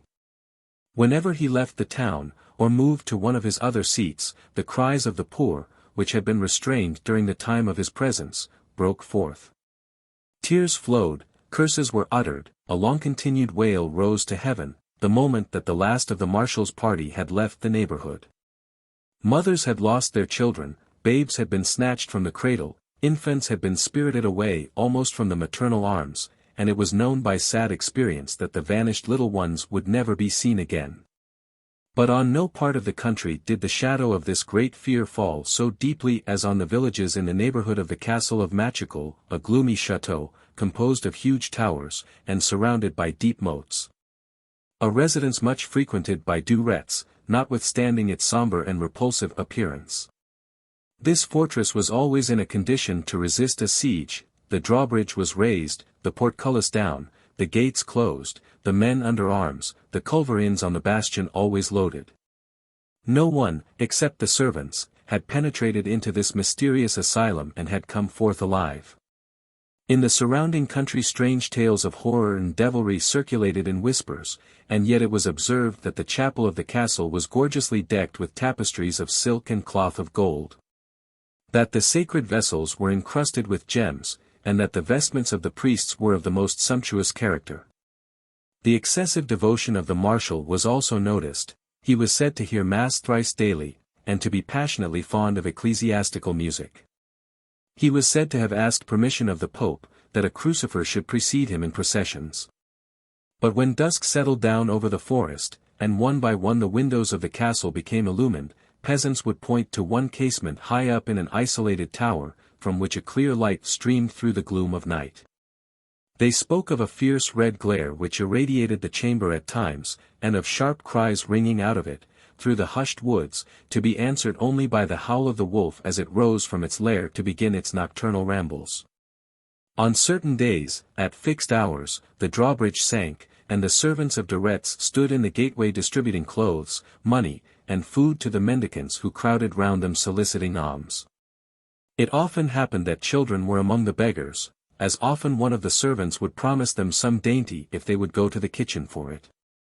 Those children who accepted the offer were never seen again. In 1440 the long pent-up exasperation of the people broke all bounds, and with one voice they charged the marshal with the murder of their children, whom they said he had sacrificed to the devil. This charge came to the ears of the Duke of Brittany, but he pooh-poohed it, and would have taken no steps to investigate the truth, had not one of his nobles insisted on his doing so. At the same time Jean du Châteaugiron, Bishop of Nantes, and the noble and sage Pierre de l'Hospital, Grand Seneschal of Brittany, wrote to the Duke, expressing very decidedly their views, that the charge demanded thorough investigation. John V, reluctant to move against a relation, a man who had served his country so well, and was in such a high position, at last yielded to their request, and authorized them to seize the persons of the Sire de Retz and his accomplices. A sergeant d'arms, Jean Lab, was charged with this difficult commission.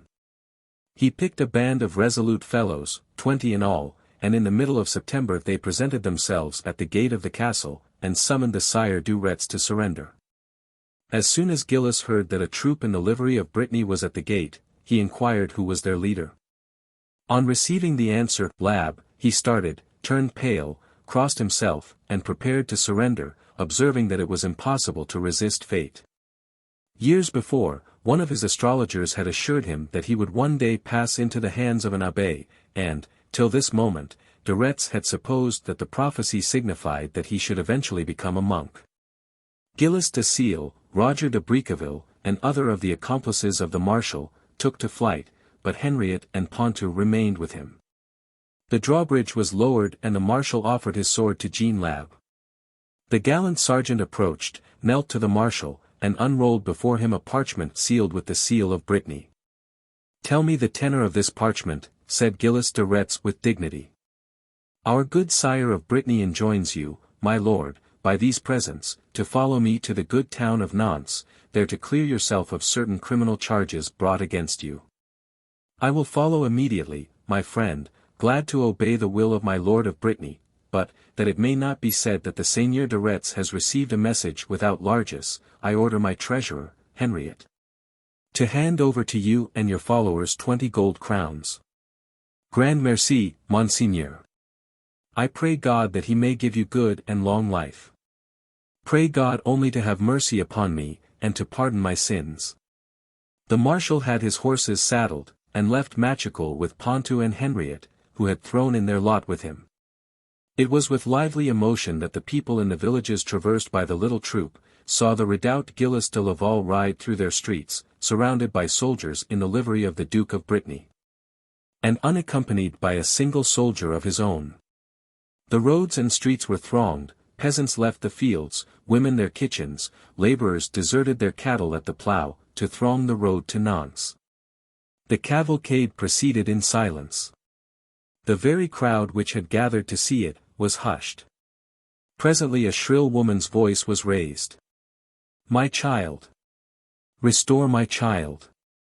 Then a wild, wrathful howl broke from the lips of the throng, rang along the Nantes road, and only died away, as the great gates of the Château de Buffet closed on the prisoner. The whole population of Nantes was in commotion, and it was said that the investigation would be fictitious, that the Duke would screen his kinsman, and that the object of general execration would escape with the surrender of some of his lands. And such would probably have been the event of the trial, had not the Bishop of Nantes and the Grand Seneschal taken a very decided course in the matter. They gave the Duke no peace till he had yielded to their demand for a thorough investigation and a public trial. John V nominated Jean de Toucheron to collect information, and to take down the charges brought against the marshal.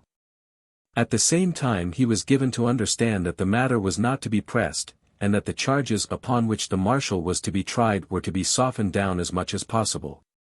The commissioner, Jean de Toucheron, opened the investigation on the September 18, assisted only by his clerk, Jean Thomas. The witnesses were introduced either singly, or in groups, if they were relations.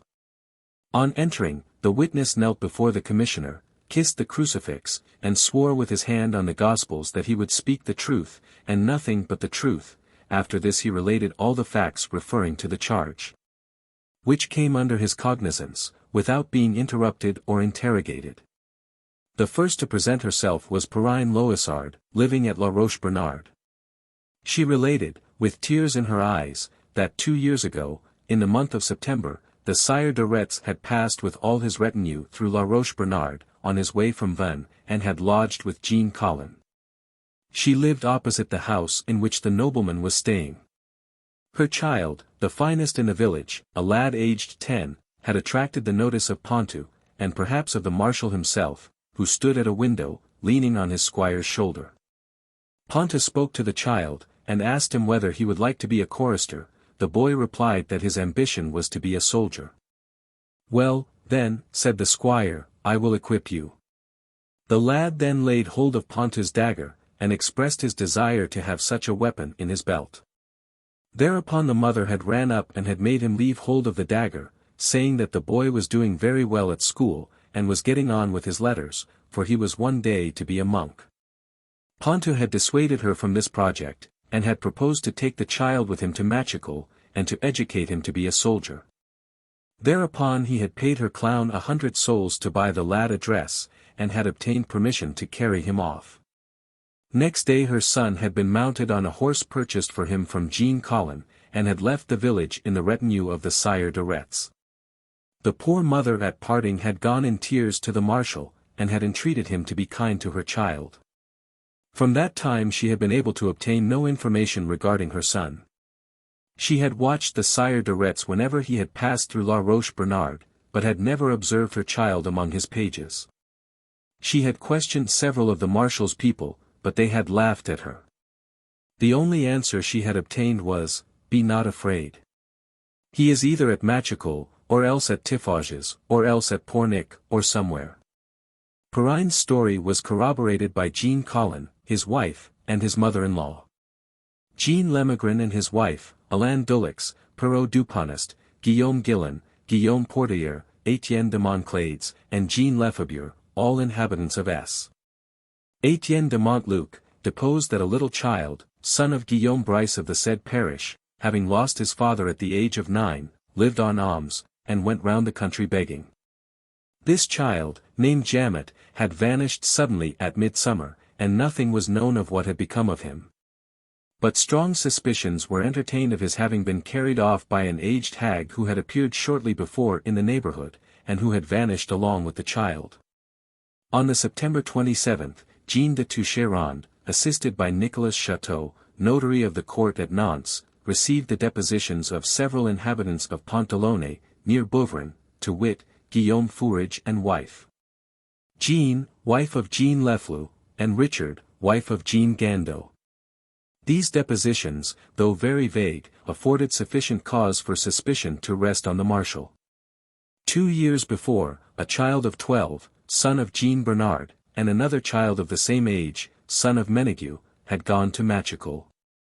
The son of Menegue had returned alone in the evening, relating that his companion had asked him to wait for him on the road whilst he begged at the gates of the Sire de Retz.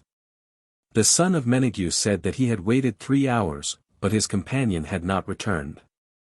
The wife of Guillaume Fourage deposed that she had seen the lad at this time with an old hag, who was leading him by the hand towards Machecoul. That same evening this hag passed over the bridge of Launay, and the wife of Fourage asked her what had become of little Bernard. The old woman neither stopped nor answered further than by saying he was well provided for. The boy had not been seen since.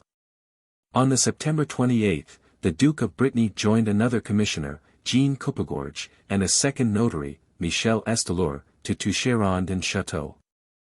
The inhabitants of Machical, a little town over which the Sire de Retz exercised supreme power, appeared now to depose against their lord. André Barbier, shoemaker, declared that last Easter, a child, son of his neighbor Georges Leberbier, had disappeared. He was last seen gathering plums behind the Hotel Rondeau. This disappearance surprised none in Machical, and no one ventured to comment on it. André and his wife were in daily terror of losing their own child. They had been a pilgrimage to S. Jean d'Angely, and had been asked there whether it was the custom at Machical to eat children. On their return they had heard of 2 children having vanished, the son of Jean Gendron, and that of Alexander Chatelier.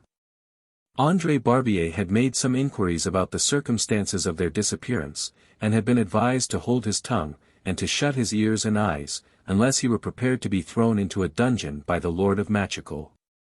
But, bless me, he had said, am I to believe that a fairy spirits off and eats our little ones? Believe what you like, was the advice given to him, but ask no questions. As this conversation had taken place, one of the marshal's men at arms had passed, when all those who had been speaking took to their heels. André, who had run with the rest, without knowing exactly why he fled, came upon a man near the Church of the Holy Trinity, who was weeping bitterly, and crying out, "O my God, wilt thou not restore to me my little one?" This man had also been robbed of his child. Lisette, wife of Guillaume Sergent, living at La Bonnardière, in the parish of S. Croix de Machical, had lost her son 2 years before, and had not seen him since. She besought the commissioners, with tears in her eyes, to restore him to her. "I left him," said she, "at home whilst I went into the field with my husband to sow flax. He was a bonny little lad, and he was as good as he was bonny. He had to look after his tiny sister, who was a year and a half old. On my return home, the little girl was found, but she could not tell me what had become of him. Afterwards we found in the marsh a small red woolen cap which had belonged to my poor darling, but it was in vain that we dragged the marsh, nothing was found more, except good evidence that he had not been drowned. A hawker who sold needles and thread passed through Machical at the time, and told me that an old woman in grey, with a black hood on her head, had bought of him some children's toys, and had a few moments after passed him, leading a little boy by the hand. Georges Leberbier, living near the gate of the Châtelet de Machical, gave an account of the manner in which his son had evanesced. The boy was apprenticed to Jean Pelletier, tailor to Madame de Retz and to the household of the castle. He seemed to be getting on in his profession, when last year, about S. Barnabas Day, he went to play at ball on the castle green. He never returned from the game. This youth and his master, Jean Pelletier, had been in the habit of eating and drinking at the castle, and Bad always laughed at the ominous stories told by the people. Guillaume Hilaire and his wife confirmed the statements of Leberbier. They also said that they knew of the loss of the sons of Jean Gendron, Jean Rouen, and Alexander Chatelier. The son of Jean Gendron, aged 12, lived with the said Hilaire and learned of him the trade of skinner. He had been working in the shop for 7 or 8 years, and was a steady, hard-working lad. One day Messrs. Gilles de Seal and Roger de Briqueville entered the shop to purchase a pair of hunting gloves. They asked if little Gendron might take a message for them to the castle. Hilaire readily consented, and the boy received beforehand the payment for going a gold angelus, and he started, promising to be back directly. But he had never returned. That evening Hilaire and his wife, observing Gilles de Seal and Roger de Briqueville returning to the castle, ran to them and asked what had become of the apprentice. They replied that they had no notion of where he was, as they had been absent hunting, but that it was possible he might have been sent to Tiffauges, another castle of de Retz.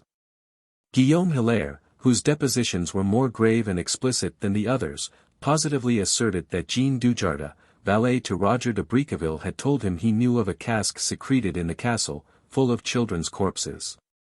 He said that he had often heard people say that children were enticed to the chateau and then murdered, but had treated it as an idle tale. He said, moreover, that the marshal was not accused of having any hand in the murders, but that his servants were supposed to be guilty. Jean Gendron himself deposed to the loss of his son, and he added that his was not the only child which had vanished mysteriously at Machecoul. He knew of 30 that had disappeared. Jean Chiffelon, elder and junior, Jean Aubin, and Clement Dore, all inhabitants of the parish of Tomiage, deposed that they had known a poor man of the same parish, named Mathlin Thomas, who had lost his son, aged 12. And that he had died of grief in consequence. Jean Rouen, of Machecoul, who for 9 years had been in a state of uncertainty whether her son were alive or dead, deposed that the child had been carried off whilst keeping sheep.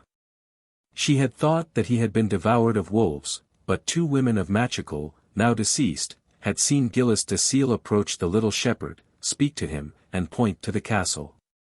Shortly after the lad had walked off in that direction. The husband of Jean Rouen went to the chateau to inquire after his son, but could obtain no information. When next Gilles de Seal appeared in the town, the disconsolate mother entreated him to restore her child to her. Gilles replied that he knew nothing about him, as he had been to the king at Amboise. Jean, widow of Amory Hedelin, living at Machecoul, had also lost, 8 years before, a little child as he had pursued some butterflies into the wood. At the same time 4 other children had been carried off, those of Gendron, Rouen, and Mace Sorin.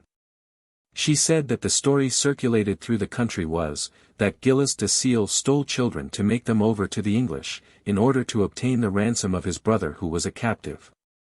But she added that this report was traced to the servants of Seal, and that it was propagated by them. One of the last children to disappear was that of Noël Ace, living in the parish of S. Croix. A man from Tiffauges had said to her, Jean Hedelin, that for 1 child stolen at Machecoul, there were 7 carried away at Tiffauges. Mace Sorin confirmed the deposition of the widow Hedelin, and repeated the circumstances connected with the loss of the children of Chatelier, Rouen, Gendron, and Leberbier. Perrine Rondeau had entered the castle with the company of Jean Lab. She had entered a stable, and had found a heap of ashes and powder, which had a sickly and peculiar smell. At the bottom of a trough she had found a child's shirt covered with blood. Several inhabitants of the Bourg of Fresnay, to wit, Perrault, Parqueot, Jean Soreau, Catherine Degrepy, Gilles Garnier, Perrine Villard, Marguerite Regern, Marie Carfin, Jean Laudeus, said that they had heard Guillaume Hamelin, last Easter, lamenting the loss of 2 children. Isabeau, wife of Guillaume Hamelin, confirmed these depositions, saving that she had lost them 7 years before. She had at that time 4 children. The eldest aged 15, the youngest aged 7, went together to Machecoul to buy some bread, but they did not return. She sat up for them all night and next morning.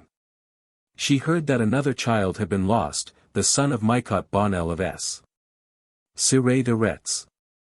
Guillemette, wife of Mycot Bonnel, said that her son had been carried off whilst guarding cows.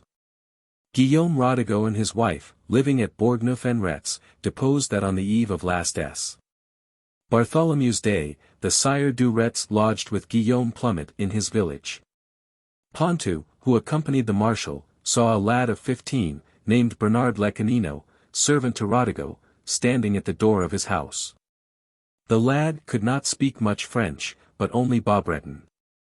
Pontou beckoned to him and spoke to him in a low tone. That evening, at 10 o'clock, Bernard left his master's house, Rodigo and his wife being absent. The servant maid, who saw him go out, called to him that the supper table was not yet cleared, but he paid no attention to what she said. Rodigo, annoyed at the loss of his servant, asked some of the marshal's men what had become of him. They replied mockingly that they knew nothing of the little Breton, but that he had probably been sent to Tiffauges to be trained as page to their lord.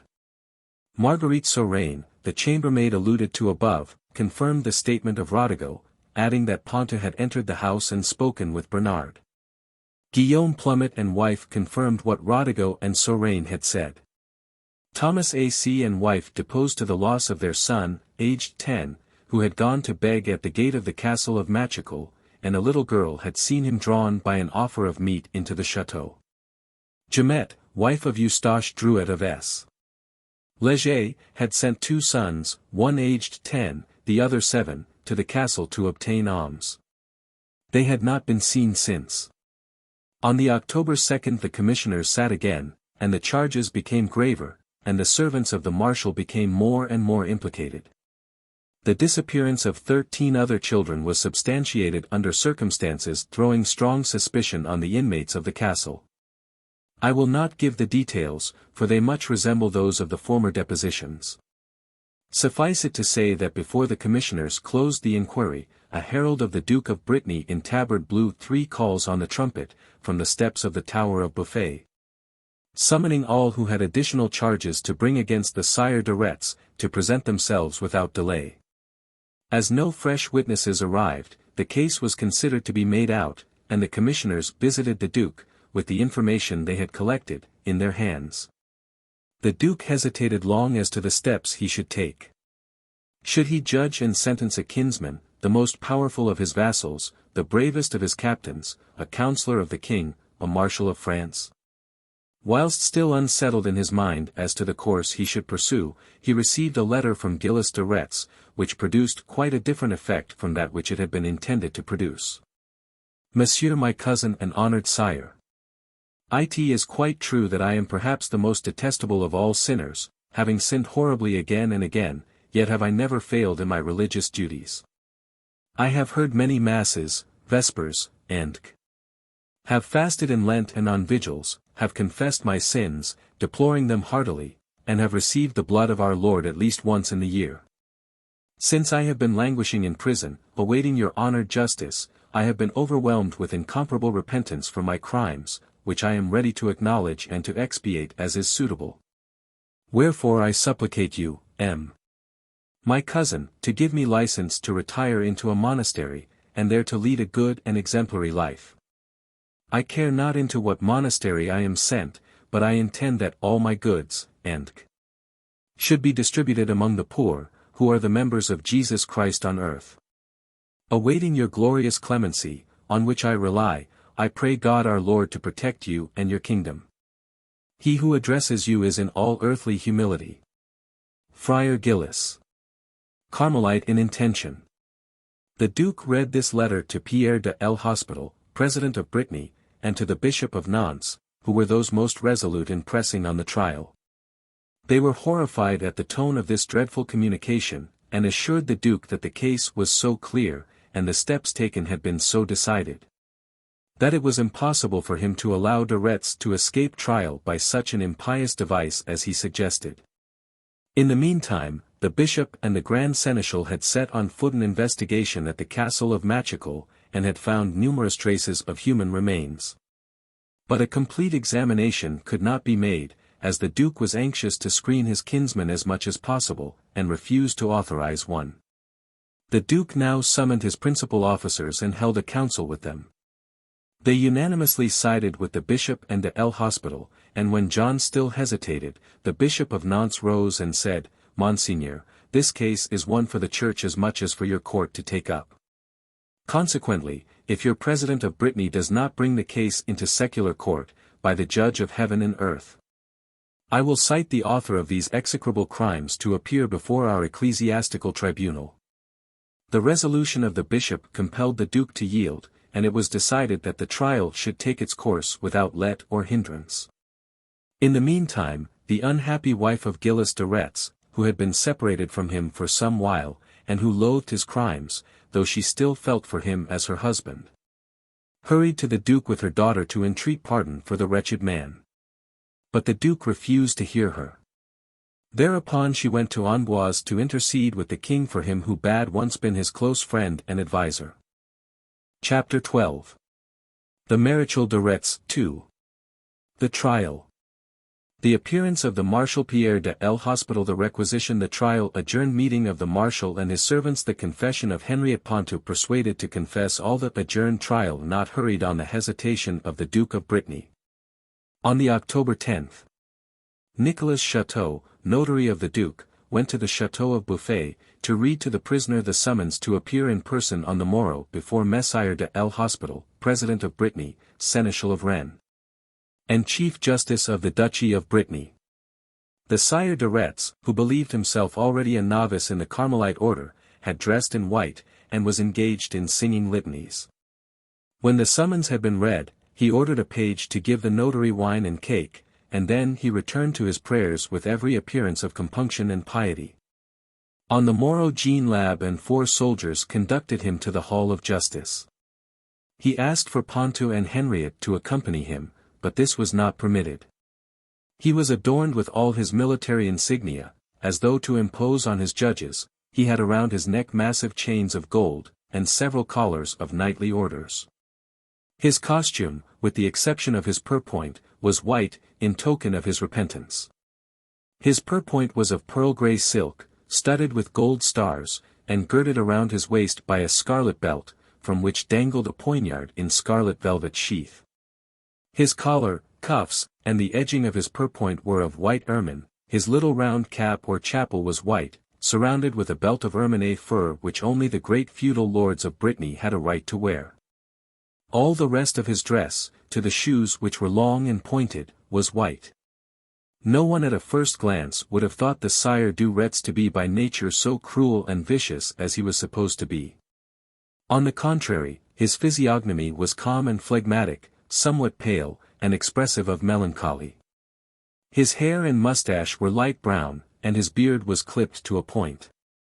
This beard, which resembled no other beard, was black, but under certain lights it assumed a blue hue, and it was this peculiarity which obtained for the Sire du Retz the surname of Bluebeard, a name which has attached to him in popular romance. At the same time that his story has undergone strange metamorphoses. But on closer examination of the countenance of Gilles de Retz, contraction in the muscles of the face, nervous quivering of the mouth, spasmodic twitchings of the brows, and above all, the sinister expression of the eyes, showed that there was something strange and frightful in the man. At intervals he ground his teeth like a wild beast preparing to dash upon his prey, and then his lips became so contracted, as they were drawn in and glued, as it were, to his teeth, that their very color was indiscernible. At times also his eyes became fixed, and the pupils dilated to such an extent, with a somber fire quivering in them, that the iris seemed to fill the whole orbit, which became circular, and sank back into the head. At these moments his complexion became livid and cadaverous, his brow, especially just over the nose, was covered with deep wrinkles, and his beard appeared to bristle, and to assume its bluish hues. But, after a few moments, his features became again serene, with a sweet smile reposing upon them, and his expression relaxed into a vague and tender melancholy. "Messrs," said he, saluting his judges, "I pray you to expedite my matter, and dispatch as speedily as possible my unfortunate case, for I am peculiarly anxious to consecrate myself to the service of God, who has pardoned my great sins.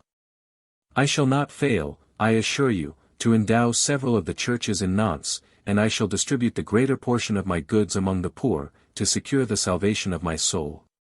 "Monseigneur," replied gravely Pierre de l'Hospital, "it is always well to think of the salvation of one's soul, but, if you please, think now that we are concerned with the salvation of your body." "I have confessed to the Father Superior of the Carmelites," replied the Marshal, with tranquillity, "and through his absolution I have been able to communicate, I am, therefore, guiltless and purified. Men's justice is not in common with that of God, Monseigneur, and I cannot tell you what will be your sentence.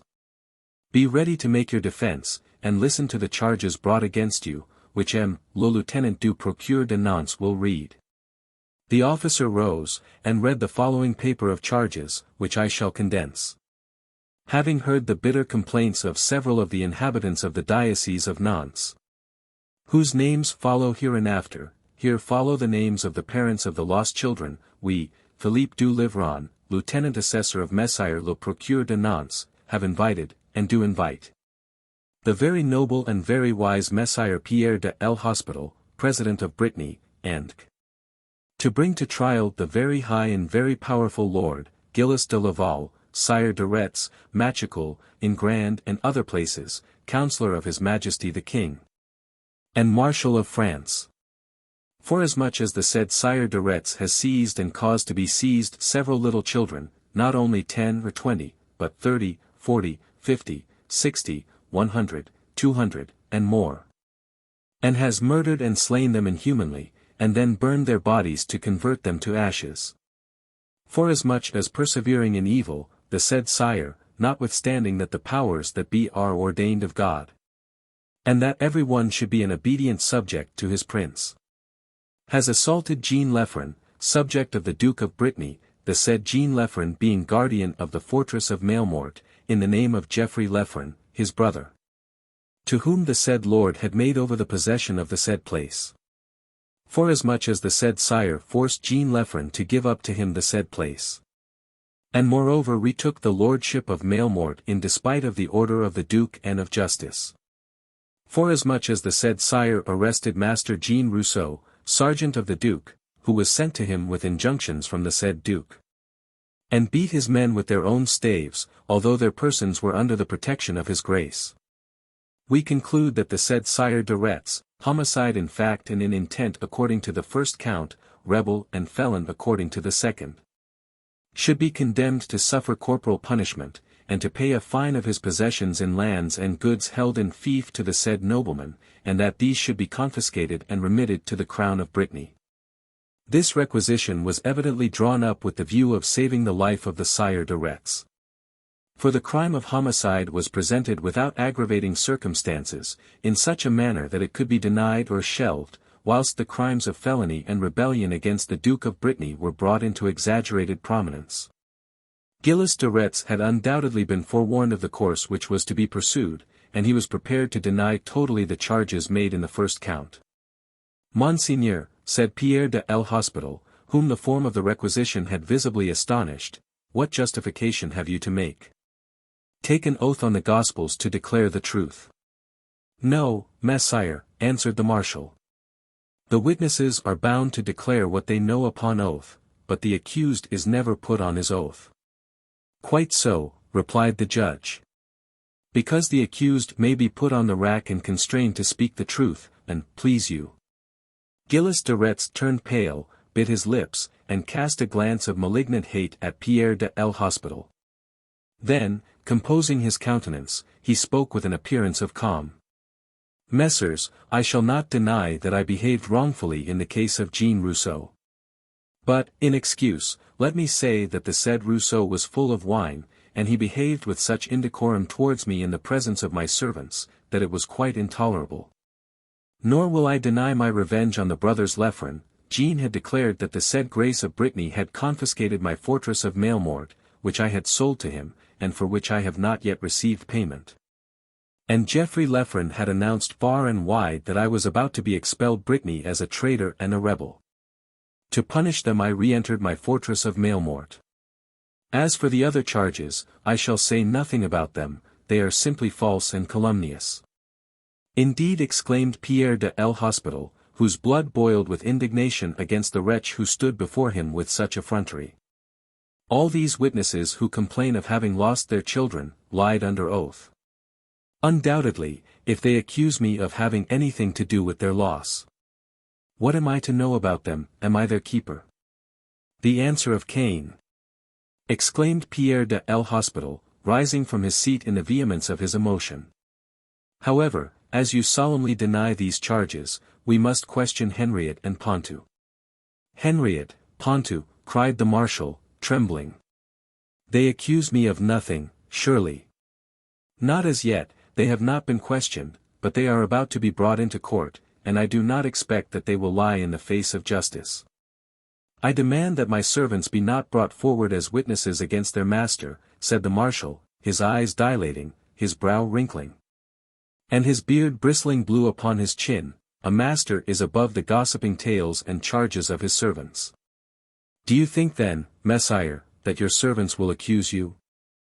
I demand that I, a marshal of France, a baron of the duchy, should be sheltered from the slanders of small folk, whom I disown as my servants if they are untrue to their master.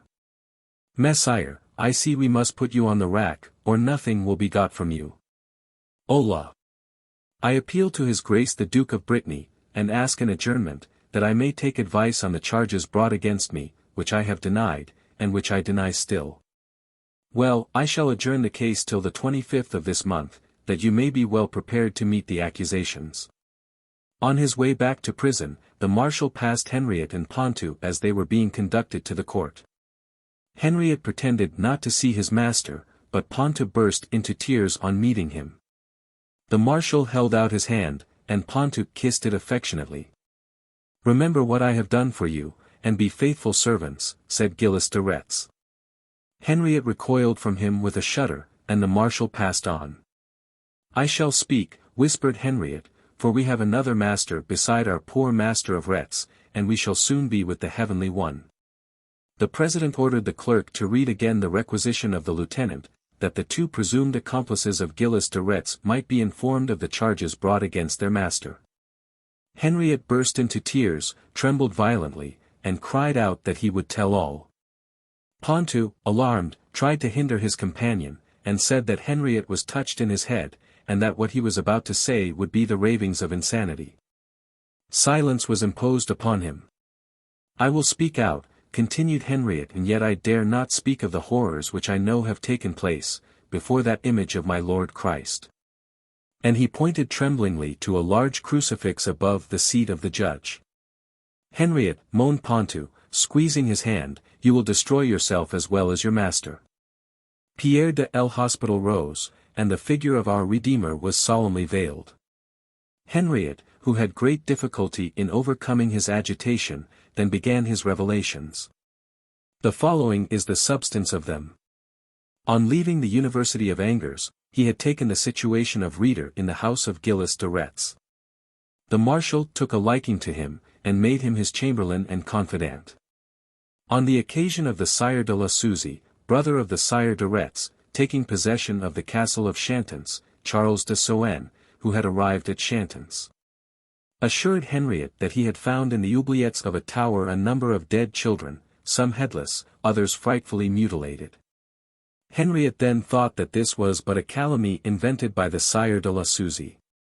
But when, some while after, the Sire de Retz retook the castle of Chantons and had ceded it to the Duke of Brittany, he one evening summoned Henriette, Ponto, and a certain Petit Robin to his room. The two latter were already deep in the secrets of their master. But before confiding anything to Henriette, de Retz made him take a solemn oath never to reveal what he was about to tell him. The oath taken, the Sire de Retz, addressing the three, said that on the morrow an officer of the Duke would take possession of the castle in the name of the Duke, and that it was necessary, before this took place, that a certain well should be emptied of children's corpses, and that their bodies should be put into boxes and transported to Machecoul. Henriette, Ponto, and Petit Robin went together, furnished with ropes and hooks, to the tower where were the corpses. They toiled all night in removing the half-decayed bodies, and with them they filled 3 large cases, which they sent by a boat down the Loire to Machecoul, where they were reduced to ashes. Henriette counted 36 children's heads, but there were more bodies than heads. This night's work, he said, produced a profound impression on his imagination, and he was constantly haunted with a vision of these heads rolling as in a game of skittles, and clashing with a mournful wail. Henriette soon began to collect children for his master, and was present whilst he massacred them. They were murdered invariably in one room at Machecoul. The marshal used to bathe in their blood. He was fond of making Gilles du Ciel, Ponto, or Henriette torture them, and he experienced intense pleasure in seeing them in their agonies. But his great passion was to welter in their blood. His servants would stab a child in the jugular vein, and let the blood squirt over him. The room was often steeped in blood. When the horrible deed was done, and the child was dead, the marshal would be filled with grief for what he had done, and would toss weeping and praying on a bed, or recite fervent prayers and litanies on his knees. Whilst his servants washed the floor, and burned in the huge fireplace the bodies of the murdered children. With the bodies were burned the clothes and everything that had belonged to the little victims. An insupportable odor filled the room, but the Maréchal de Retz inhaled it with delight. Henriette acknowledged that he had seen 40 children put to death in this manner, and he was able to give an account of several, so that it was possible to identify them with the children reported to be lost. "It is quite impossible," said the lieutenant, who had been given the cue to do all that was possible to save the marshal, "it is impossible that bodies could be burned in a chamber fireplace." "It was done, for all that, Messire," replied Henriette. The fireplace was very large, both at the Hotel Suzy, and also at Machical, we piled up great faggots and logs, and laid the dead children among them. In a few hours the operation was complete, and we flung the ashes out of the window into the moat. Henriette remembered the case of the 2 sons of Hamelin. He said that, whilst the one child was being tortured, the other was on its knees sobbing and praying to God, till its own turn came. "What you have said concerning the excesses of Messire de Retz," exclaimed the lieutenant du procureur, "seems to be pure invention, and destitute of all probability.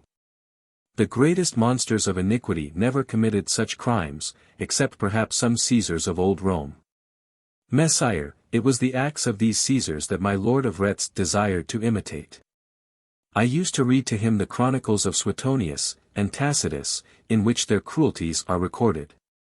He used to delight in hearing of them, and he said that it gave him greater pleasure to hack off a child's head than to assist at a banquet. Sometimes he would seat himself on the breast of a little one, and with a knife sever the head from the body at a single blow. Sometimes he cut the throat half through very gently, that the child might languish, and he would wash his hands and his beard in its blood. Sometimes he had all the limbs chopped off at once from the trunk. At other times he ordered us to hang the infants till they were nearly dead, and then take them down and cut their throats. I remember having brought to him 3 little girls who were asking charity at the castle gates. He bade me cut their throats whilst he looked on. André Bricket found another little girl crying on the steps of the house at Vannes because she had lost her mother. He brought the little thing, it was but a babe in his arms, to my lord, and it was killed before him. Pontou and I had to make away with the body.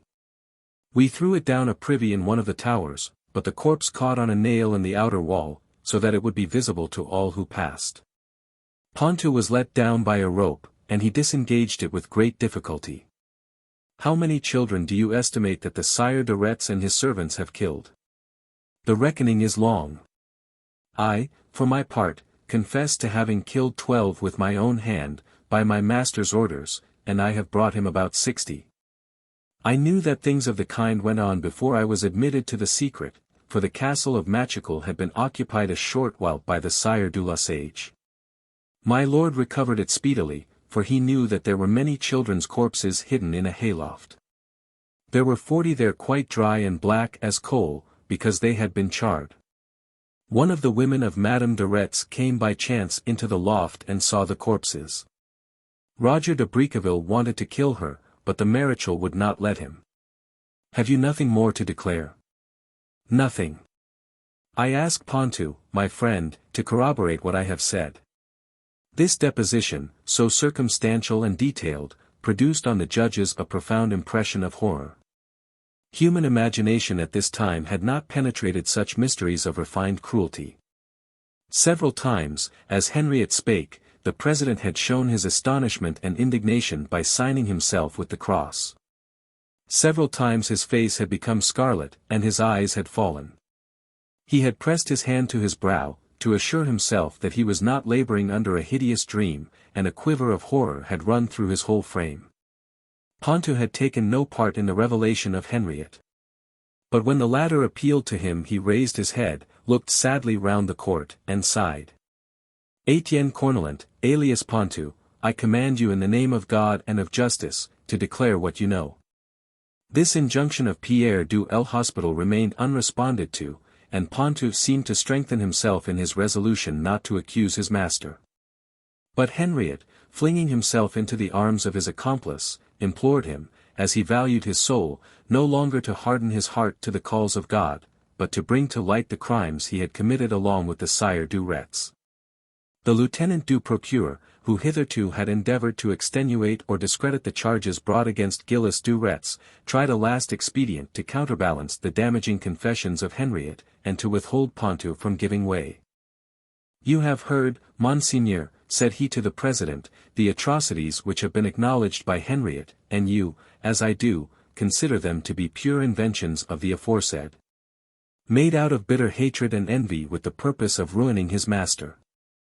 I therefore demand that Henriette should be put on the rack, that he may be brought to give the lie to his former statements. You forget, replied de L'Hospital, that the rack is for those who do not confess, and not for those who freely acknowledge their crimes. Therefore I order the second accused, Etienne Cornelant, alias Pontou, to be placed on the rack if he continues silent. Pontou. Will you speak or will you not? Monseigneur, he will speak, exclaimed Henriette. Oh, Pontou, dear friend, resist not God any more. Well then, messeigneurs, said Pontou, with emotion, I will satisfy you. I cannot defend my poor lord against the allegations of Henriette, who has confessed all through dread of eternal damnation. He then fully substantiated all the statements of the other, adding other facts of the same character, known only to himself. Notwithstanding the avowal of Pontou and Henriette, the adjourned trial was not hurried on. It would have been easy to have captured some of the accomplices of the wretched man, but the Duke, who was informed of the whole of the proceedings, did not wish to augment the scandal by increasing the number of the accused. He even forbade researches to be made in the castles and mansions of the Sire de Retz, fearing lest proofs of fresh crimes, more mysterious and more horrible than those already divulged, should come to light. The dismay spread through the country by the revelations already made, demanded that religion and morality, which had been so grossly outraged, should be speedily avenged. People wondered at the delay in pronouncing sentence, and it was loudly proclaimed in Nantes that the Sire de Retz was rich enough to purchase his life. It is true that Madame de Retz solicited the king and the duke again to give pardon to her husband, but the duke, counseled by the bishop, refused to extend his authority to interfere with the course of justice. And the king, after having sent one of his counselors to Nantes to investigate the case, determined not to stir in it. Chapter 13. Maréchal de Retz, 3. The sentence and execution. The adjourned trial. The marshal confesses the case handed over to the ecclesiastical tribunal. Prompt steps taken by the bishop. The sentence ratified by the secular court. The execution. On the October 24 the trial of the Maréchal de Retz was resumed. The prisoner entered in a Carmelite habit, knelt and prayed in silence before the examination began. Then he ran his eye over the court, and the sight of the rack, windlass, and cords made a slight shudder run through him. Messire Gilles de Laval, began the president, you appear before me now for the second time to answer to a certain requisition read by le lieutenant du procureur de Nantes. I shall answer frankly, monseigneur, said the prisoner calmly. But I reserve the right of appeal to the benign intervention of the very venerated majesty of the King of France, of whom I am, or have been, chamberlain and marshal. As may be proved by my letters patent duly and registered in the Parliament at Paris. This is no affair of the King of France, interrupted Pierre de l'Hospital. If you were chamberlain and marshal of His Majesty, you are also vassal of His Grace the Duke of Brittany. I do not deny it. But, on the contrary, I trust to His Grace of Brittany to allow me to retire to a convent of Carmelites, there to repent me of my sins. That is as may be. Will you confess, or must I send you to the rack? Torture me not. Exclaimed Gilles de Retz, I will confess all. Tell me first, what have Henriette and Pontou said? They have confessed. Le lieutenant du procureur shall read you their allegations. Not so, said the lieutenant, who continued to show favor to the accused, I pronounce them false, unless Messire de Retz confirms them by oath, which God forbid. Pierre de l'Hospital made a motion of anger to check this scandalous pleading in favor of the accused, and then nodded to the clerk to read the evidence. The Sire du Retz, on hearing that his servants had made such explicit avowals of their acts, remained motionless, as though thunderstruck. He saw that it was in vain for him to equivocate, and that he would have to confess all. What have you to say? Asked the president, when the confessions of Henriette and Pontou had been read. Say what befits you, my lord, interrupted the lieutenant du procureur, as though to indicate to the accused the line he was to take. Are not these abominable lies and calumnies trumped up to ruin you? Alas, no, replied the Sire du Retz. And his face was pale as death. Henriette and Pontou have spoken the truth. God has loosened their tongues. My lord, relieve yourself of the burden of your crimes by acknowledging them at once, said du l'Hospital earnestly. Messrs, said the prisoner, after a moment's silence, it is quite true that I have robbed mothers of their little ones. And that I have killed their children, or caused them to be killed, either by cutting their throats with daggers or knives, or by chopping off their heads with cleavers, or else I have had their skulls broken by hammers or sticks. Sometimes I had their limbs hewn off one after another, at other times I have ripped them open, that I might examine their entrails and hearts. I have occasionally strangled them or put them to a slow death. And when the children were dead I had their bodies burned and reduced to ashes. When did you begin your execrable practices? Asked Pierre de L'Hospital, staggered by the frankness of these horrible avowals. The evil one must have possessed you. It came to me from myself, no doubt at the instigation of the devil, but still these acts of cruelty afforded me incomparable delight. The desire to commit these atrocities came upon me 8 years ago. I left court to go to Chantons, that I might claim the property of my grandfather, deceased.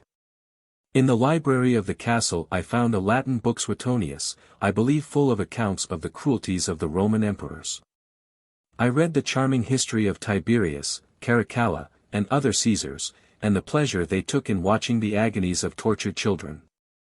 Thereupon I resolved to imitate and surpass these same Caesars, and that very night I began to do so. For some while I confided my secret to no one, but afterwards I communicated it to my cousin, Gilles de Sille, then to Master Roger de Briqueville, next in succession to Henriette, Pontou, Rossignol, and Robin. He then confirmed all the accounts given by his 2 servants. He confessed to about 120 murders in a single year. An average of 800 in less than 7 years, exclaimed Pierre de L'Hospital, with a cry of pain. Ah! Messire, you were possessed. His confession was too explicit and circumstantial for the lieutenant du procureur to say another word in his defense. But he pleaded that the case should be made over to the ecclesiastical court, as there were confessions of invocations of the devil and of witchcraft mixed up with those of murder. Pierre de L'Hospital saw that the object of the lieutenant was to gain time for Madame de Retz to make a fresh attempt to obtain a pardon. However, he was unable to resist, so he consented that the case should be transferred to the bishop's court. But the bishop was not a man to let the matter slip, and there and then a sergeant of the bishop summoned Gilles de Laval, Sire du Retz, to appear forthwith before the ecclesiastical tribunal. The marshal was staggered by this unexpected citation, and he did not think of appealing against it to the president. He merely signed his readiness to follow, and he was at once conducted into the ecclesiastical court assembled hurriedly to try him. This new trial lasted only a few hours. The marshal, now thoroughly cowed, made no attempt to defend himself, but he endeavored to bribe the bishop into leniency, by promises of the surrender of all his lands and goods to the church. And begged to be allowed to retire into the Carmelite monastery at Nantes. His request was peremptorily refused, and sentence of death was pronounced against him. On the October 25th, the ecclesiastical court having pronounced judgment, the sentence was transmitted to the secular court, which had now no pretext upon which to withhold ratification. There was some hesitation as to the kind of death the marshal was to suffer. The members of the secular tribunal were not unanimous on this point. The president put it to the vote, and collected the votes himself. Then he reseated himself, covered his head, and said in a solemn voice, "The court, notwithstanding the quality, dignity, and nobility of the accused, condemns him to be hung and burned. Wherefore I admonish you who are condemned, to ask pardon of God, and grace to die well, in great contrition for having committed the said crimes. And the said sentence shall be carried into execution tomorrow morning between 11 and 12 o'clock. A similar sentence was pronounced upon Henriette and Pontou. On the morrow, October 26, at 9 o'clock in the morning, a general procession composed of half the people of Nantes, the clergy and the bishop bearing the Blessed Sacrament, left the cathedral and went round the city visiting each of the principal churches, where masses were said for the 3 under sentence. At 11 the prisoners were conducted to the place of execution, which was in the meadow of Beas, on the further side of the lawyer. 3 gibbets had been erected, one higher than the others, and beneath each was a pile of faggots, tar, and brushwood. It was a glorious, breezy day, not a cloud was to be seen in the blue heavens. The lawyer rolled silently towards the sea its mighty volumes of turbid water, seeming bright and blue as it reflected the brilliancy and color of the sky. The poplars shivered and whitened in the fresh air with a pleasant rustle, and the willows flickered and wavered above the stream. A vast crowd had assembled round the gallows. It was with difficulty that a way was made for the condemned, who came on chanting the De Profundis. The spectators of all ages took up the psalm and chanted it with them, so that the surge of the old Gregorian tone might have been heard by the duke and the bishop, who had shut themselves up in the chateau of Nantes during the hour of execution. After the close of the psalm, which was terminated by the Requiem Aeternam instead of the Gloria, the Sire de Retz thanked those who had conducted him, and then embraced Pontou and Henriette, before delivering himself of the following address. Or rather sermon. My very dear friends and servants, be strong and courageous against the assaults of the devil, and feel great displeasure and contrition for your ill deeds, without despairing of God's mercy. Believe with me, that there is no sin, however great, in the world, which God, in his grace and loving kindness, will not pardon, when one asks it of him with contrition of heart. Remember that the Lord God is always more ready to receive the sinner than is the sinner to ask of him pardon. Moreover, let us very humbly thank him for his great love to us in letting us die in full possession of our faculties, and not cutting us off suddenly in the midst of our misdeeds. Let us conceive such a love of God, and such repentance, that we shall not fear death, which is only a little pang, without which we could not see God in his glory.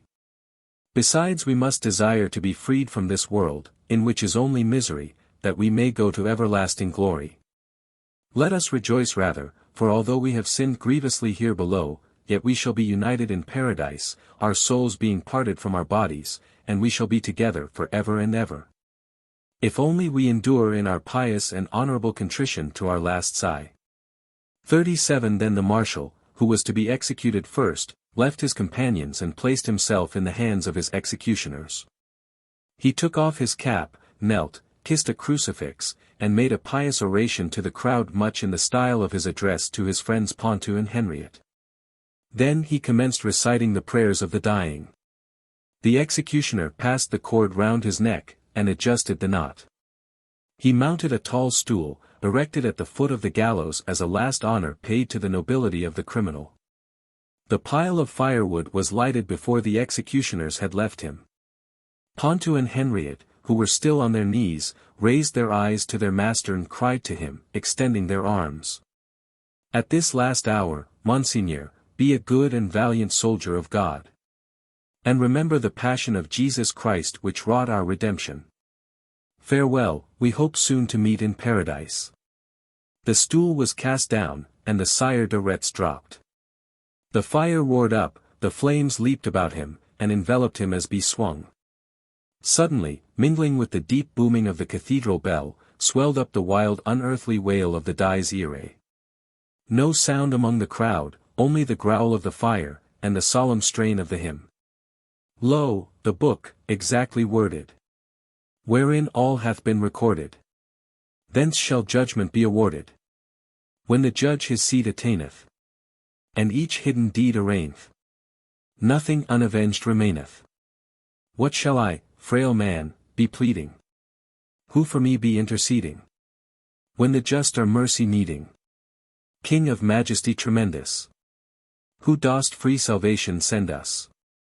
Fount of pity, then befriend us. Lo, I kneel, with heart submission.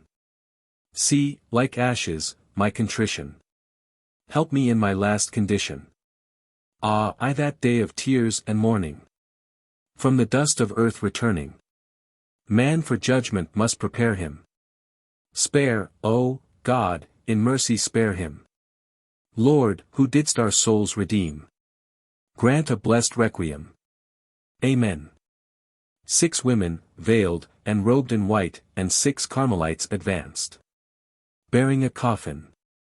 It was whispered that one of the veiled women was Madame de Retz, and that the others were members of the most illustrious houses of Brittany.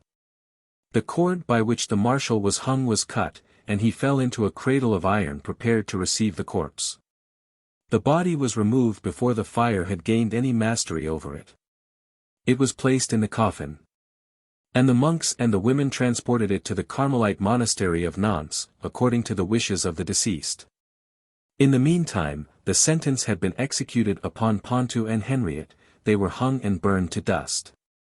Their ashes were cast to the winds, whilst in the Carmelite Church of Our Lady were celebrated with pomp the obsequies of the very high, very powerful, very illustrious Seigneur Gilles de Laval, Sire de Retz, late Chamberlain of King Charles VII. And Marshal of France. Chapter 14. A Galician Werewolf. The inhabitants of Austrian Galicia. The hamlet of Polomija. Summer evening in the forest. The beggar Swiatek. A girl disappears. A schoolboy vanishes. A servant girl lost. Another boy carried. Of the discovery made by the publican of Polomija. Swiatek locked up. Brought to Dabkow. Commits suicide. The inhabitants of Austrian Galicia are quiet, inoffensive people, take them as a whole. The Jews, who number 1/12 of the population, are the most intelligent, energetic, and certainly the most money-making individuals in the province, though the Poles proper, or Mazurs, are not devoid of natural parts. Perhaps as remarkable a phenomenon as any other in that kingdom. For kingdom of Waldemar it is the enormous numerical preponderance of the nobility over the untitled. In 1837 the proportion stood thus, 32,190 nobles to 2,076 tradesmen.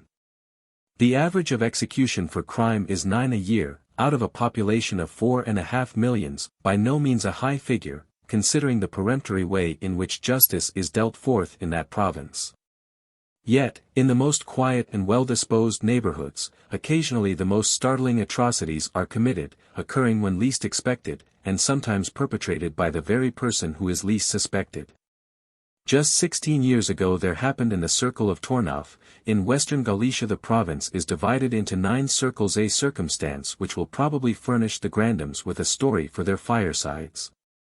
During their bitter Galician winters, for many a long year. In the circle of Tornaf, in the lordship of Parcost, is a little hamlet called Polomija, consisting of 8 hovels and a Jewish tavern. The inhabitants are mostly woodcutters, hewing down the firs of the dense forest in which their village is situated, and conveying them to the nearest water, down which they are floated to the Vistula. Each tenant pays no rent for his cottage and pitch of field, but is bound to work a fixed number of days for his landlord, a practice universal in Galicia, and often productive of much discontent and injustice. As the proprietor exacts labor from his tenant on those days when the harvest has to be got in, or the land is in best condition for tillage, and just when the peasant would gladly be engaged upon his own small plot. Money is scarce in the province, and this is accordingly the only way in which the landlord can be sure of his dues. Most of the villagers of Polomija are miserably poor. But by cultivating a little maize, and keeping a few fowls or a pig, they scrape together sufficient to sustain life. During the summer the men collect resin from the pines, from each of which, once in 12 years, they strip a slip of bark, leaving the resin to exude and trickle into a small earthenware jar at its roots. And, during the winter, as already stated, they fell the trees and roll them down to the river. Polomija is not a cheerful spot nested among dense masses of pine, which shed a gloom over the little hamlet. Yet, on a fine day, it is pleasant enough for the old women to sit at their cottage doors, scenting that matchless pine fragrance, sweeter than the balm of the Spice Islands, for there is nothing cloying in that exquisite and exhilarating odor. Listening to the harp-like thrill of the breeze in the old grey tree-tops, and knitting quietly at long stockings, whilst their little grandchildren romp in the heather and tufted fern. Towards evening, too, there is something indescribably beautiful in the firwood. The sun dives among the trees, and paints their boles with patches of luminous saffron, or falling over a level clearing, glorifies it with its orange dye, so visibly contrasting with the blue-purple shadow on the western rim of unreclaimed forest. Deep and luscious as the bloom on a plum. The birds then are hastening to their nests, a gerfalcon, high overhead, is kindled with sunlight, capering and gambolling among the branches, the merry squirrel skips home for the night. The sun goes down, but the sky is still shining with twilight.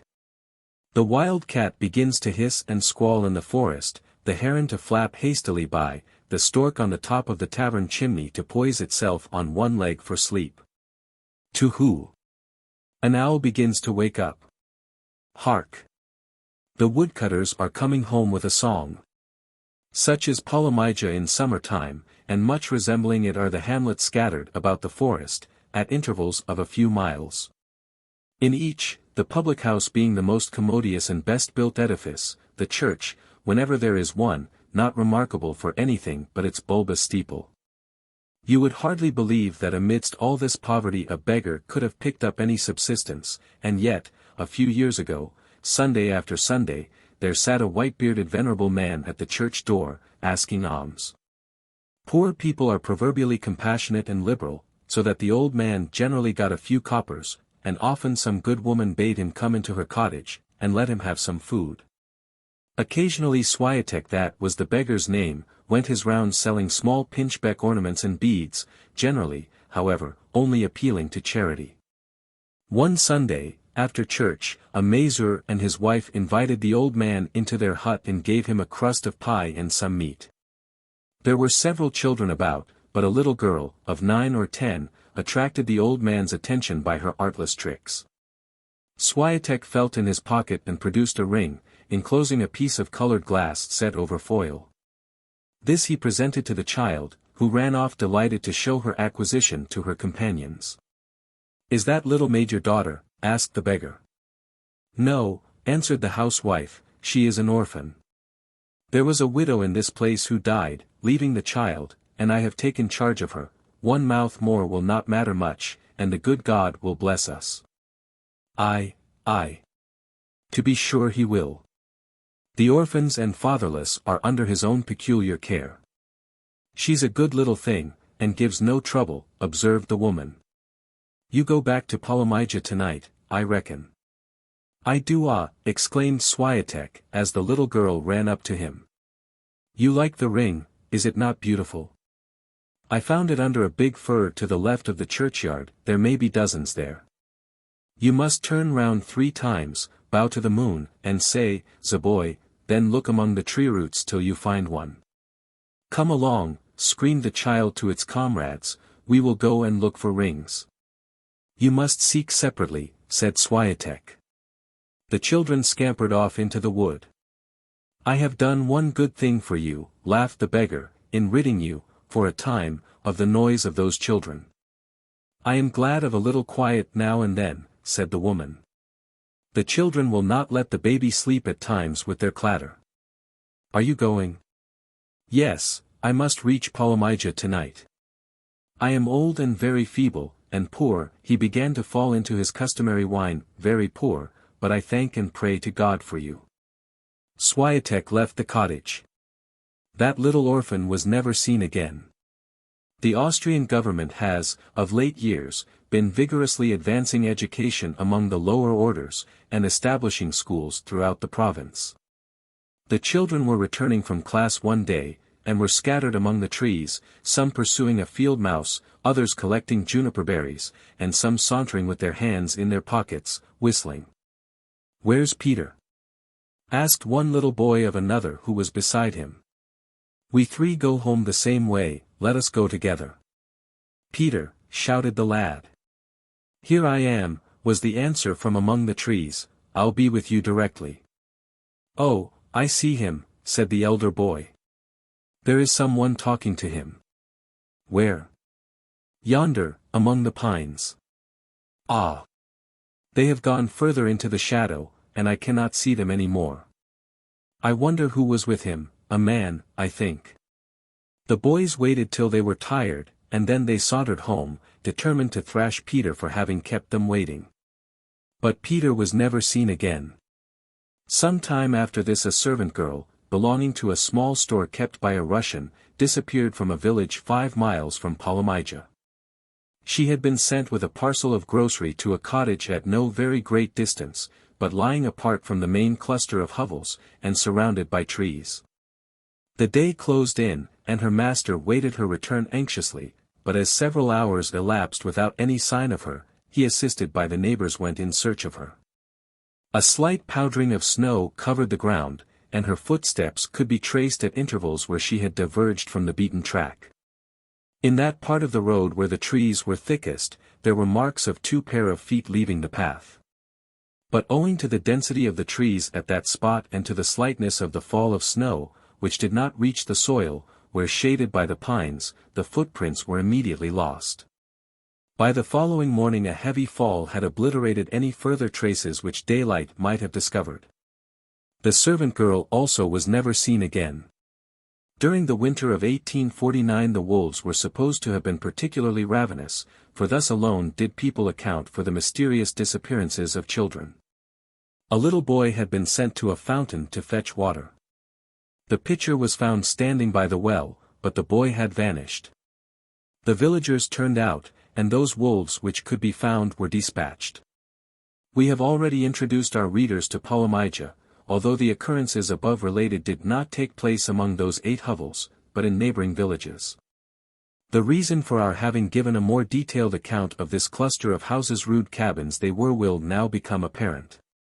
In May, 1849, the innkeeper of Polymaija missed a couple of ducks, and his suspicions fell upon the beggar who lived there, and whom he held in no esteem, as he himself was a hard-working industrious man, whilst Swiatek maintained himself, his wife, and children by mendicity, although possessed of sufficient arable land to yield an excellent crop of maize, and produce vegetables, if tilled with ordinary care. As the publican approached the cottage a fragrant whiff of roast greeted his nostrils. "I'll catch the fellow in the act," said the innkeeper to himself, stealing up to the door, and taking good care not to be observed. As he threw open the door, he saw the mendicant hurriedly shuffle something under his feet, and conceal it beneath his long clothes. The publican was on him in an instant, had him by the throat, charged him with theft, and dragged him from his seat. Judge of his sickening horror when from beneath the pauper's clothes rolled forth the head of a girl about the age of 14 or 15 years, carefully separated from the trunk. In a short while the neighbors came up. The venerable Swiatek was locked up, along with his wife, his daughter a girl of 16 and a son, aged 5.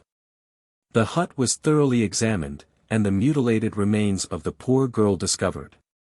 In a vat were found the legs and thighs, partly raw, partly stewed or roasted. In a chest were the heart, liver, and entrails, all prepared and cleaned, as neatly as though done by a skillful butcher. And, finally, under the oven was a bowl full of fresh blood. On his way to the magistrate of the district, the wretched man flung himself repeatedly on the ground, struggled with his guards, and endeavored to suffocate himself by gulping clods of earth and stones, but was prevented by his conductors. When taken before the protocol at Dabkow, he stated that he had already killed and assisted by his family eaten 6 persons. His children, however, asserted most positively that the number was much greater than he had represented. And their testimony is borne out by the fact, that the remains of 14 different caps and suits of clothes, male as well as female, were found in his house. The origin of this horrible and depraved taste was as follows, according to Swiatek's own confession. In 1846, 3 years previous, a Jewish tavern in the neighborhood had been burned down, and the host had himself perished in the flames. Swiatek, whilst examining the ruins, had found the half-roasted corpse of the publican among the charred rafters of the house. At that time the old man was craving with hunger, having been destitute of food for some time. The scent and the sight of the roasted flesh inspired him with an uncontrollable desire to taste of it. He tore off a portion of the carcass and satiated his hunger upon it, and at the same time he conceived such a liking for it, that he could feel no rest till he had tasted again. His second victim was the orphan above alluded to. Since then, that is, during the period of no less than 3 years, he had frequently subsisted in the same manner, and had actually grown sleek and fat upon his frightful meals. The excitement roused by the discovery of these atrocities was intense. Several poor mothers who had bewailed the loss of their little ones, felt their wounds reopened agonizingly. Popular indignation rose to the highest pitch. There was some fear lest the criminal should be torn in pieces himself by the enraged people. As soon as he was brought to trial, but he saved the necessity of precautions being taken to ensure his safety, for, on the first night of his confinement, he hanged himself from the bars of the prison window. Chapter 15. Anomalous Case, the Human Hyena. Ghoul story from Fornari quotation from Apuleius incident mentioned by Marcas's cemeteries of Paris violated discovery of violator confession of M. Bertrand. It is well known that Oriental romance is full of stories of violators of graves. Eastern superstition attributes to certain individuals a passion for unearthing corpses and mangling them. Of a moonlight night weird forms are seen stealing among the tombs, and burrowing into them with their long nails, desiring to reach the bodies of the dead ere the first streak of dawn compels them to retire. These ghouls, as they are called, are supposed generally to require the flesh of the dead for incantations or magical compositions, but very often they are actuated by the sole desire of rending the sleeping corpse, and disturbing its repose. There is every probability that these ghouls were no mere creations of the imagination, but were actual resurrectionists. Human fat and the hair of a corpse which has grown in the grave, form ingredients in many a necromantic receipt, and the witches who compounded these diabolical mixtures, would unearth corpses in order to obtain the requisite ingredients. It was the same in the Middle Ages, and to such an extent did the fear of ghouls extend, that it was common in Brittany for churchyards to be provided with lamps, kept burning during the night. That witches might be deterred from venturing under cover of darkness to open the graves. Fornari gives the following story of a ghoul in his History of Sorcerers. In the beginning of the 15th century, there lived at Baghdad an aged merchant who had grown wealthy in his business, and who had an only son to whom he was tenderly attached. He resolved to marry him to the daughter of another merchant, a girl of considerable fortune, but without any personal attractions. Abul Hassan, the merchant's son, on being shown the portrait of the lady, requested his father to delay the marriage till he could reconcile his mind to it. Instead, however, of doing this, he fell in love with another girl, the daughter of a sage, and he gave his father no peace till he consented to the marriage with the object of his affections. The old man stood out as long as he could, but finding that his son was bent on acquiring the hand of the fair Nadilla, and was equally resolute not to accept the rich and ugly lady, he did what most fathers, under such circumstances, are constrained to do, he acquiesced. The wedding took place with great pomp and ceremony, and a happy honeymoon ensued, which might have been happier but for one little circumstance which led to very serious consequences. Abul Hassan noticed that his bride quitted the nuptial couch as soon as she thought her husband was asleep, and did not return to it, till and bore before dawn. Filled with curiosity, Hassan one night feigned sleep, and saw his wife rise and leave the room as usual. He followed cautiously, and saw her enter a cemetery. By the straggling moonbeams he beheld her go into a tomb. He stepped in after her. The scene within was horrible.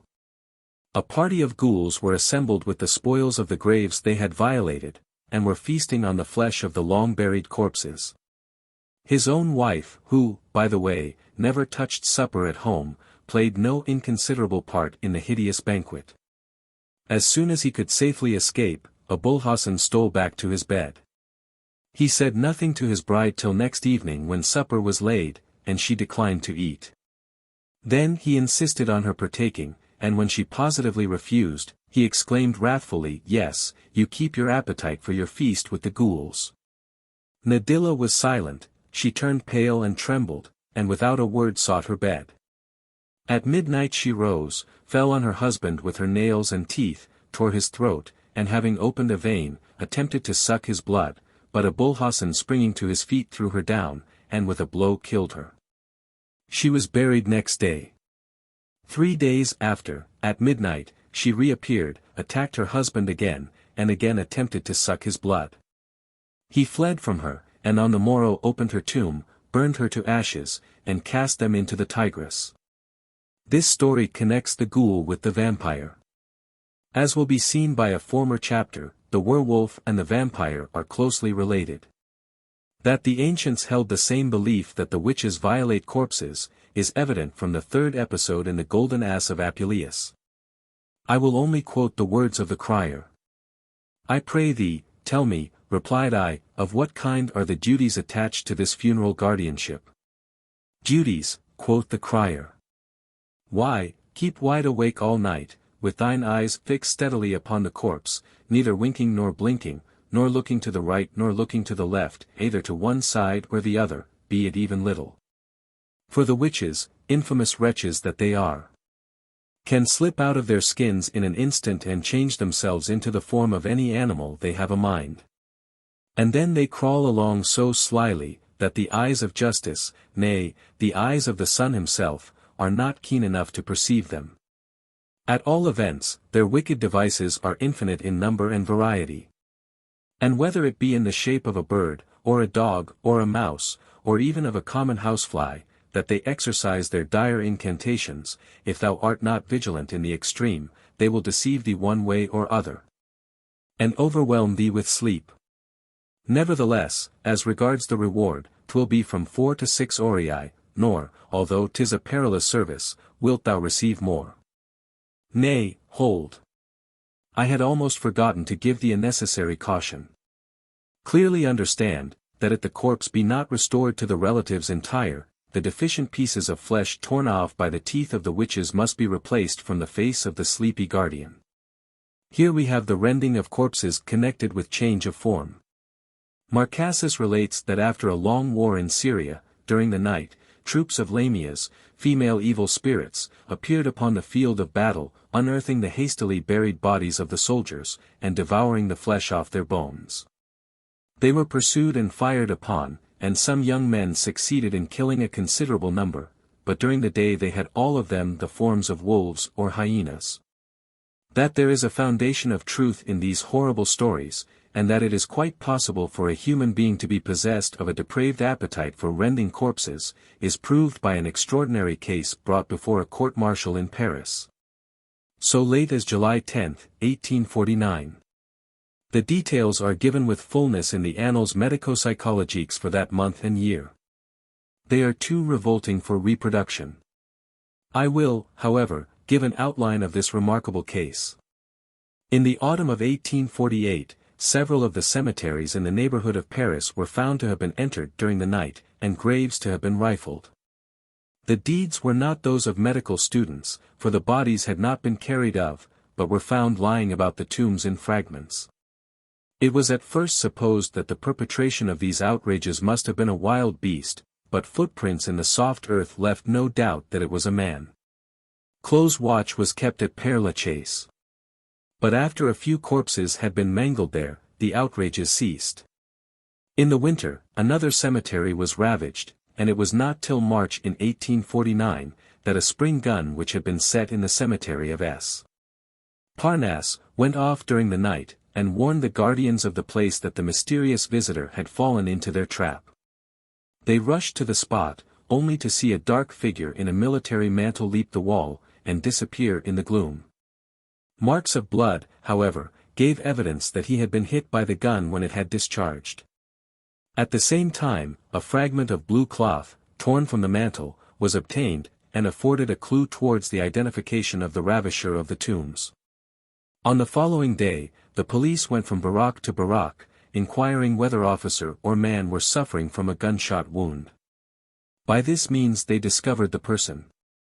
He was a junior officer in the 1st Infantry Regiment, of the name of Bertrand.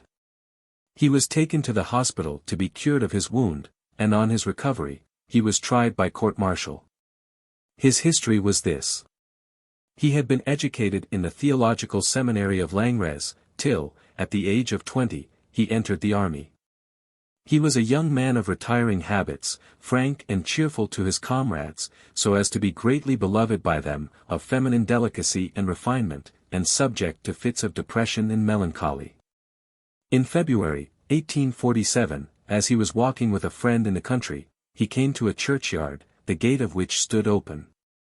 The day before a woman had been buried, but the sexton had not completed filling in the grave, and he had been engaged upon it on the present occasion, when a storm of rain had driven him to shelter. Bertrand noticed the spade and pick lying beside the grave, and to use his own words, a set vue de ides moires me vin rent, j'eus comme un violent mal de tête, mon cœur battait avec force, j'ai no me possédait plus. He managed by some excuse to get rid of his companion, and then returning to the churchyard, he caught up a spade and began to dig into the grave. Soon I dragged the corpse out of the earth, and I began to hash it with the spade, without well knowing what I was about. A laborer saw me, and I laid myself flat on the ground till he was out of sight, and then I cast the body back into the grave. I then went away, bathed in a cold sweat, to a little grove, where I reposed for several hours, notwithstanding the cold rain which fell, in a condition of complete exhaustion. When I rose, my limbs were as if broken, and my head weak. The same prostration and sensation followed each attack. 2 days after, I returned to the cemetery, and opened the grave with my hands. My hands bled, but I did not feel the pain. I tore the corpse to shreds, and flung it back into the pit. He had no further attack for 4 months, till his regiment came to Paris. As he was one day walking in the gloomy, shadowy, alleys of Père Lachaise, the same feeling came over him like a flood. In the night he climbed the wall, and dug up a little girl of 7 years old. He tore her in half. A few days later, he opened the grave of a woman who had died in childbirth, and had lain in the grave for 13 days. On the November 16th, he dug up an old woman of 50, and, ripping her to pieces, rolled among the fragments. He did the same to another corpse on the December 12th. These are only a few of the numerous cases of violation of tombs to which he owned. It was on the night of the March 15th that the spring gun shot him. Bertrand declared at his trial, that whilst he was in the hospital he had not felt any desire to renew his attempts, and that he considered himself cured of his horrible propensities, for he had seen men dying in the beds around him. And now, je suis guéri, car aujourd'hui j'ai peur d'une mort. The fits of exhaustion which followed his accesses are very remarkable, as they precisely resemble those which followed the berserker rages of the Northmen, and the expeditions of the lycanthropists. The case of M. Bertrand is indubitably most singular and anomalous. It scarcely bears the character of insanity, but seems to point rather to a species of diabolical possession. At first the accesses chiefly followed upon his drinking wine, but after a while they came upon him without exciting cause. The manner in which he mutilated the dead was different. Some he chopped with the spade, others he tore and ripped with his teeth and nails. Sometimes he tore the mouth open and rent the face back to the ears, he opened the stomachs, and pulled off the limbs. Although he dug up the bodies of several men he felt no inclination to mutilate them, whereas he delighted in rending female corpses. He was sentenced to a year's imprisonment. Chapter 16. A Sermon on Werewolves. The Discourses of Dr. Johann Geiler. The sermon remarks. The following curious specimen of a late medieval sermon is taken from the old German edition of the Discourses of Dr. Johann Geiler von Kiesersberg, a famous preacher in Strasbourg. The volume is entitled, Die Meis. Dies ist das Buch von der Meisen, und durch Herder König ich die Entagern. Und sagt von Eigenschaft der Meisen, und gibt Unterweisung von der Unholden oder Hexen, und von Gespenst, der Geist, und von dem Wutenden hier Wunderbarlich. This strange series of sermons was preached at Strasbourg in the year 1508, and was taken down and written out by a barefooted friar, Johann Pauli, and by him published in 1517. The doctor died on Mid-Lent Sunday, 1510. There is a Latin edition of his sermons, but whether of the same series or not I cannot tell, as I have been unable to obtain a sight of the volume. The German edition is illustrated with bold and clever woodcuts. Among other, there are representations of the witch's Sabbath, the wild huntsman, and a werewolf attacking a man. The sermon was preached on the third Sunday in Lent. No text is given, but there is a general reference to the Gospel for the day. This is the Discourse, 38. What shall we say about werewolves? For there are werewolves which run about the villages devouring men and children. As men say about them, they run about full gallop, injuring men, and are called Br Wolf, or Wr Wolf. Do you ask me if I know aught about them? I answer, yes. They are apparently wolves which cat men and children, and that happens on 7 accounts. 1. Ezurium. Hunger. 2. Rabium. Savageness. 3. Senectutum. Old age. 4. Experientium. Experience. 5. Insanium. Madness. 6. Diabolum. The devil. 7. Deum. God. The first happens through hunger. When the wolves find nothing to eat in the woods, they must come to people and eat men when hunger drives them to it. You see well, when it is very cold, that the stags come in search of food up to the villages, and the birds actually into the dining room in search of victuals. Under the second head, wolves eat children through their innate savageness, because they are savage, and that is, propter locum coitum ferum. Their savageness arises first from their condition. Wolves which live in cold places are smaller on that account, and more savage than other wolves. Secondly, their savageness depends on the season. They are more savage about Candlemas than at any other time of the year, and men must be more on their guard against them then than at other times. It is a proverb, he who seeks a wolf at Candlemas, a peasant on Shrove Tuesday, and a parson in Lent, is a man of pluck. Thirdly, their savageness depends on their having young. When the wolves have young, they are more savage than when they have not. You see it so in all beasts. A wild duck, when it has young poults, you see what an uproar it makes. A cat fights for its young kittens, the wolves do ditto. Under the third head, the wolves do injury on account of their age. When a wolf is old, it is weak and feeble in its lees, so it can't run fast enough to catch stags, and therefore it rends a man, whom it can catch easier than a wild animal.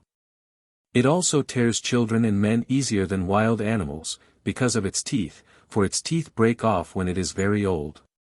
You see it well in old women, how the last teeth wobble, and they have scarcely a tooth left in their heads, and they open their mouths for men to feed them with mash and stewed substances.